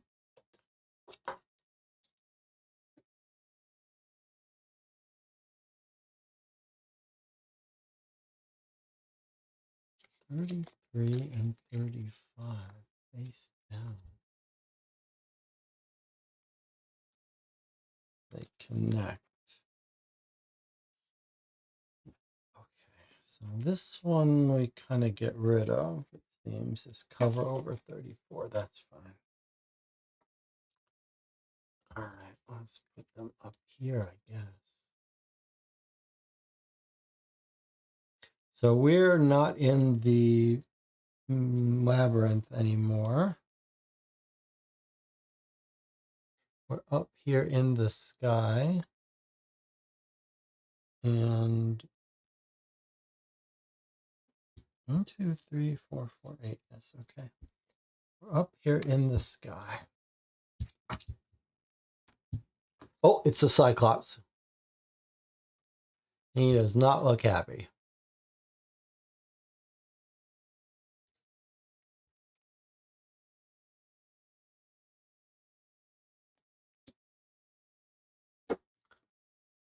We're going to climb to Mount Etna. So we've got the steep road. There's an entrance to the volcano. The god Hephaestus must be there. That's what we want. We want him to do stuff.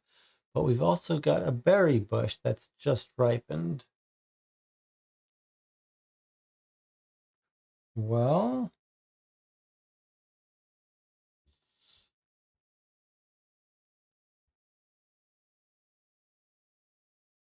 I mean, it's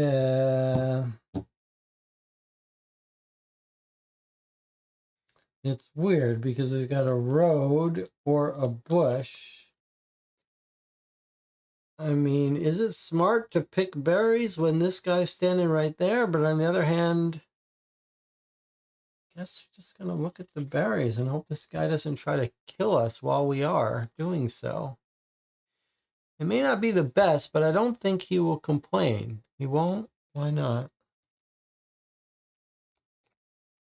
So we took some berries found in Sicily. All right. A little bit weird. Well, there's nothing to do here but turn over this card. There's literally no other option. A cyclops bars the passage. Place scenery 37 face down. Okay. And 37 connects to 35 like that. If you have item O,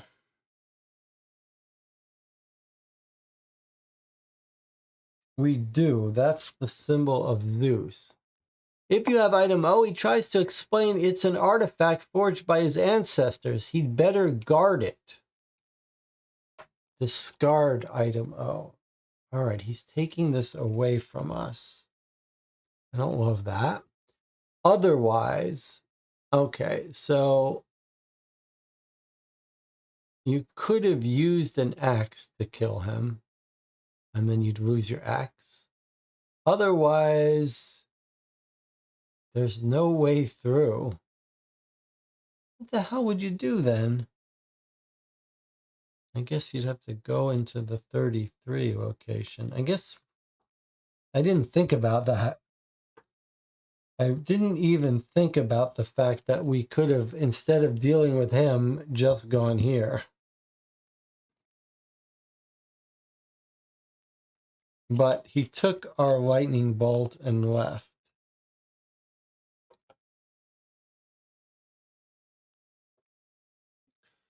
Fine. I guess we're going to go here anyway. It looks like maybe we could get an axe here or something. Let's see what's here. Is this going to be Daedalus? This is going to be Daedalus. The person we've been looking for. I think he's got some coffee and a rope.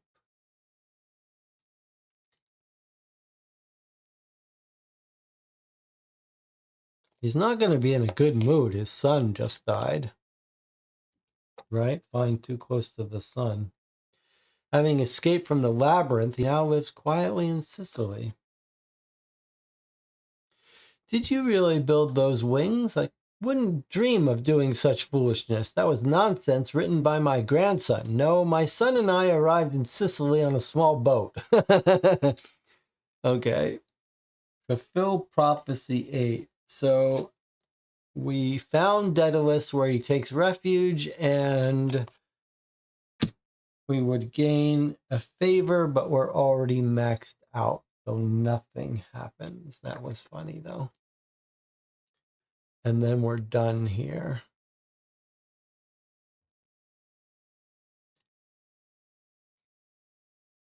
Okay.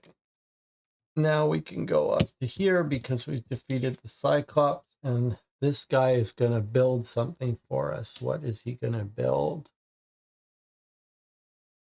That's the god Hephaestus. Running a forge in a volcano. Okay, let's see.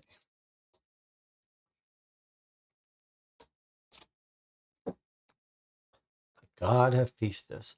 Of course I can help you and Asterion, but here you are, a guest in the presence of a god. Make a worthy offering.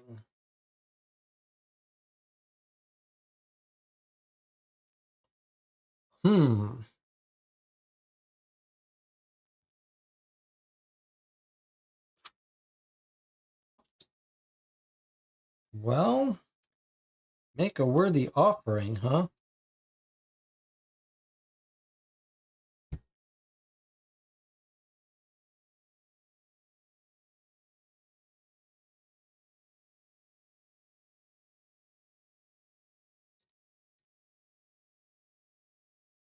What do you think we should give him?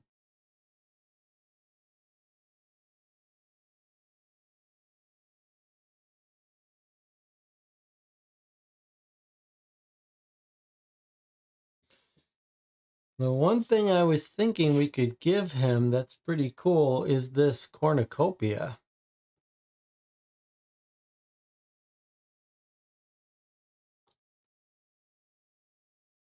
Otherwise, I'm not sure what else to give him. Some honey, an axe. What do you think? I mean, what is he going to want? He's a god.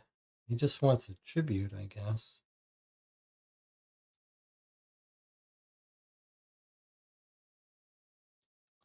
Cornucopia is a pretty fancy thing to give away, though. Are we not going to need that ourselves?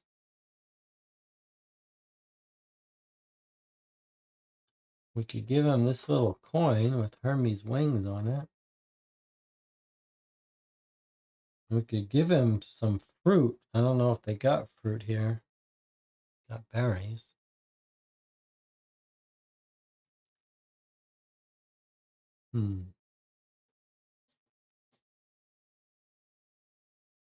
What do you think?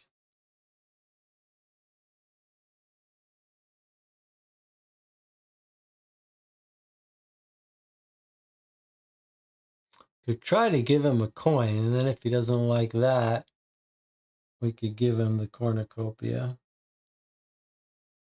Rather not give away that cornucopia unless I have to.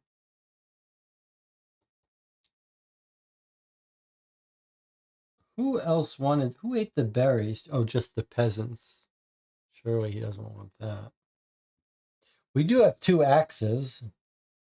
I'm going to try giving him an axe. Surely this guy, this master forger, doesn't want an axe. All right, I'm going to try giving him a coin and see what he says. No, he doesn't want a coin.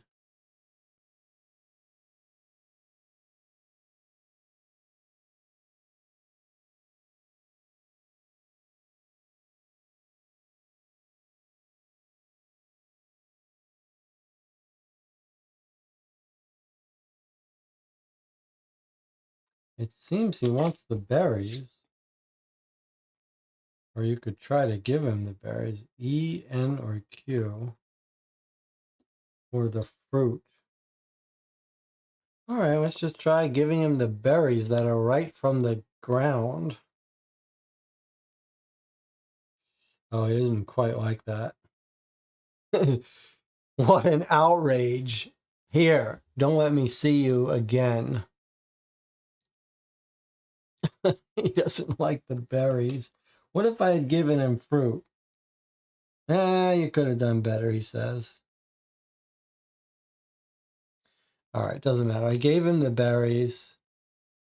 We lose the berries.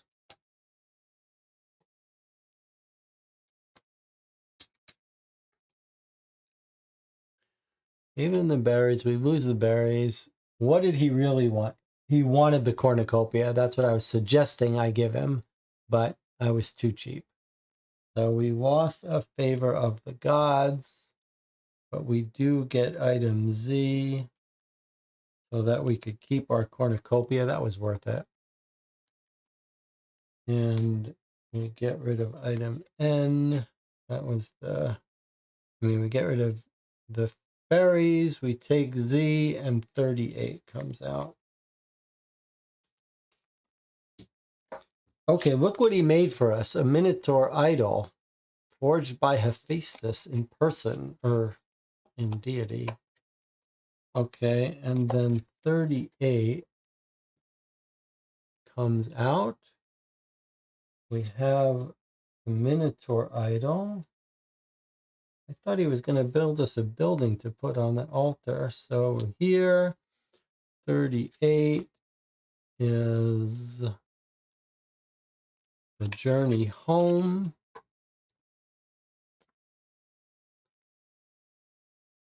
Place item, scenery 36. Face down over 12. I see. So we put it down where the beggar is. That's where we're landing back in there. Now, what does this say? A glimpse of ship with black sails in the harbor. I have a bad feeling. If you have K1, for some reason I can find my way around more easily and make my way back home.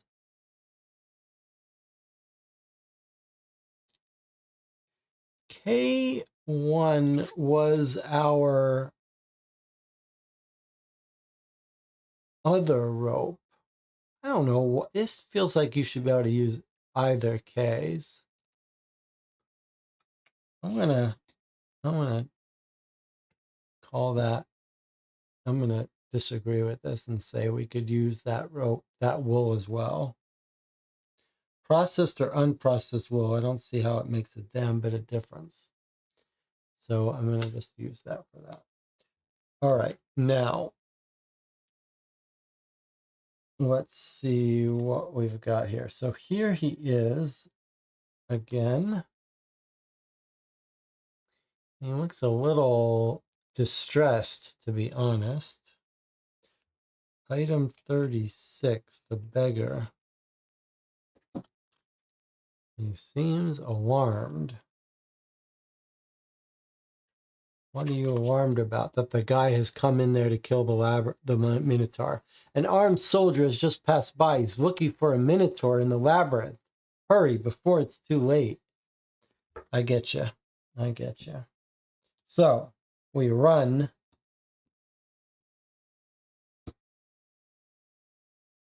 Oh, by the way, whether that I cheated with the wool or not, we met the god Hephaestus, so we get +1. And then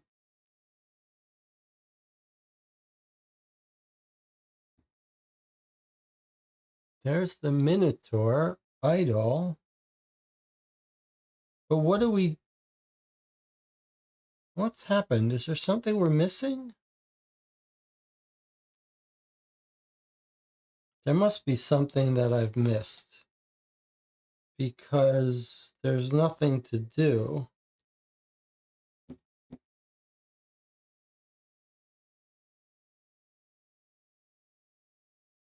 Except to put the Minotaur idol on the pedestal.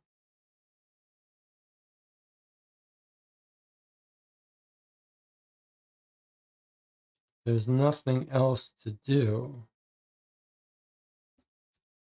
because we already met him and did all his stuff. So unless anyone can think of something different,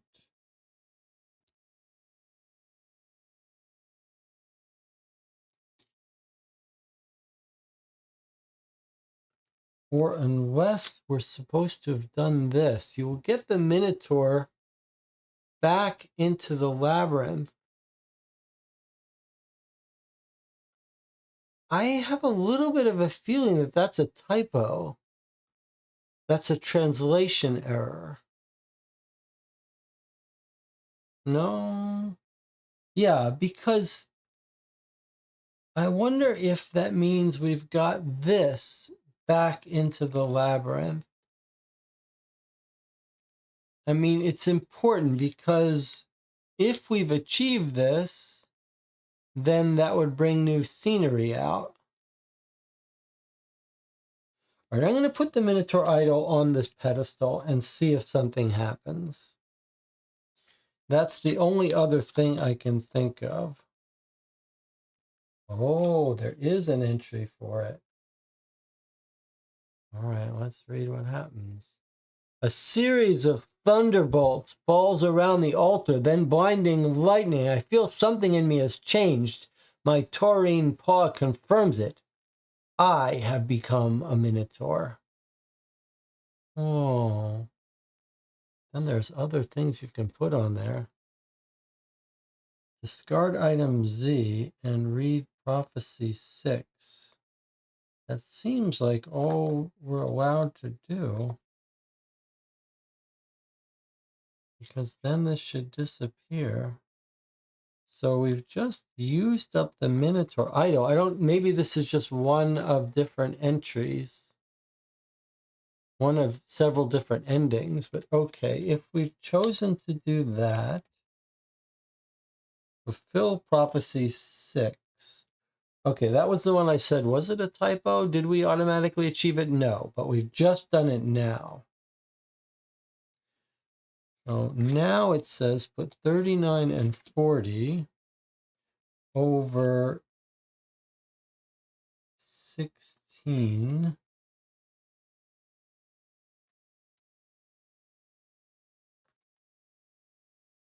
All right, so we've just used the sacred altar. And we've turned into the Minotaur. And we're about to have a finale showdown here, because that's us and that's the soldier coming. Let's see what we've got. Well, look, we've placed the Minotaur idol on the pedestal. We've turned into the Minotaur. And we're to get item card 40.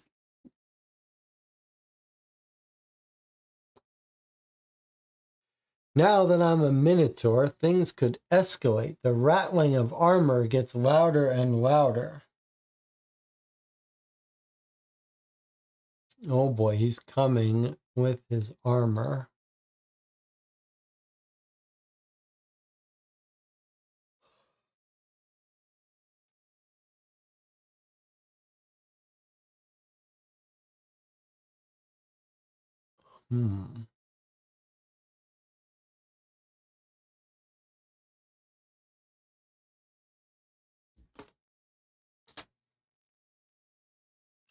There's still this.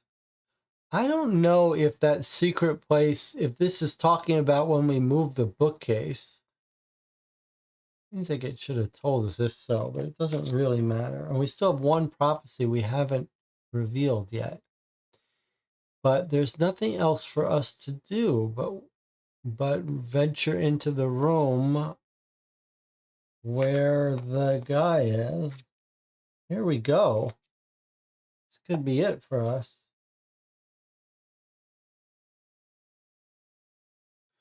He's got his full Roman uniform on. Okay, 39. This could be it for us. It's Theseus.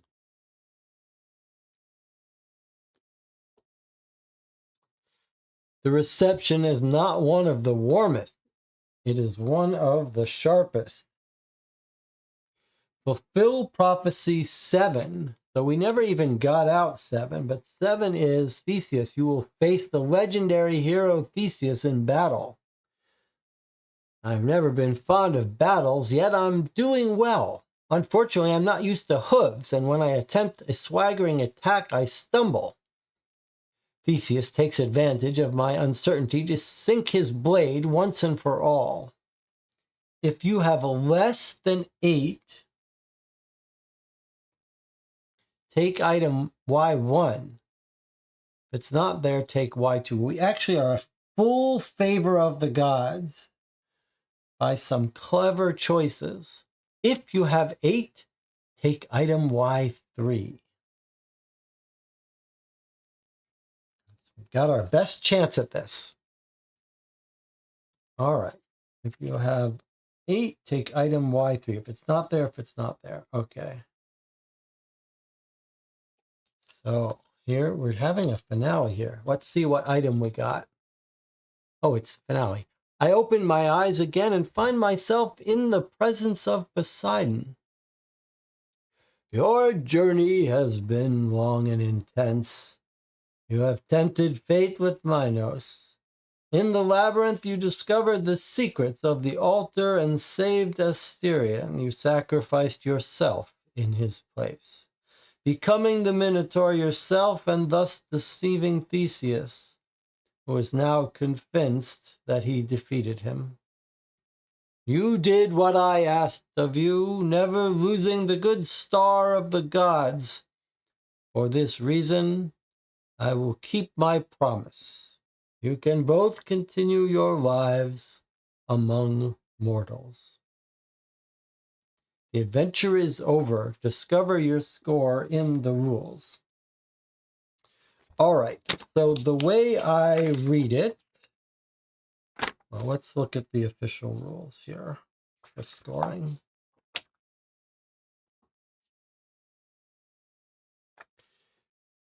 Subtract, count the number of gained favors, which we have 8, all 8.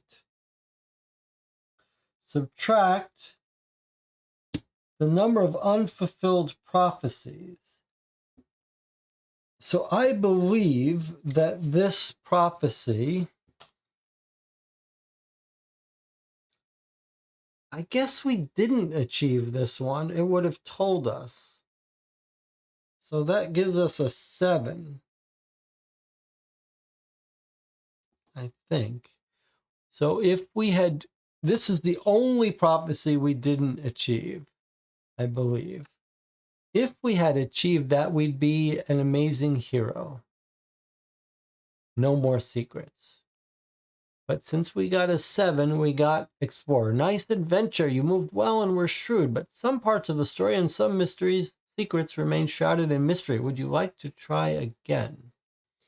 We're definitely not going to try again. We've got almost everything. Now, I thought that bookcase was the secret room, but I think if you look at the sacred altar, we would have had to put F on the pedestal. And I'm not sure we ever got the F. Oh, yes, we did. If we had put the Zeus symbol on the pedestal, you have taken the idol away from my native cradle. It's not here that it should be. Okay, so actually it wouldn't have been the worst thing in the world if we had tried that. Now, what did it want for the secret room? F. What was F? What item was F that would have given the secret room?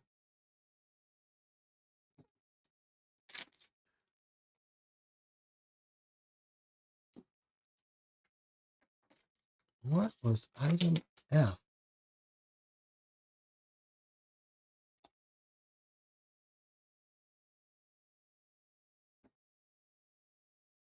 IRMBJLQN.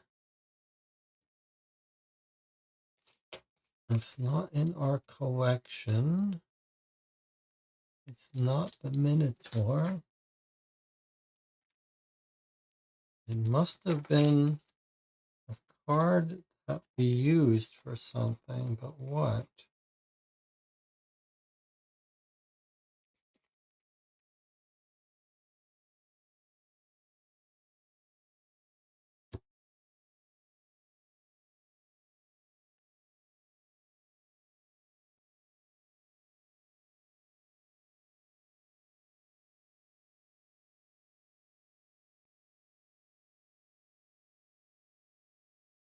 We used it early on. F.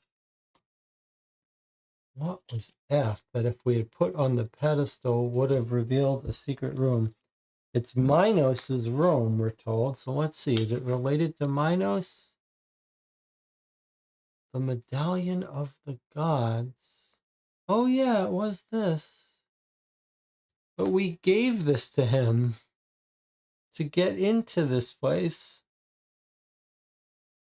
So I guess only if you don't give it to him. That's designed to be a secret that you only can really solve the second time through. All right, so if we had put this on the pedestal, let's see what would have happened. So if we didn't give this to King Minos, I don't know how you couldn't know that on your first playthrough. That would have to be a mistake. I guess it would be a mistake if by accident you didn't. That seems unfair. It's like if you don't do the right thing and you get punished because you gave him something bad, then you can get this last prophecy. All right, so if you were to put this on there, I mean, there it is, the symbol. Scenery 22. So if we had done that, we would have gotten a new room. Well, I guess the other, if you give him anything else, he sends you into a prison cell, right? All right, anyway, let's see what this room is. Oh, some secret weird room, which would bring out the tomb of Minos. Wait a minute. Didn't I talk to Minos just a while ago? By reading the engravings, I deduced there is more than one Minos. The king I met is the grandson of the first Minos, the one who made Knossos prosper. The present Minos seems to want to live off the glory of his ancestors. Fulfill prophecy 10. Okay, so that's it. It's just one little room where you get to fulfill prophecy 10. All right. Well, let's see. All these other sceneries from the part one. This was weird. All right, so here's what we'll do. We'll take our 8-minute break. For those of you who are still here, YouTube says 14 concurrent viewers. I guess we're almost in the morning crowd. We've been playing for 5 hours. 2 places we never went. These are both jail cells. Look at this. So extra little puzzle. You got to get out of this jail cell. 3 items here. There's a key. Okay, so, but what we'll do is we'll take our 8-minute break because we've been playing almost an hour. We'll come back and we'll give our thoughts on this game, a little mini review. If you've joined me for the whole thing, I'd love to hear your thoughts. I'd love if you could stick around and share them when we get back. Either way, I'll see you in 8 minutes.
Well, we are back to give our final thoughts on a game called Lost in Adventure, the Labyrinth.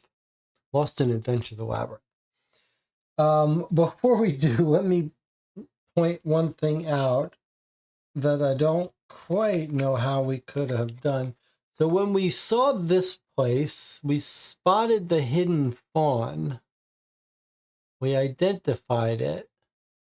And then I said, okay, I think that completes the prophecy of finding. There was a prophecy called Find the Hidden Fawn or something. Yeah. It says, you will find a fawn hiding somewhere in the labyrinth.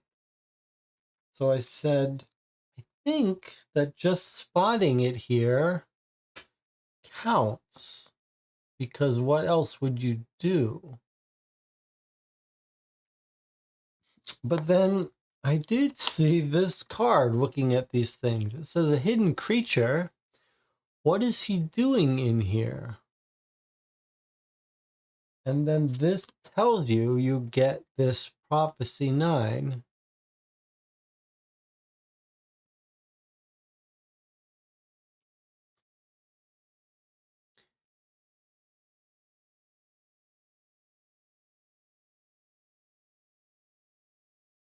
But how would you spot this?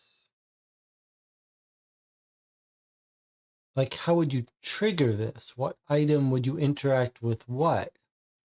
And now that I'm looking at it, I notice 52, look, 52, all of the item cards have that 52 on it. Is that my imagination, or is that the little game that's being played here? But that is weird. Like, there's no 52 number on this card. It's a strange thing. It would be nice to check eventually all these cards and see if any tell you to actually open up 52, but I feel like it's finding a hidden thing somewhere. All right, let's talk about this box.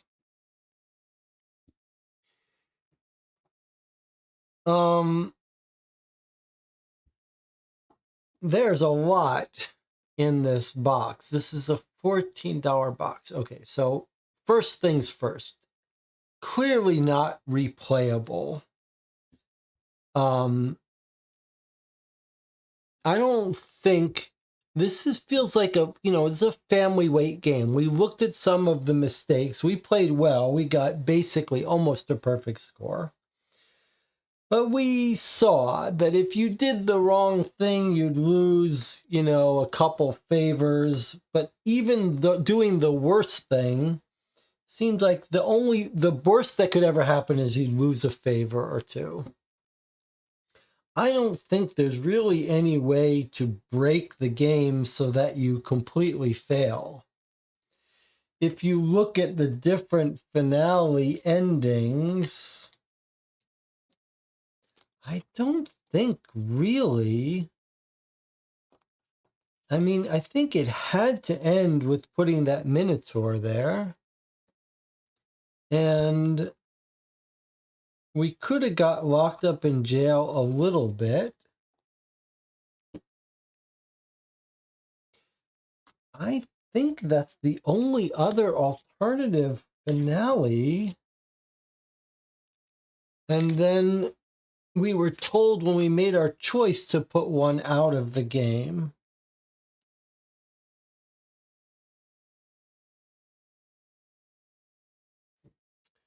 So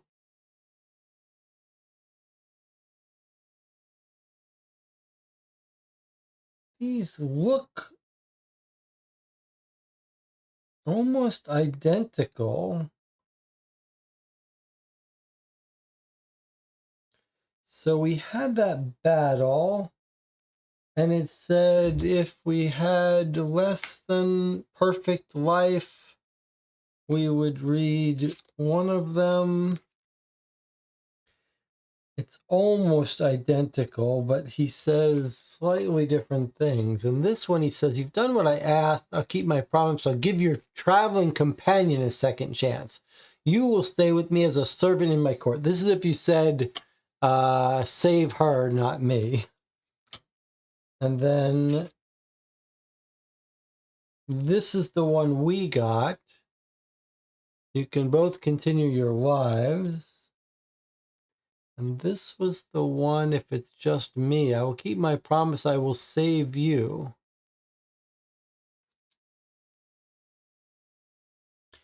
But what was what does that mean? There was one more if we didn't have the axe. Oh, am I going to be able to find that? In our final battle, it said, if you have an axe. Oh, that's a shame if I've lost it.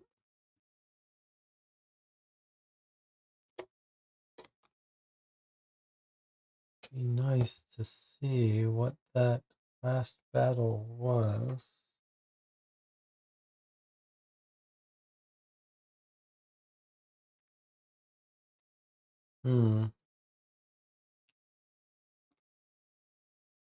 Y1, Y2, Y3. I think maybe... All right, let me try to find it.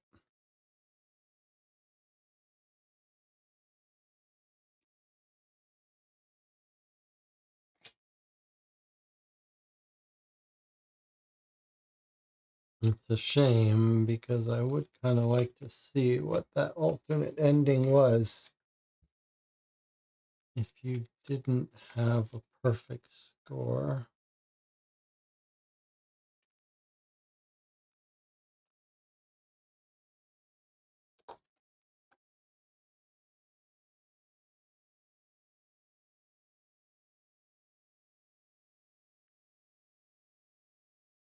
You don't even have something to fight him with. Put interaction 46, the end. That's the same one, but if you do, you put 46. So it's always putting 46 into play. 46 is always the ending. Good. Okay, here's the ending.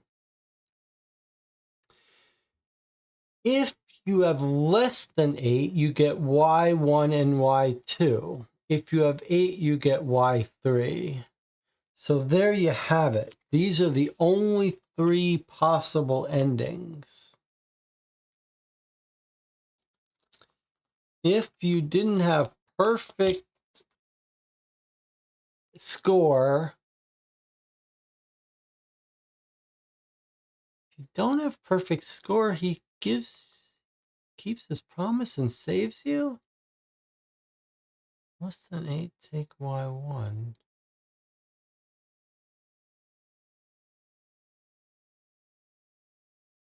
If it's not there, take Y2.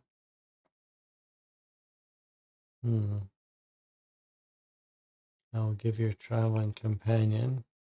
All right, so I'm glad we found this, though. You can see there's really only one ending. It's almost word for word identical. There's no real different paths through this game. It's just one story. It's hard to die and lose it.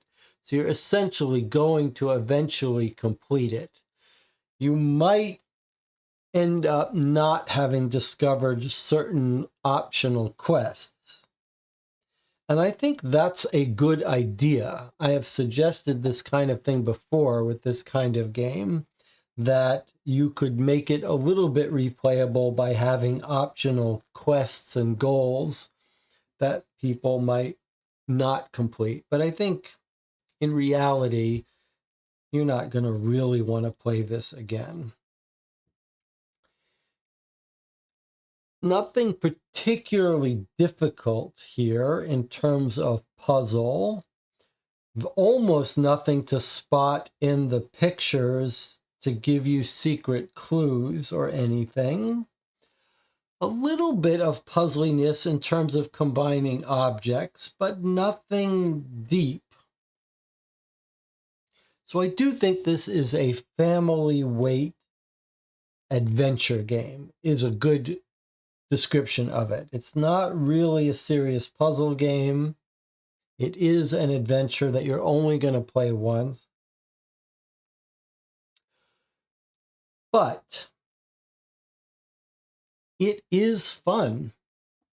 It's got a real generous amount of interacting pieces, components, and I'm not sure I remember a game. Well, I can't remember another adventure game with such a large map. Other than Seventh Continent, the idea of this adventure game where you're finding objects, moving around, interacting, it's such a big place. And that was a very cool feeling. You get, in the beginning, we were in one scene, it was just a couple cars and items, and then we got into this whole labyrinth. And you can see there's a lot of cards, a lot of new locations here, not here. But we got into this new map, and not only did we have all these different places to go, but we had tons of objects out. Weapons, items that we could use, and this mechanic where cards get swapped out as you go down here, you put the torch so now you can see, or you do something, you slide the bookcase so you replace it. That works very well. And the fact that this is all a continuous map, you can see these rooms all connect to form one big labyrinth. I mean, just look at this for a second. You can see these are all one connected labyrinth here. These are a different place. These all connect. That is very fun. It was quite fun to be moving around this place. And this all pedestal where you could put something, and all the different objects, and the interaction works pretty well. I do think there's unavoidable leakage. Whenever you try to combine, you sort of see, oh, it's not, a Q doesn't match, but then you see, okay, it wants cards T and B. It's a little hard to avoid seeing that. But it was fun. And I think younger kids could really have fun with this. And I think there's one more thing that needs to be said about this that really makes it, that elevates it. And I think that's the Greek mythology. I think that was a significant part of the enjoyment of this case, was the decision to use real Greek mythology and sort of, what would you call it, almost like a deep cut into Greek mythology.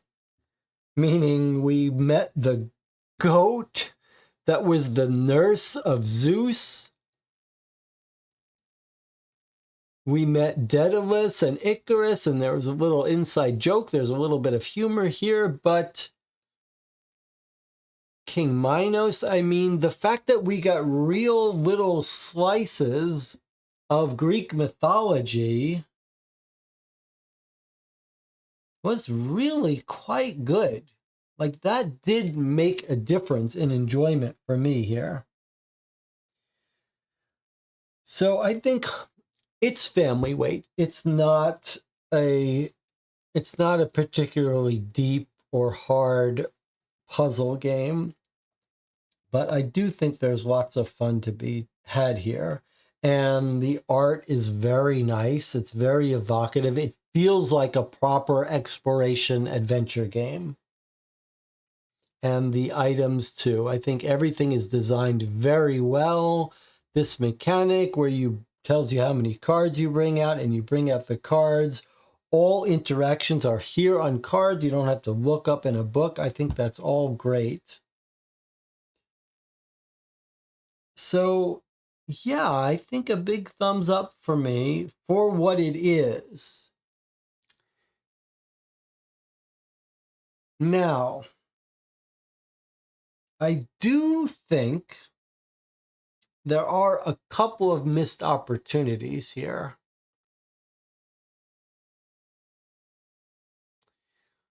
And I guess I would describe it like this. One of the real pleasures of this genre of game is when weird, bizarre things happen due to poor choices, let's say. And when we're playing this game, the best example of the excitement of that, like, you know, if you get a choose your own adventure book, it's got lots of different endings. And some of the endings are like tragic and bizarre, right? Like you fall off the cliff and die, or you do something weird and you get this very funny way that the game ends, and then you have to try it again. And I can understand not wanting the game to end. But I think for me, a perfect example of a miss here, a missed opportunity, is this pedestal. So you find this pedestal, right? And it says, the sacred altar. Something seems to be missing, but I should be careful. The effects could be unpredictable.